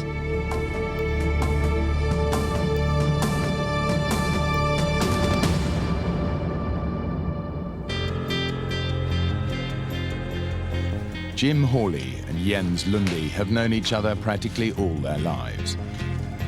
He's more like, almost like a brother, you know, somebody I could never get rid of if I wanted to. You know, we'll always be friends.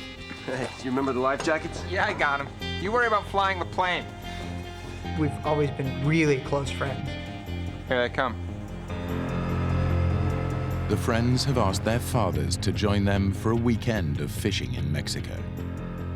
They hope that the trip will prove a turning point in their relationships. I hadn't seen Jens probably in 3 or 4 years. We kind of drifted apart. When I called my dad, I don't know that he put as much thought into, I'll get to hang out with my kid. Hi, Dad. And really just have that dad-kid friend relationship that I was looking for.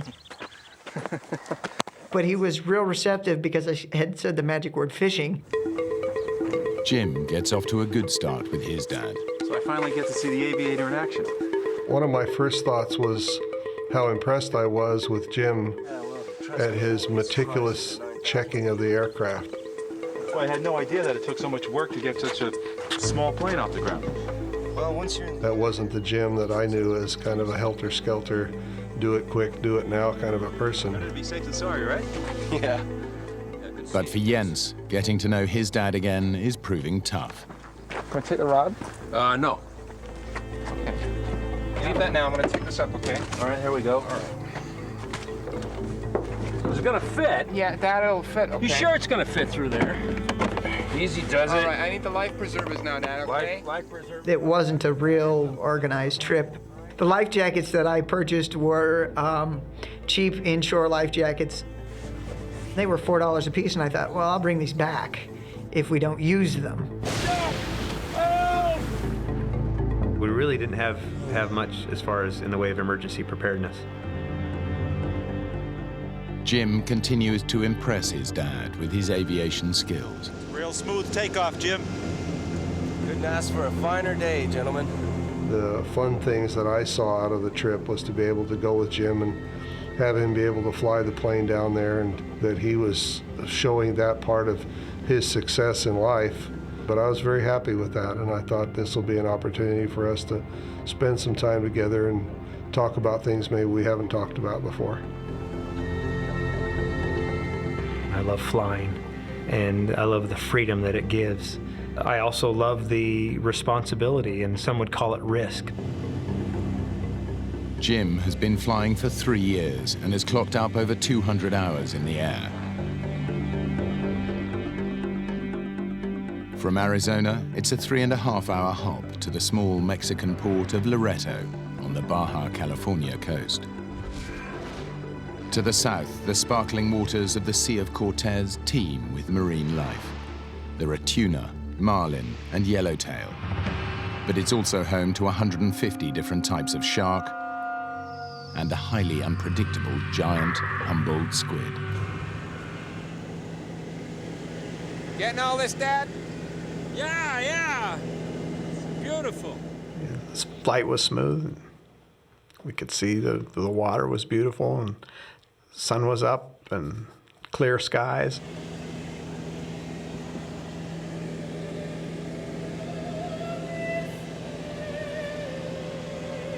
As I got ready to take a nap, I put opera on my Walkman to sleep to. It's real comforting, and it's a great opera, The Marriage of Figaro. 3 hours later, the plane is 30 minutes from touchdown, directly over the Sea of Cortez.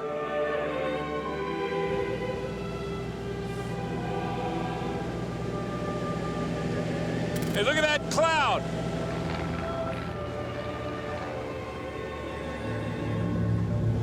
Loretta Tower, Mooney, November 201, Juliet Mike. I'm about 30 miles out.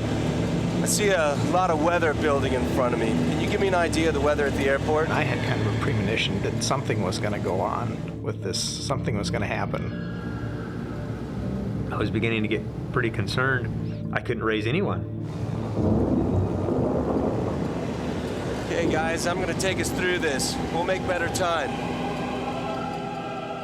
Jim thinks it's just a squall, but he's actually flying into a violent storm.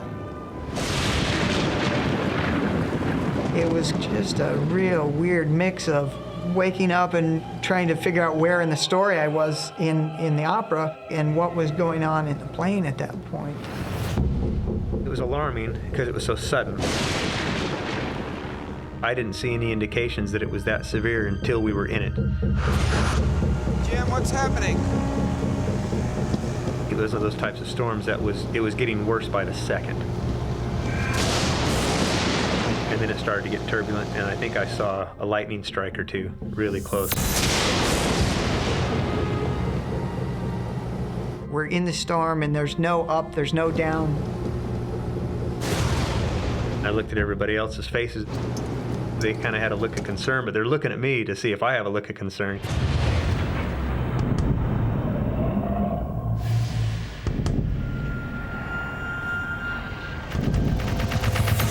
Take us up.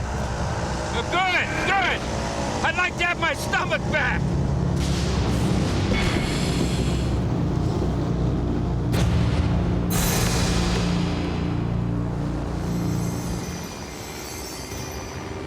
As soon as we were heading the other direction, the sky got blue, the turbulence stopped, the rain stopped. Everybody okay? I didn't think you felt the bumps in first class.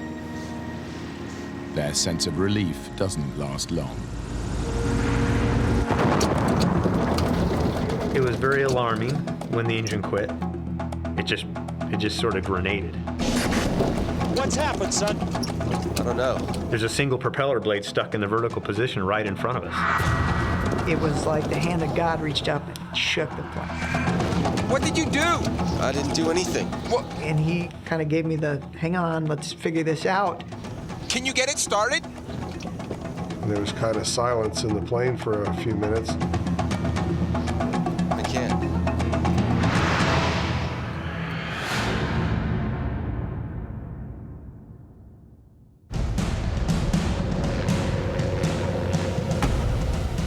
Jim and Jens's fishing trip to Mexico with their dads has gone terribly wrong.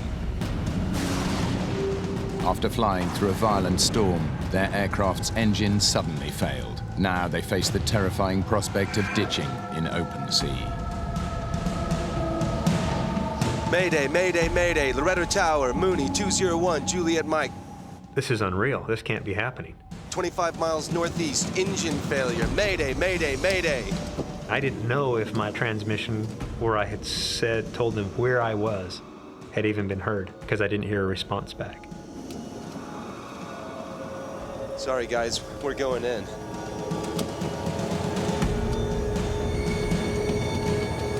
I could see part of the Baja shoreline.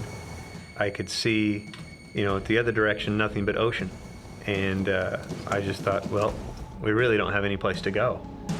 Okay, guys, I'm taking us back into the storm. The headwind will slow us down. Jim's plan to slow the plane down will help reduce their impact with the water, but it's a risky strategy. If the airspeed drops too far, the plane will simply drop out of the sky.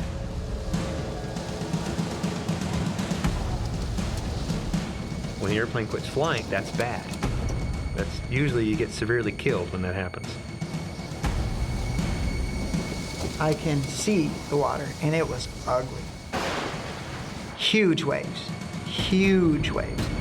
Unlatch the door.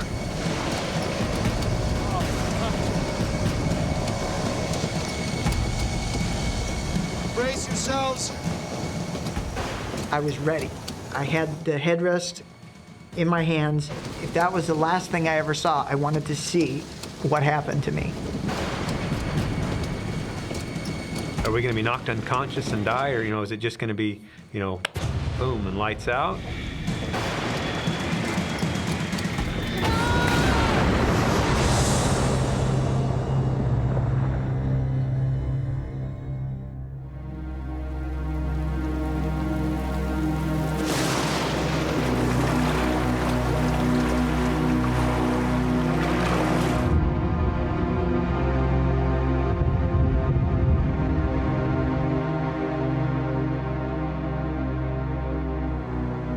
I realized that nothing had happened that I was expecting to happen. I was expecting the plane to cartwheel and come apart in pieces. We're alive. A plane was not meant to float. It was gonna sink. I was getting out of the plane. I opened the handle and kicked the door open. And I just undid my seatbelt and jumped out. Decided to better get the hell out of the aircraft. Jim was still in the pilot seat, and I was reaching in going, come on, come on, come on, come on, get out, get out, get out. It was so stormy. I mean, the wind was blowing so hard, the waves were so big and crashing, and it seemed like the sea was going to swallow anything, including us. The airplane began to sit lower and lower into the water within just a few moments. The men have no choice. They grab hold of anything that will keep them afloat and jump into the terrifying seas.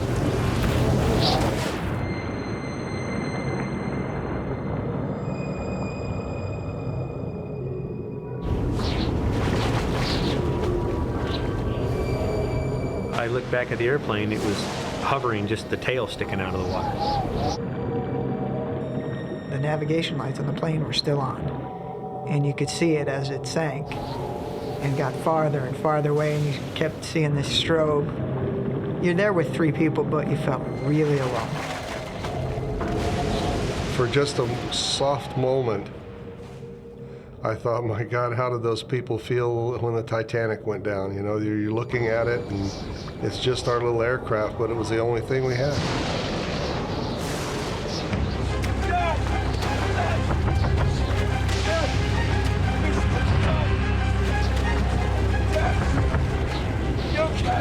He couldn't breathe, and the whole time he's trying to get his life vest on, and there wasn't anything we could do to help him.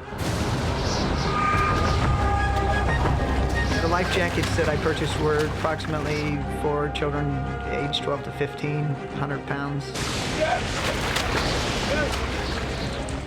Jens is bitterly regretting his bid to save money on life jackets. Jim and I were fine in the smaller life jackets, but our dads were not. Jim's dad, 58-year-old John, is the one who's struggling most. I was able to get my shoulders through the straps of the little life jacket, and it kind of ended up being on my back like a backpack. They may have survived the ditching, but their fight for life is only just beginning. The Sea of Cortez is over 90,000 square miles of open water, with barely any boat traffic. And it's constantly patrolled by dangerous predators like sharks and giant squid. But right now, the men face a more immediate danger.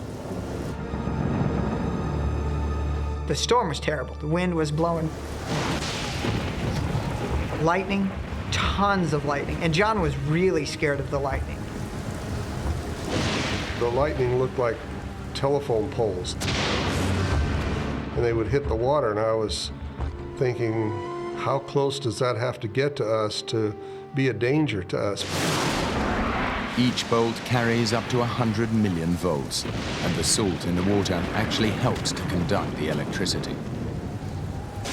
If a bolt strikes the water even several feet away from the men, the shock could still kill them. Okay. Jim is getting increasingly anxious about his father. My dad had now become very quiet. He was just sort of staring straight ahead, almost like he's in a daze. It's an hour since they ditched, and their situation is becoming desperate.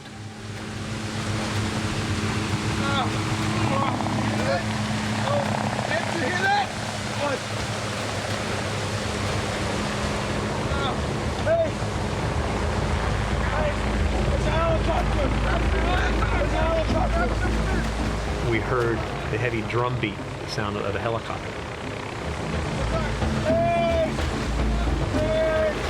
It was just, it was the most beautiful sound I'd ever heard. Jim's mayday call did get through after all. We had swim fins that were yellow or neon green. That was all we had.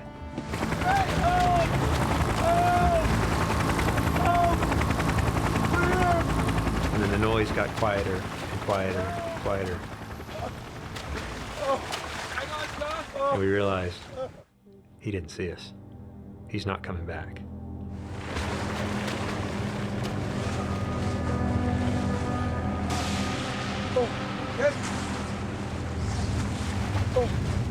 How much investment does it take to have some flare guns?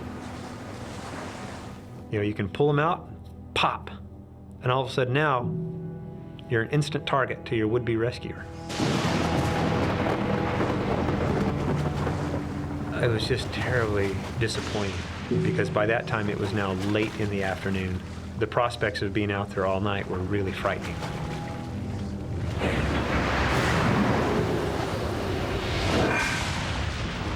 John is losing his fight to keep his head out of the water. The waves kept crashing over the top, and I swallowed a lot of salt water, and everything I had came up. It just made me violently ill. Dad! Are you okay? I just was totally out of control, and I felt in my mind I'm losing control of the situation.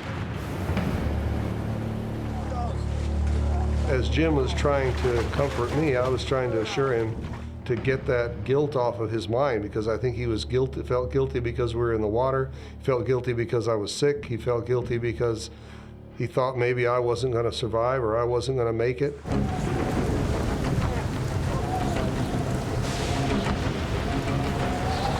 Stop swallowing, Mark! It was frightening. It was very frightening. I didn't want to watch my dad die, especially didn't want to watch him die just because of, you know, drowning or asphyxiation right there in front of us, and there's nothing we could do about it.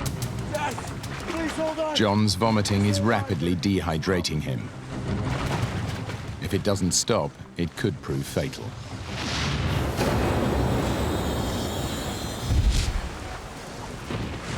As his friend's father continues to deteriorate, Jens reaches a decision. I was worried about John. I couldn't handle watching John die. I didn't want to be there for that. Jim! Jim!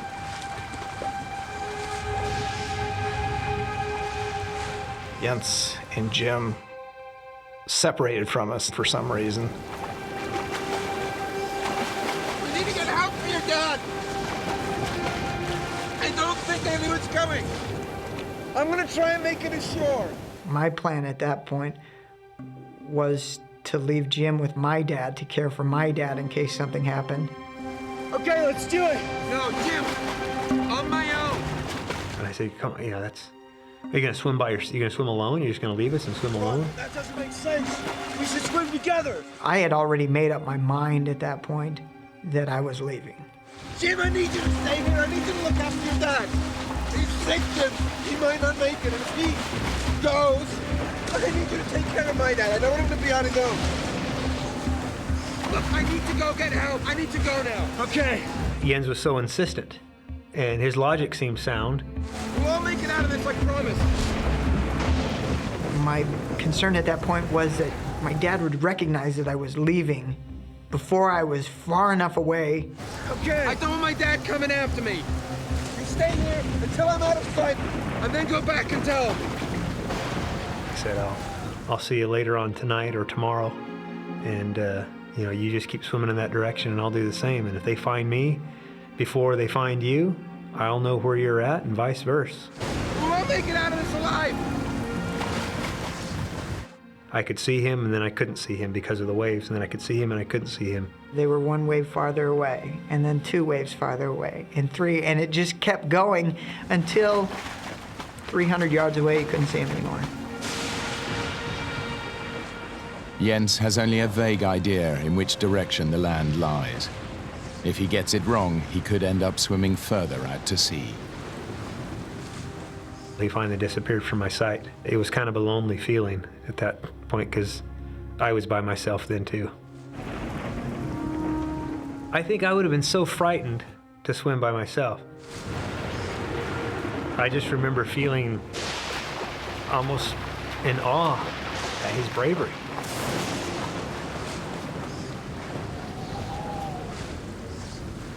It was just a very brave thing to do.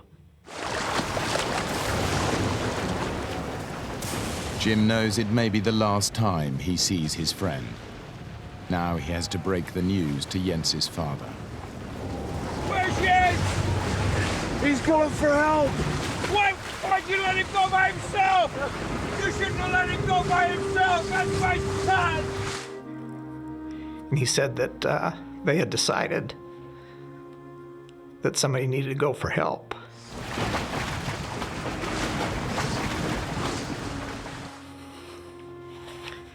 And since Jens is probably the strongest swimmer of all of us, he took the swim fins that Jim had on. My dad never saw me as being a strong person, and I was going to show him that I could do this, and he couldn't. It was that.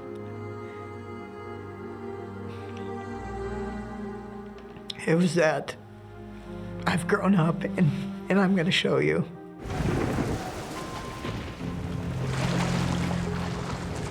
Jens is swimming in the right direction, but what he doesn't realize is that land is 10 miles away. An almost impossible swim through such heavy seas. Even if he makes it, a treacherous reef blocks his route to shore. The men have now been in the water for 8 hours.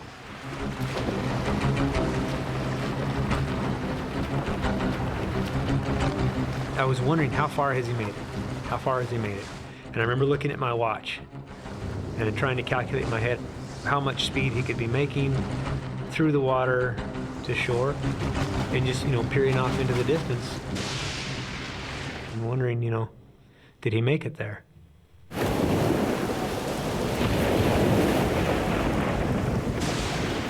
Jens is making slow progress. He has no idea how far away land is, or if he even has the strength to make it there alive. I was just done. I didn't feel that I was going to be able to actually make it to shore at that point, because I was fighting these waves and just, you'd swim uphill and then downhill and uphill.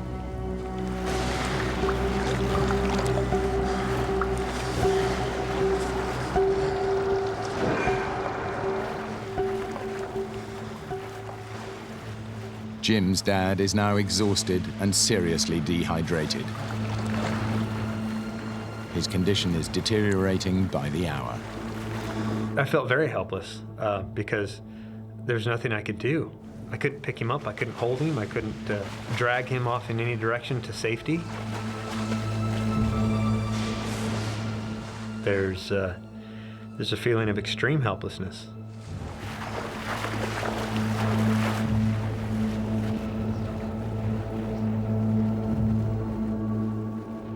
As night falls, an exhausted Jens swims on.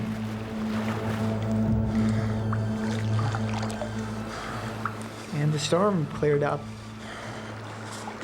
and I could see stars.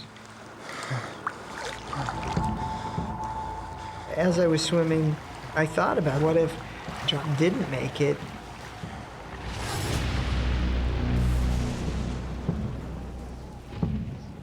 There was a shooting star, and you always hear that that's the representative of an angel, and I thought John had died.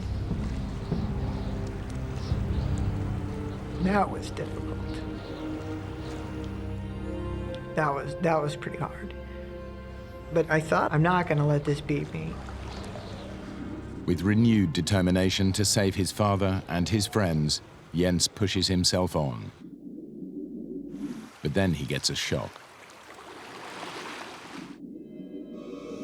I felt there were things around me, and I started feeling kind of pinprick sensations every once in a while and could not figure out why that was happening. Jens realizes, to his horror, that he is not alone in the water. Jens has ditched in the Sea of Cortez with his best friend and their fathers. In a desperate effort to save them, he struck out alone for the shore. We had to let somebody know that we were alive and that we needed to be rescued. As night fell, the storm subsided. But Jens still has many hours swimming ahead of him before he can reach land and raise the alarm. I'd been swimming for nearly 6 hours. I was thirsty, really thirsty. Exhausted, Jens faces a new ordeal. A swarm of stinging jellyfish. It felt like when your hand goes to sleep or your foot goes to sleep, just in little spots all over.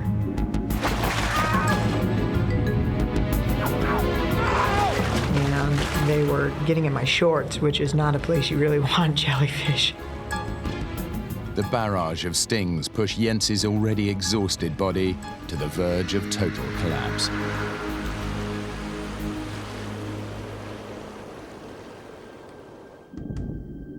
Out in open water, John, Jim, and Bill wait.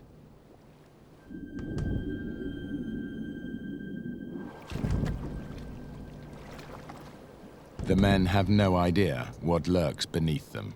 We didn't talk about what dangers in the water. We were in the water, there was no way to get out of it, so if I began worrying about it or talking about it or creating a situation in my mind, I thought, well, that's not going to be good.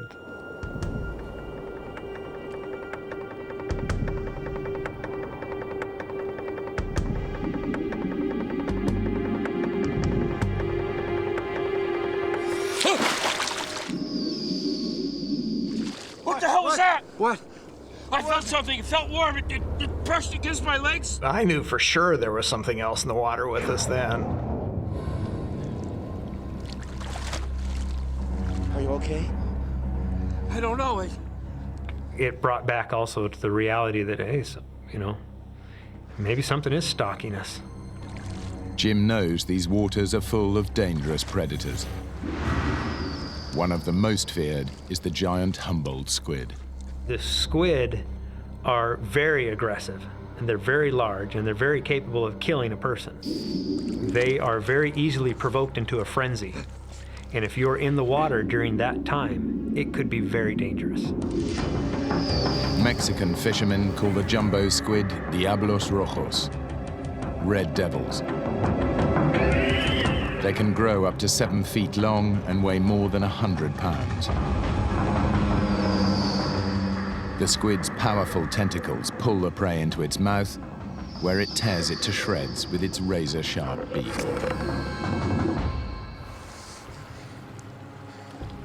Whatever was stalking the men has gone away for now. All they can do is pray it won't come back. Jens has been swimming for over 10 hours. He's almost no strength left and is close to despair. That's when I started hearing something. And couldn't really figure out at first what it was that I was hearing. and would stop and just be as quiet as possible and try to control my breathing and try to slow down my heartbeat so I could hear this noise that was happening every couple seconds.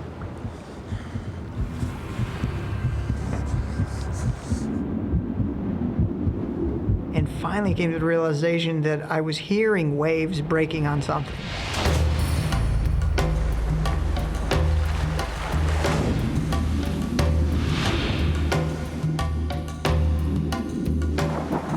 And the closer I got, the louder they got. And still couldn't really guess or tell what I was swimming towards.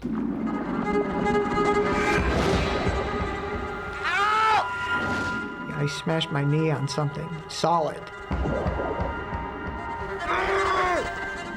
It cut me right where my knee hit the rock.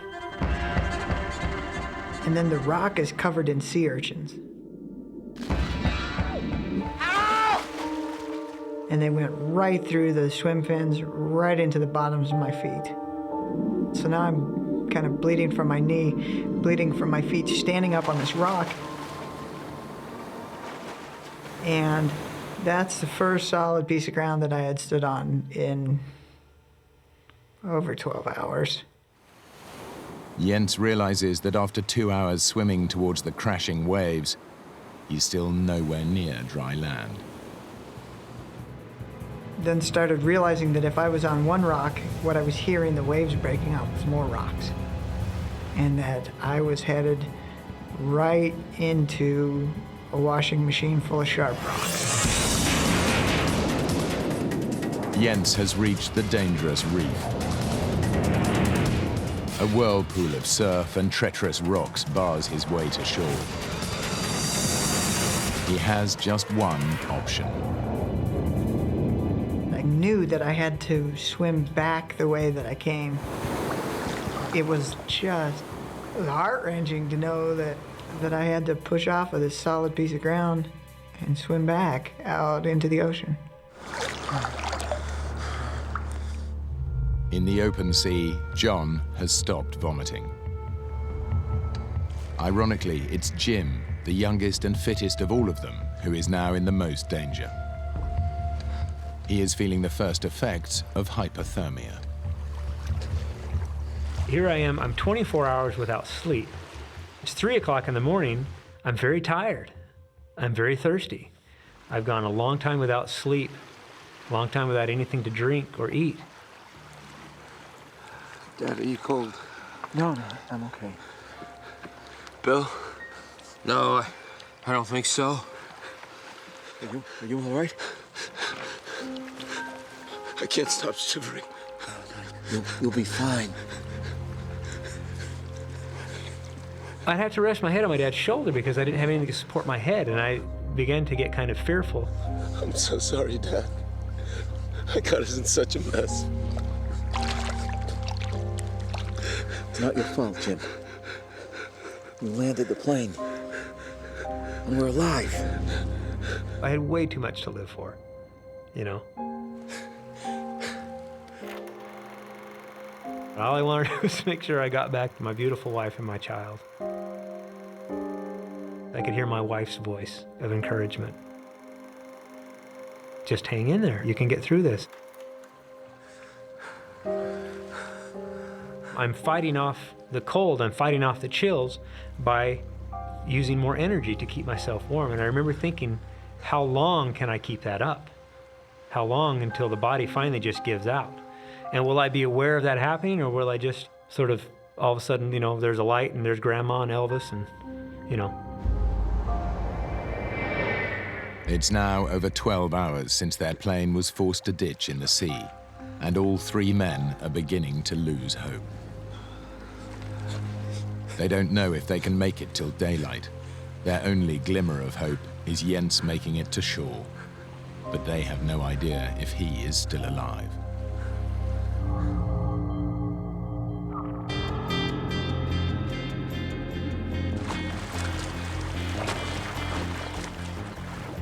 Jens is still struggling to find his way through the hazardous reef. Finally, after 2 hours, he sees something. It was just, it was amazing. As I swam farther and farther south, I saw a light on the beach. It was a Mexican fisherman that had camped out on this beach. He doesn't get the reaction he was expecting. The fishermen are wary.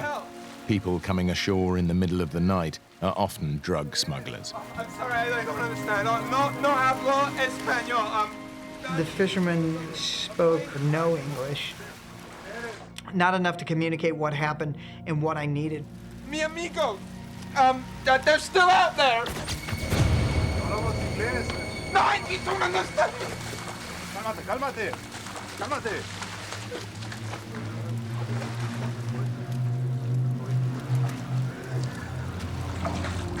And when I finally realized that we weren't going anywhere, I was just done. And just started crying.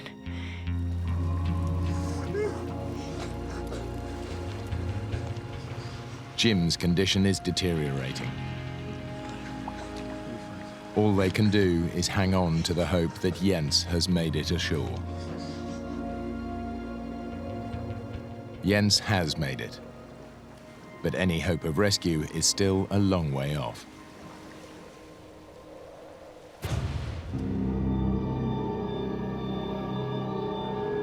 Dawn. The warmth of the sun brings some relief to the 3 men still lost at sea. They are lucky to be alive, but their situation is still bleak. As the sun got up higher and higher and we could see better, there was a very ugly reality of really how far offshore we were. They're beginning to suspect the worst, that Jens never made it to shore and no rescuers are coming. I'm thinking, we ought to hear something, we ought to see something, but there was nothing. They're not looking for us. Jim faces a dilemma. His dad and Bill may not survive an arduous swim, but the longer they wait, the weaker they will get. And predators are still an ever-present fear. He decides they must swim west and hope to hit the Baja coast. I realized by letting go of the ice chest, we could make so much faster time. We could reach shore so much faster. But the older men are fearful. They're thirsty, dehydrated, and very tired from their long ordeal. Dad, Bill, let go of the chest. We can swim much faster without it. And I remember the look on my dad's face. Once he let go of that ice chest, he had to let go of it mentally as well as physically.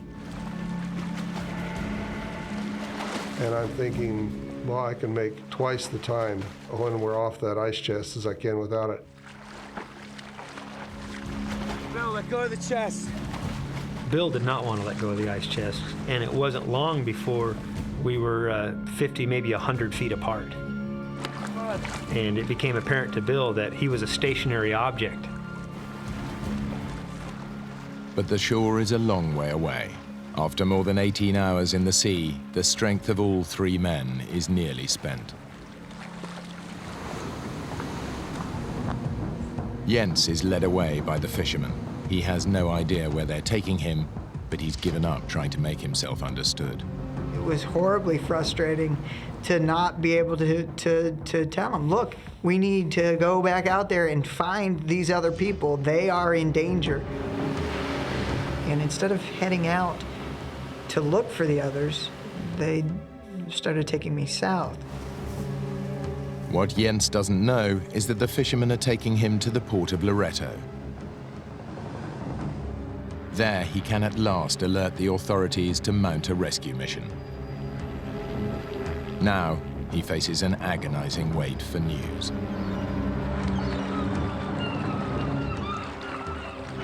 There was a curious bunch of seagulls. They would come out and kind of hover over us and then fly back to shore. I think they were monitoring our progress or seeing if one of us was going to die so they could get an easy meal. But I remember one of the seagulls came so close to me, I actually swung at it with my hand. The 3 men have been swimming for hours, and now Jim worries that his dad is pushing himself too hard. I remember my dad behaving odd. My dad wanted to get to shore or die trying. He was focused like a laser beam on getting to shore. I gave up in my mind that they were looking for us. I didn't believe they were looking for us. I felt like we had to get to shore.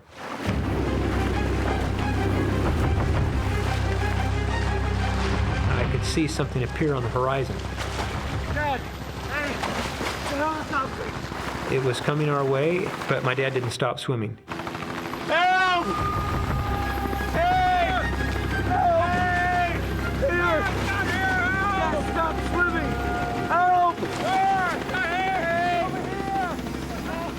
Help! We were all waving and screaming and hollering and everything in the water. Help! Hey! Help! It circled around us. We're here! We're here! Help! And then as soon as it circled around us, it headed off back from the direction which it came.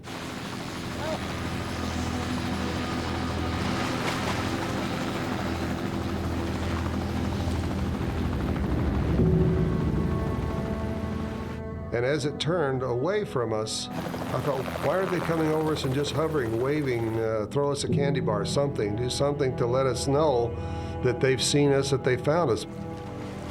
We thought for sure we were going to have to do our own rescue and go on into shore on our own, that nobody was going to take care of us.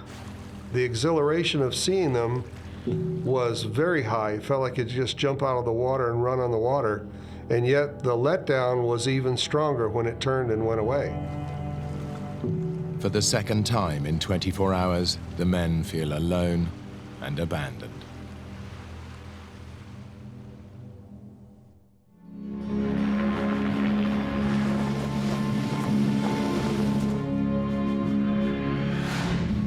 While Jens waits for news, he has to make the toughest call of his life, to Jim's wife. And he doesn't even know if Jim is dead or alive. She answered the phone, and I gave her, "Hey, Cheryl, how you doing?" Hey, Cheryl, how you doing? She said, I'm fine." This might not shock you, but things didn't quite turn out the way we planned. And she said, "What do you mean?" And I said, "Well, we had to ditch the plane in the ocean." And she said, "Where's Jim?"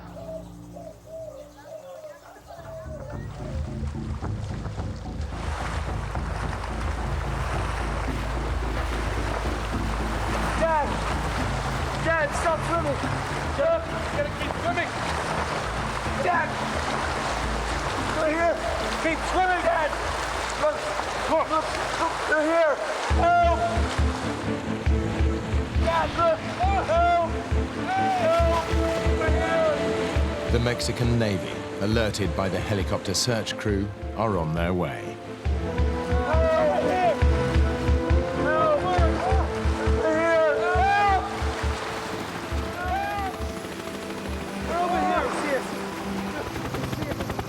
Jens' epic swim has saved their lives.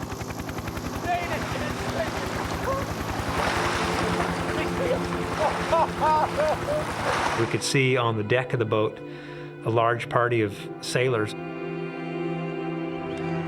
They were so happy to see us in the water and see us alive. I think they were happier than we were. And a lot of their missions, all they found was bodies. And some of the young sailors were crying. There was a great feeling of relief, but there was also a fearful moment. Even though now we were rescued, the thought recurred to me, what about Jens?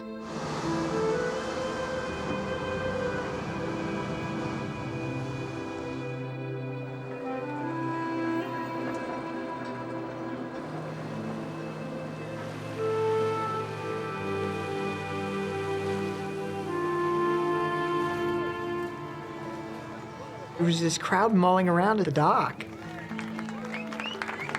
And all these people that were there waiting just started clapping. And they all were kind of looking at me, looking in my face. It was kind of that's the guy. Up until that point, I didn't realize that I was that guy. I could see Jensen walking towards us. There was my buddy. It was a great moment.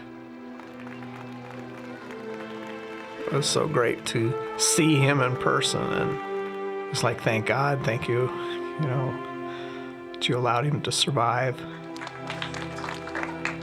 And Jim was the first one off the boat.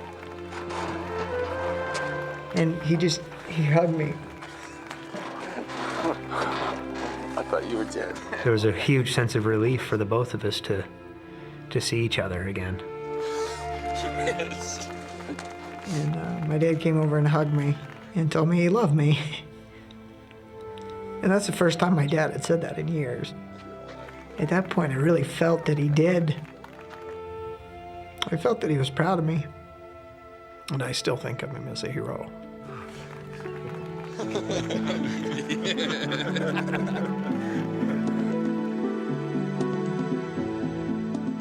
Jim and his father have since been back to Mexico to go fishing. And Jens and his father now stay in regular contact. Despite their ordeal, Jim and Jens still go flying together. Why the aircraft's engine failed is a mystery that has never been solved.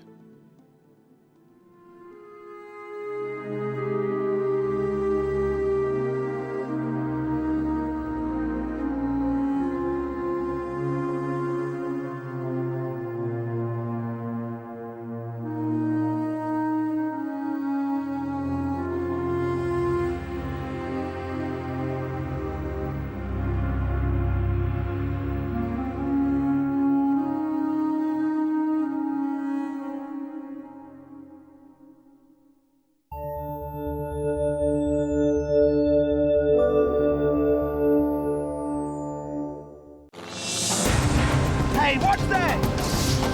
When a plane full of executives develops engine trouble over the Kalahari Desert, Put your head between your knees! an enjoyable business trip becomes a journey to hell.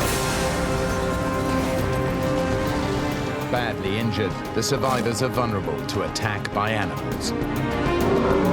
As two men trek out into the hostile wilderness to find help, this was the lowest I've felt in my life. Time is running out for their injured friends. You have to come to terms with reality. I think we're going to die.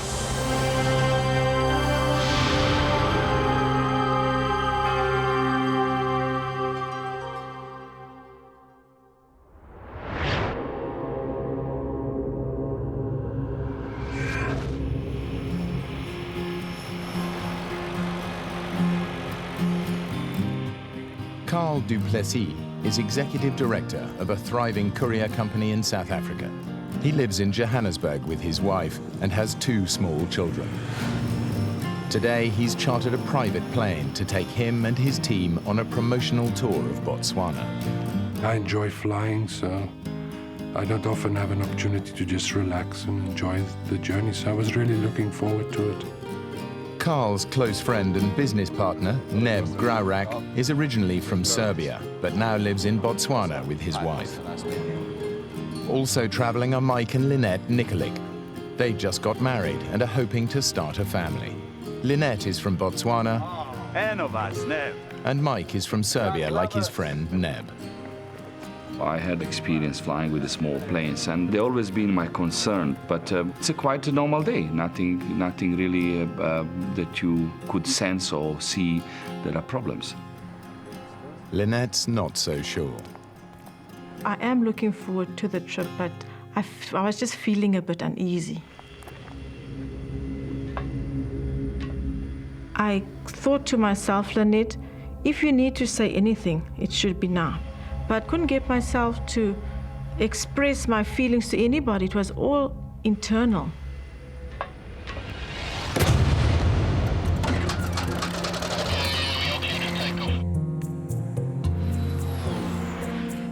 The These entrepreneurs are used to the advantages that come with success. Today, their chartered plane is taking them from the capital of Botswana, Gaborone, to the small town of Maun, 600 miles away. It's a 2-hour flight which will take them across the vast expanse of the Kalahari, the desert whose very name means the Great Thirst. Guys, help yourself to some soft drinks in one of those coolers. And where's the champagne, caviar? We're having fun. I'm sitting next to the pilot and I'm really enjoying the flight. And behind me, Mike and Nanette's just talking. So it was quite a jovial atmosphere. An hour and a half into the flight, Lynette is still uneasy. For some reason, I was becoming claustrophobic. I'm not enjoying my flight. I'm looking out and wandering and looking. Don't worry. We take a big plane back, huh?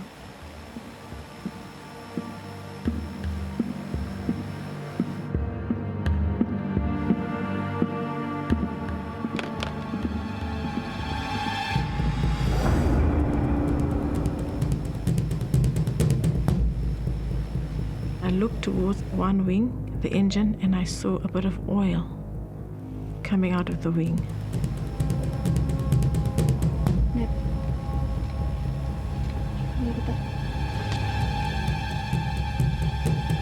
Costa! What? There's oil coming from the engine. First of all, there were drops, and then it becomes a proper brownish line. Pilot Costa Macandonatus tries to reassure the passengers. It's nothing serious. Just sit back, keep your safety belts on. Without oil, the engine will seize up and could catch fire. Costa has no choice. Hey, what's that? Mike. It's just a precaution. I had to shut off the port engine. The plane should be able to fly on one engine. But in the African heat, the air is thin, and with a full passenger load, it begins to lose altitude. We need to make a precautionary landing. Costa radios the control tower to get his coordinates so he can find a landing strip nearby. What are they saying? You can't pick us up on the radar. Just look for a landing strip. There's nothing out here. You've got to keep on flying.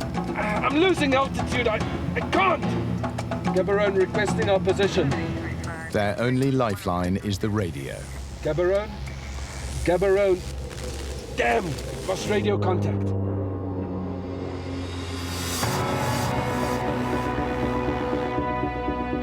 Costa knows he's going to have to crash land. I took Mike's hand, I took Ned's hand, and I said, God, I'm just asking for safe passage.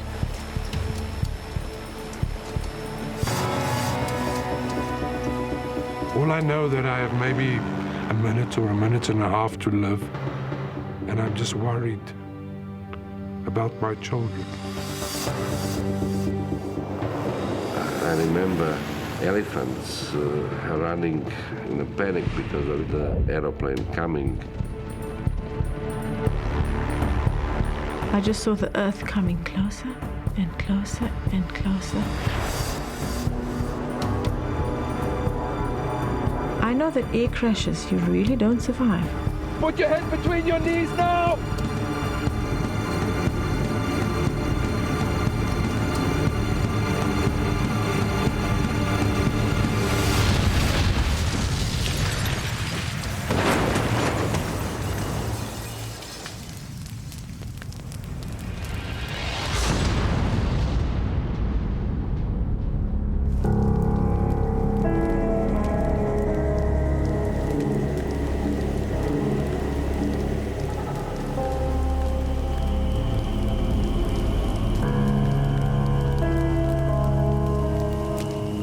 The impact should have killed them all.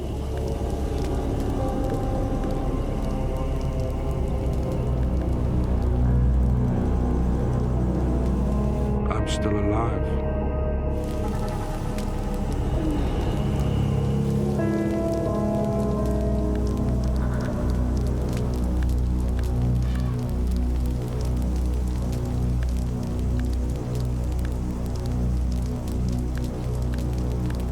I open my eyes. I see my wife, she's burning. The metal's burning me! Help me, Mike! When I touch that belt to unbuckle her, I realize it's very hot and I burn myself now. The plane's leaking fuel tanks could explode at any moment. We need to get out of that as quick as possible.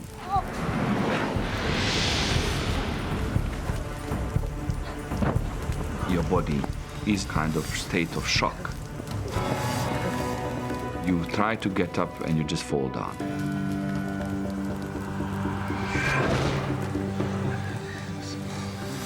Guys, where's Neb? We realize, but there is no Neb. Where's Neb? It's in the plane. Neb, he's there. Still in the plane, let's get him. We are panicking because we don't know how fast the aircraft's going to burn.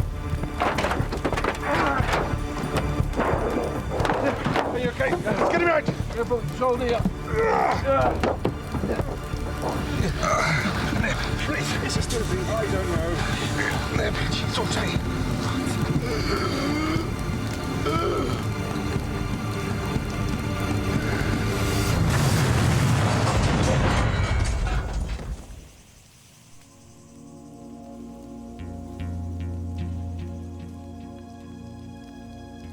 The survivors are shocked and injured.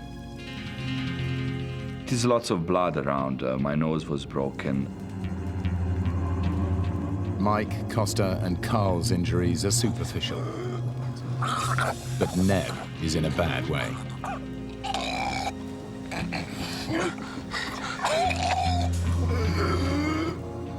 The pain was unbearable because, particularly of the ribs. Please, breathe. Just breathe. Just breathe. And I actually couldn't breathe. Lift me up. Lift me up. Okay, I've got you. I've got you. I've got you. Let's take him to the tree. Over there. Neb has punctured his lung. He has to prop himself up in order to breathe. I couldn't lie down. I had to stand most of the time. And I was hugging the tree. Lynette sustained multiple injuries in the crash. She has damaged her spine. I couldn't move. I couldn't move my legs. As soon as I tried to lift myself up, for some reason I would feel dizzy and then I'll be forced to lie down. And her left arm has been so badly burned that the nerves have been destroyed. I didn't feel any pain. There was no pain at all. I was just worried about the fact that I can't get up. I can't do anything. She needs immediate medical attention.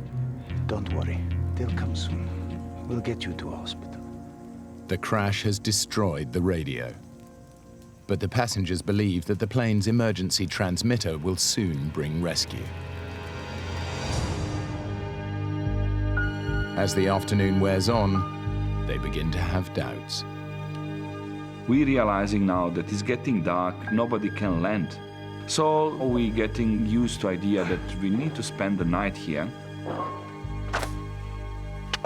Almost everything that might have helped them survive a night in the bush has been destroyed.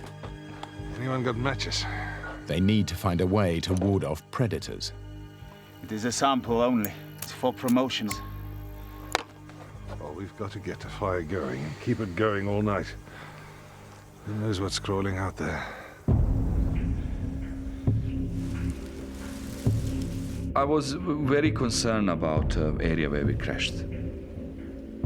When I look at those trees, I was thinking this is a perfect area where leopard is living. It's a very dangerous animal. Lots of hyenas, lots of elephants, lions. It's a really wild area.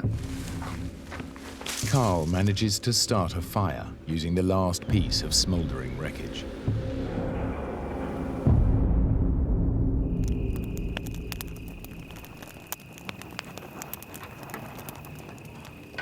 The pilot and the executives prepare themselves for a terrifying night in the bush. They know it's a dangerous time.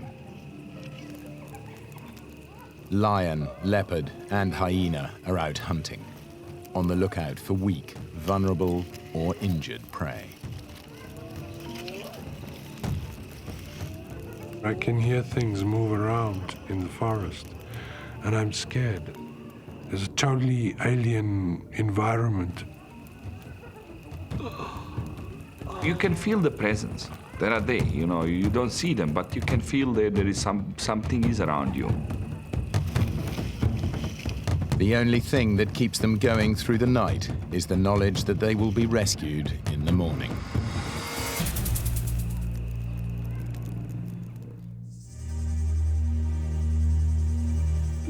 Neb is exhausted. He hasn't been able to lie down or sleep all night. Hey, it's time for the rescue. The fire has done its job. It's protected them from the perils of the night, but the heat of the day brings the bush's biggest killer. The morning came, and thirst. I wanted water. It was something that I needed desperately.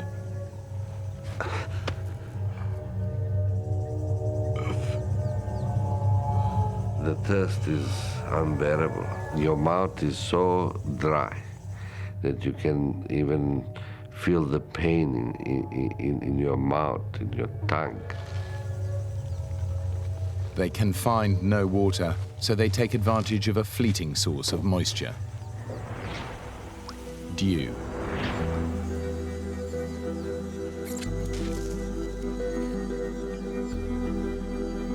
You get a little bit here and there, a couple drops, but it's not enough. In no time, the African sun evaporates their only source of water. All they can hope for now is that rescue will come quickly. We're under the impression that there's an emergency transponder unit in the tail transmitting our position. So if people look for you, that they will be able to find us. I can hear a plane.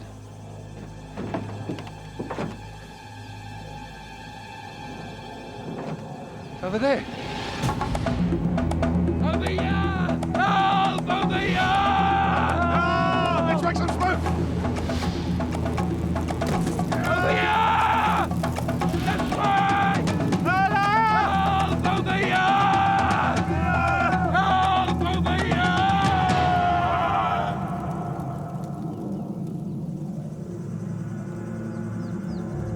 Over here! But it's not a rescue plane. We look up, it's very high, and it's clear that it's never going to see us.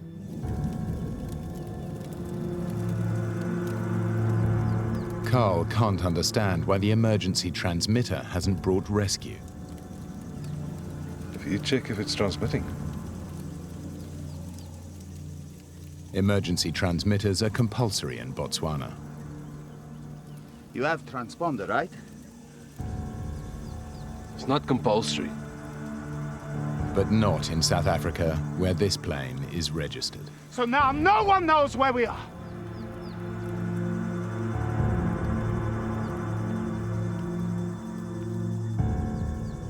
We're realizing now that things are not so straightforward as we thought.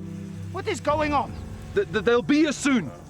Their only hope is that planes will search the flight path and spot the wreckage. But as the morning drags on, there is still no sign of rescue. I find it very strange that nobody's looking for us. And what goes through my mind is this absolute feeling of being stranded, of being just total desolation. Realizing that time is running out for Neb and Lynette, Carl decides he's got to do something. At this stage, I make a decision that I'm going to walk, to go and look for assistance. Mike. What's up?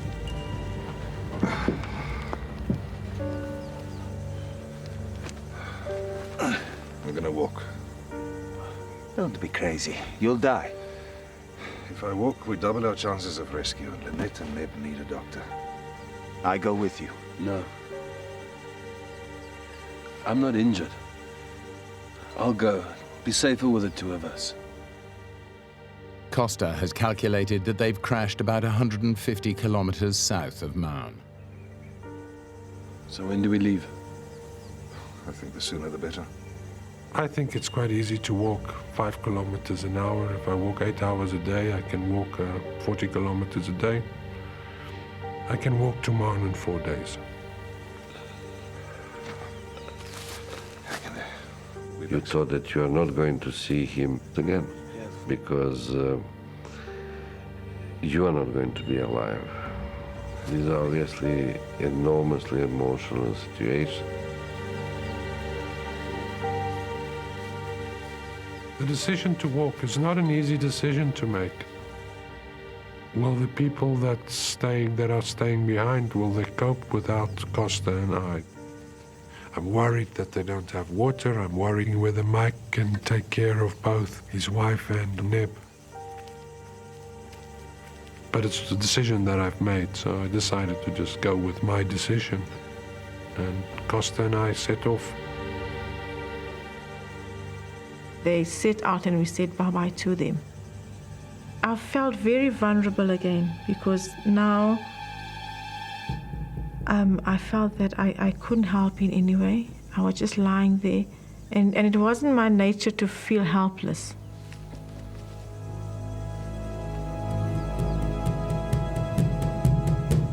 Mike has no idea how long he'll have to cope alone.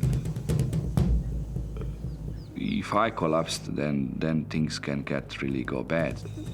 Mike was my lifeline. It was very frightening because now I felt this is getting very serious.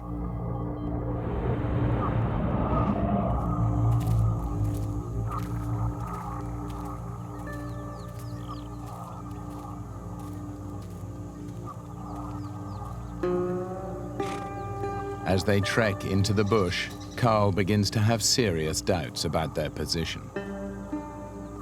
I'm asking Costa all the time, where are we? Where are you? Are you sure where we are? About 150 k's south of Maun, correct? Keep going due north, and we'll be fine. I have my doubts about this simply from the point of view as to why no planes have come to look for us. I don't believe that he knows where we are. At this stage, Carl has no alternative but to accept Costa's word and walk north.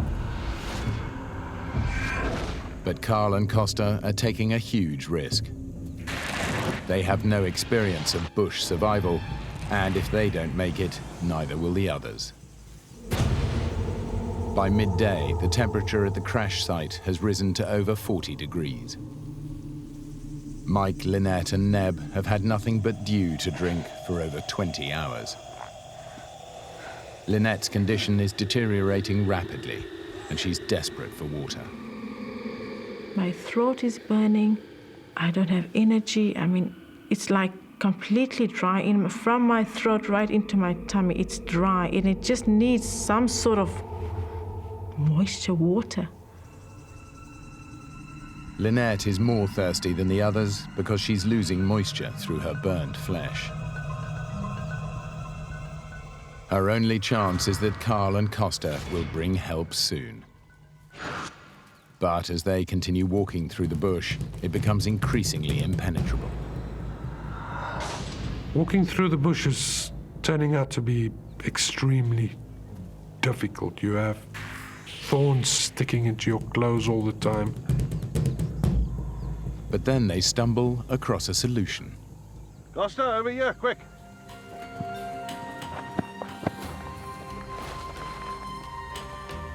It's a track. They've found an elephant path. The whole area is crisscrossed by hundreds of these paths, made by elephants treading down the foliage and knocking away the trees. And it should lead them to water. The elephant walks from waterhole to waterhole, week in, week out, year in, year out, decade in, decade out. So it's a proper path. But these paths don't go 100% north. Carl and Costa's need to find water could get them completely lost and bring them face to face with the biggest killer of man in the African bush.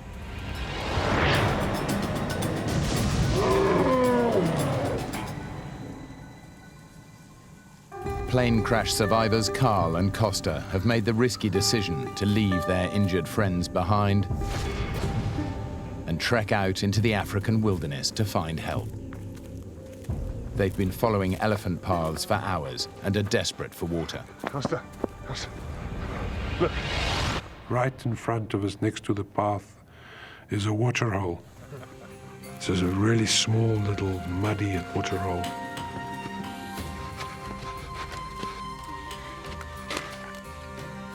The problem is, the elephants got there first.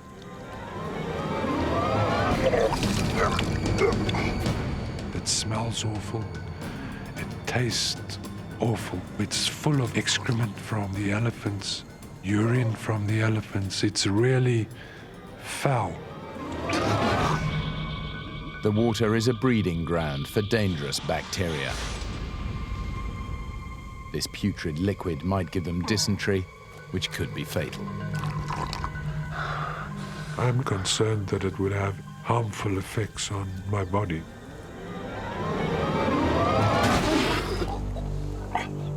And yet, when you're thirsty, it's drinkable. Back at the crash site, Lynette, Neb and Mike are facing a similar dilemma. What came to my mind is to drink urine, so that is something which will carry us alive. I was worried about kidneys, I was worried about dehydrating and things like that. There is nothing else we could do. But recycling their urine is a short-term solution. It will soon become poisonous. Facing another night in the African bush, their only hope is that Carl and Costa have reached safety and will bring rescue in the morning. We've now walked a whole day and we haven't come across any sign of people. We're exhausted, so we take one step out of the elephant path and lay down to go to sleep. What they don't realize is that they're blocking the path of a herd of elephants.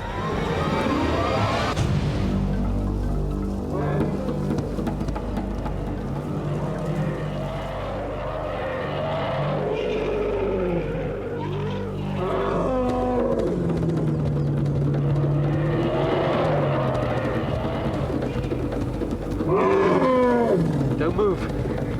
Don't move. It is absolutely petrifying.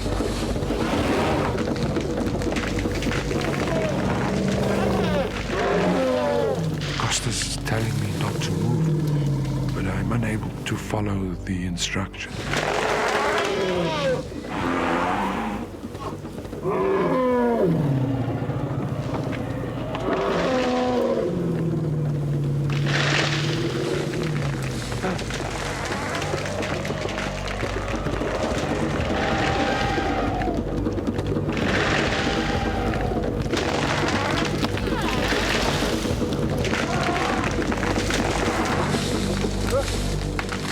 Luckily, the elephant decides to warn them off instead of trampling them to death.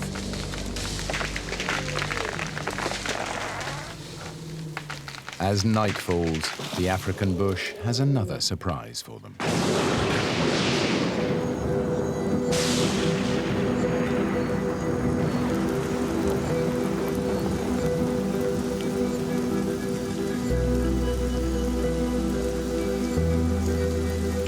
The rain is a welcome relief, but Mike is struggling to collect it. I put various plastic things around just to try to collect some water, because obviously that's what we need. But the rain brings with it a terrible worry. It's in danger of putting the fire out, and Mike has no means of relighting it. Without fire, they're vulnerable to attack by predators. I try even to go back to the aeroplane. I put something over the fire from aeroplane just to protect direct water coming into the fire. It was quite a task. Mike manages to save the fire, but before any water can be collected, the rain stops. The survivors are left as thirsty as if the rain had never happened. Being wet and still be very thirsty. It's horrible.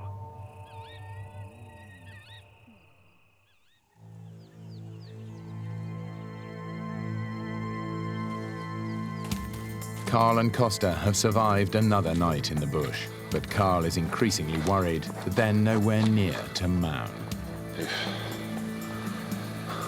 we are walking towards Mound, we should be directly under the flight path.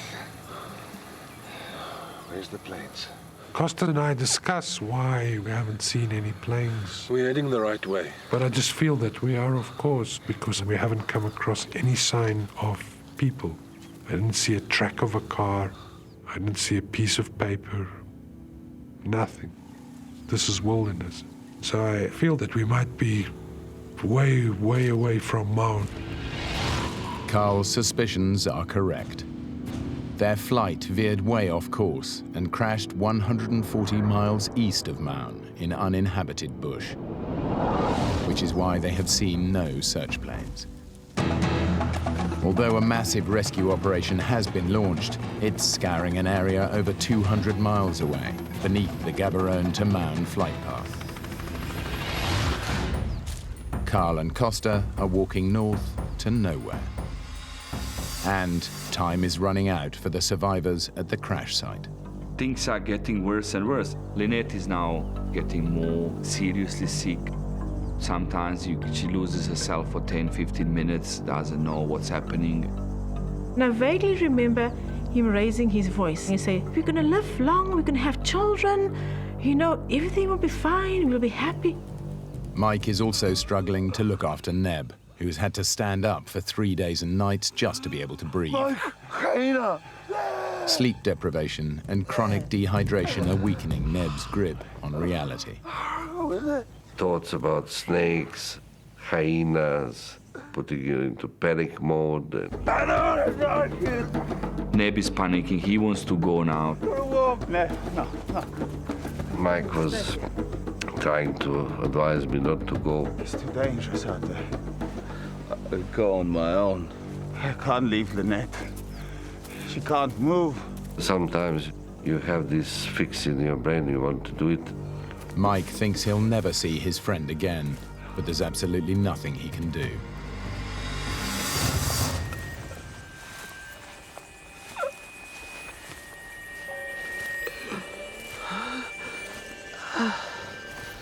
Neb's condition is causing him to hallucinate. I wanted to find a village with the people who will just pull us and rescue us.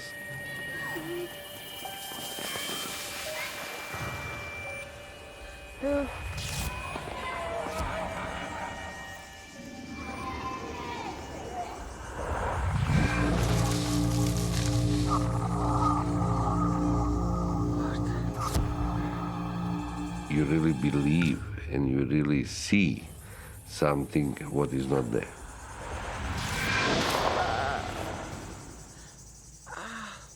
The moment when you see there is nothing there, that is a big disappointment.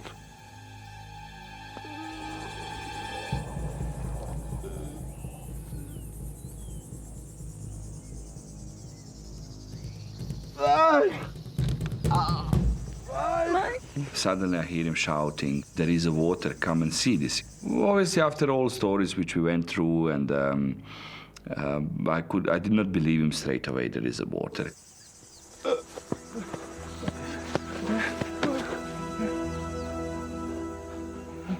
But this time it really is water. We had plenty of Zippo lighters, but we were actually using for as a promotional material, and that lid of Zippo lighter was very useful to extract that water.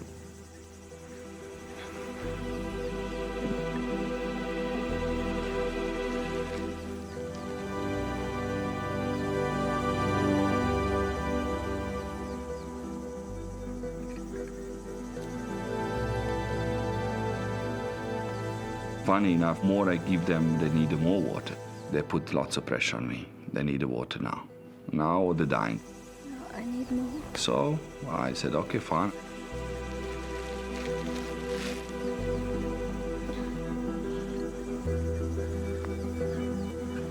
These few sips are barely enough to see them through the night.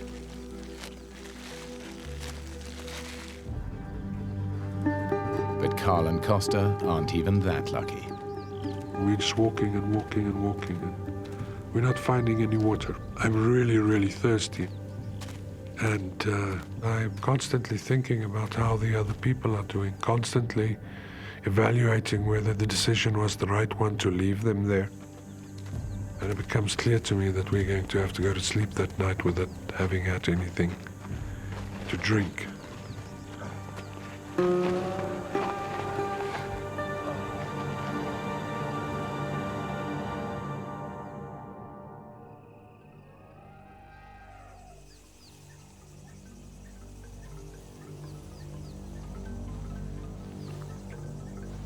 I woke up in the morning and I was aware that something was irritating my left hand.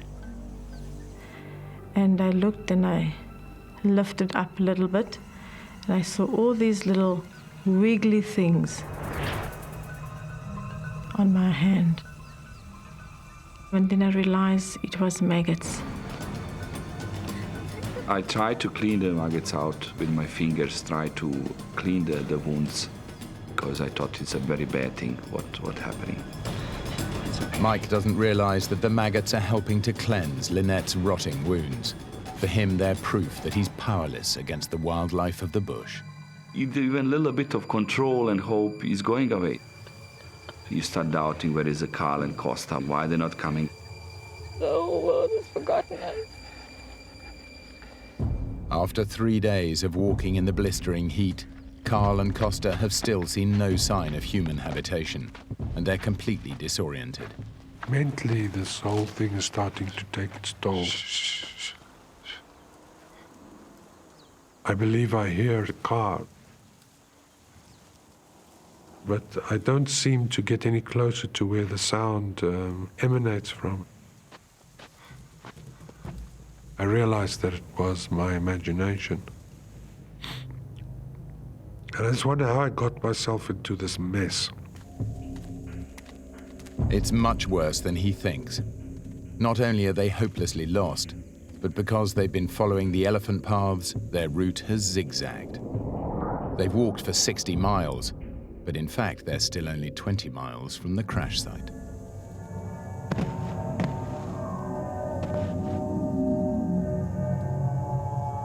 I'm older than Costa, so I think I'm mentally stronger, even if I'm not physically stronger. All my life I've been taught to be stoic. I realize that Costas and I have only ourselves to extricate ourselves from this situation. There's no alternative. You know, I have children, responsibilities that I have to take care of. I can't perish in Botswana. Can't do it. But I'm wondering for how long I can actually walk, keep it up like this.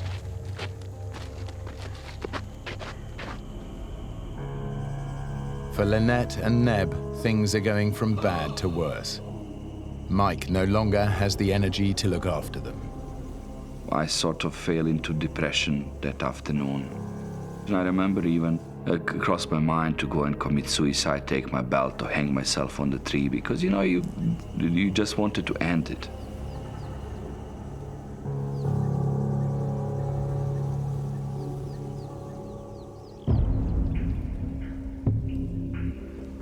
Carl and Costa are now dangerously dehydrated. The most important thing in the world now is just to have something to drink. My lips are dry, my inside of my mouth is dry, and my whole body just cries out for water. At around 12, we approach the water hole. I sort of go across the lip. There's no water. There's just no water. And I think that's when you can just sit down and cry. It was really getting down now, and you can't stop there. If I have to walk till kingdom come, I'll have to walk to find the water. I cannot go without it.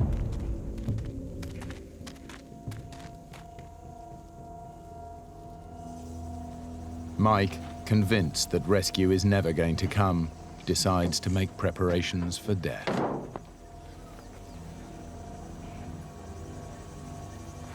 I turned down to Lynette and I said, look, things can go really bad. There is nobody coming for us. I think we need to do 1 or 2 things which will protect our families and things like that. I think we should write our wills.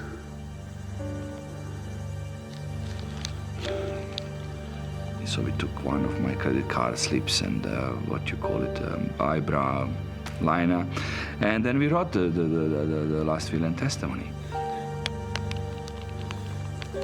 We actually initialed our signatures, just some indication that if somebody does find us, we were alive for a good number of days before the animals took us away.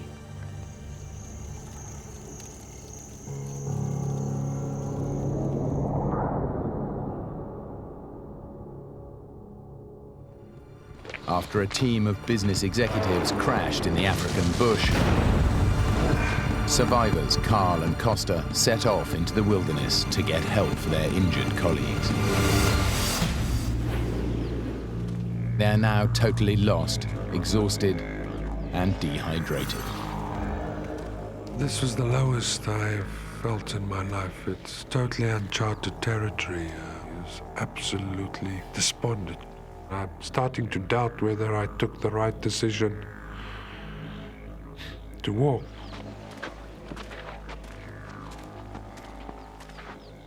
The path reaches the choice either to go left or right. Left or right? At this stage, I don't really think it really matters if we go left or right. What difference does it make? He doesn't realize that this is a life or death decision. Right.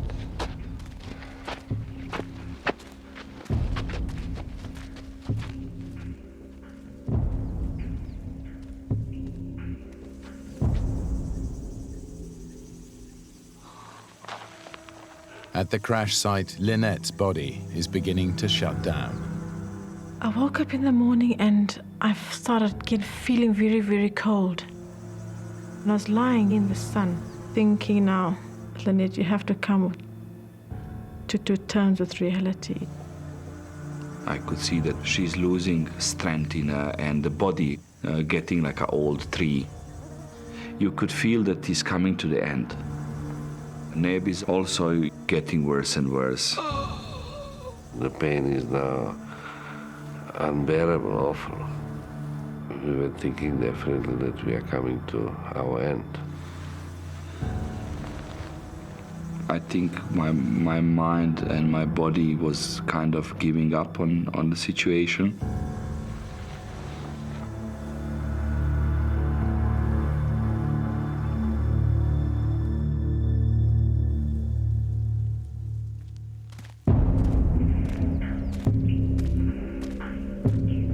Carl has also lost hope and no longer trusts his own judgment. As I walk along, I saw a straight line protruding from the trees. I immediately banished it from my brain, as I know there are no perfectly straight lines in nature, and I just don't feel like being disappointed again. I'm sure that I'm imagining it.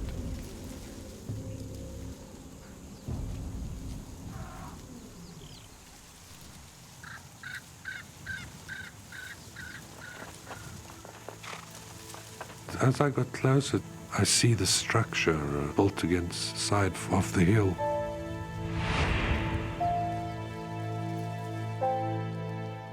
It's a hunting lodge, the only building for over 30 miles in any direction.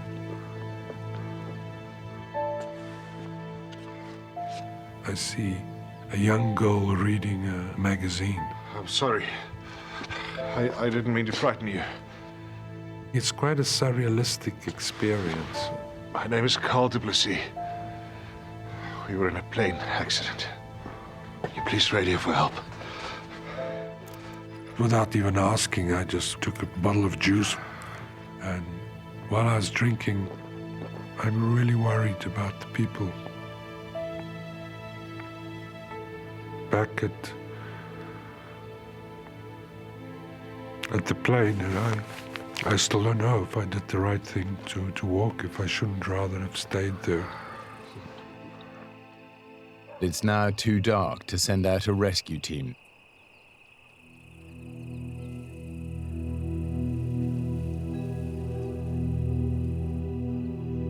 It is difficult looking at the partner that dying. You just got married and then you lose your wife like that in such a bad accident or kind of stupid accident, call it. I need to tell you something.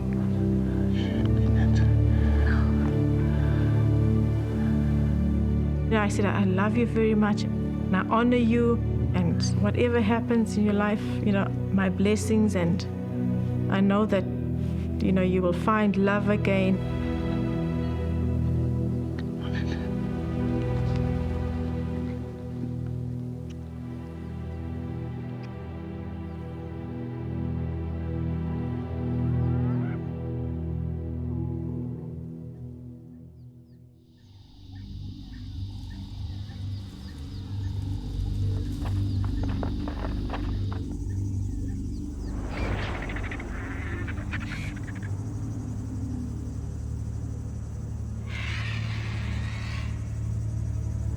I was start seeing the vultures coming around our crash site.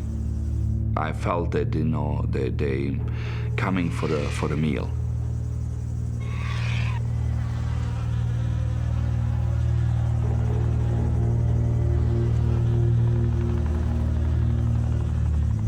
Mike.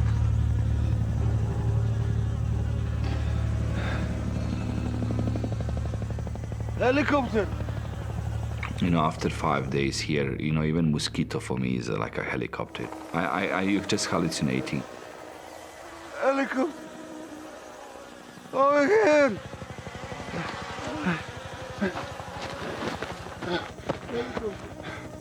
We need to make smoke. Put everything on the fire. Ah!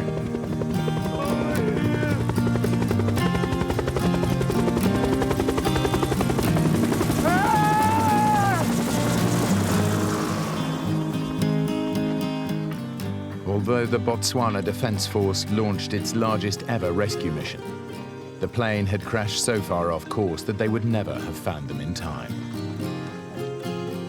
One of the soldiers comes to me and look at me like this, I said, "Hey man, you're so strong." If Carl had not made the decision to walk, all of them would have died in the African bush. When I saw Neb and Mike and Lynette was alive, it was just an immense relief that washes over you. Lynette's burns were so severe that she spent a year in hospital and had 14 skin grafts. It was touch and go if she would survive, but she and Mike now have 2 children. Neb made a full recovery and still lives and works in Botswana. Carl survived to watch his children grow up.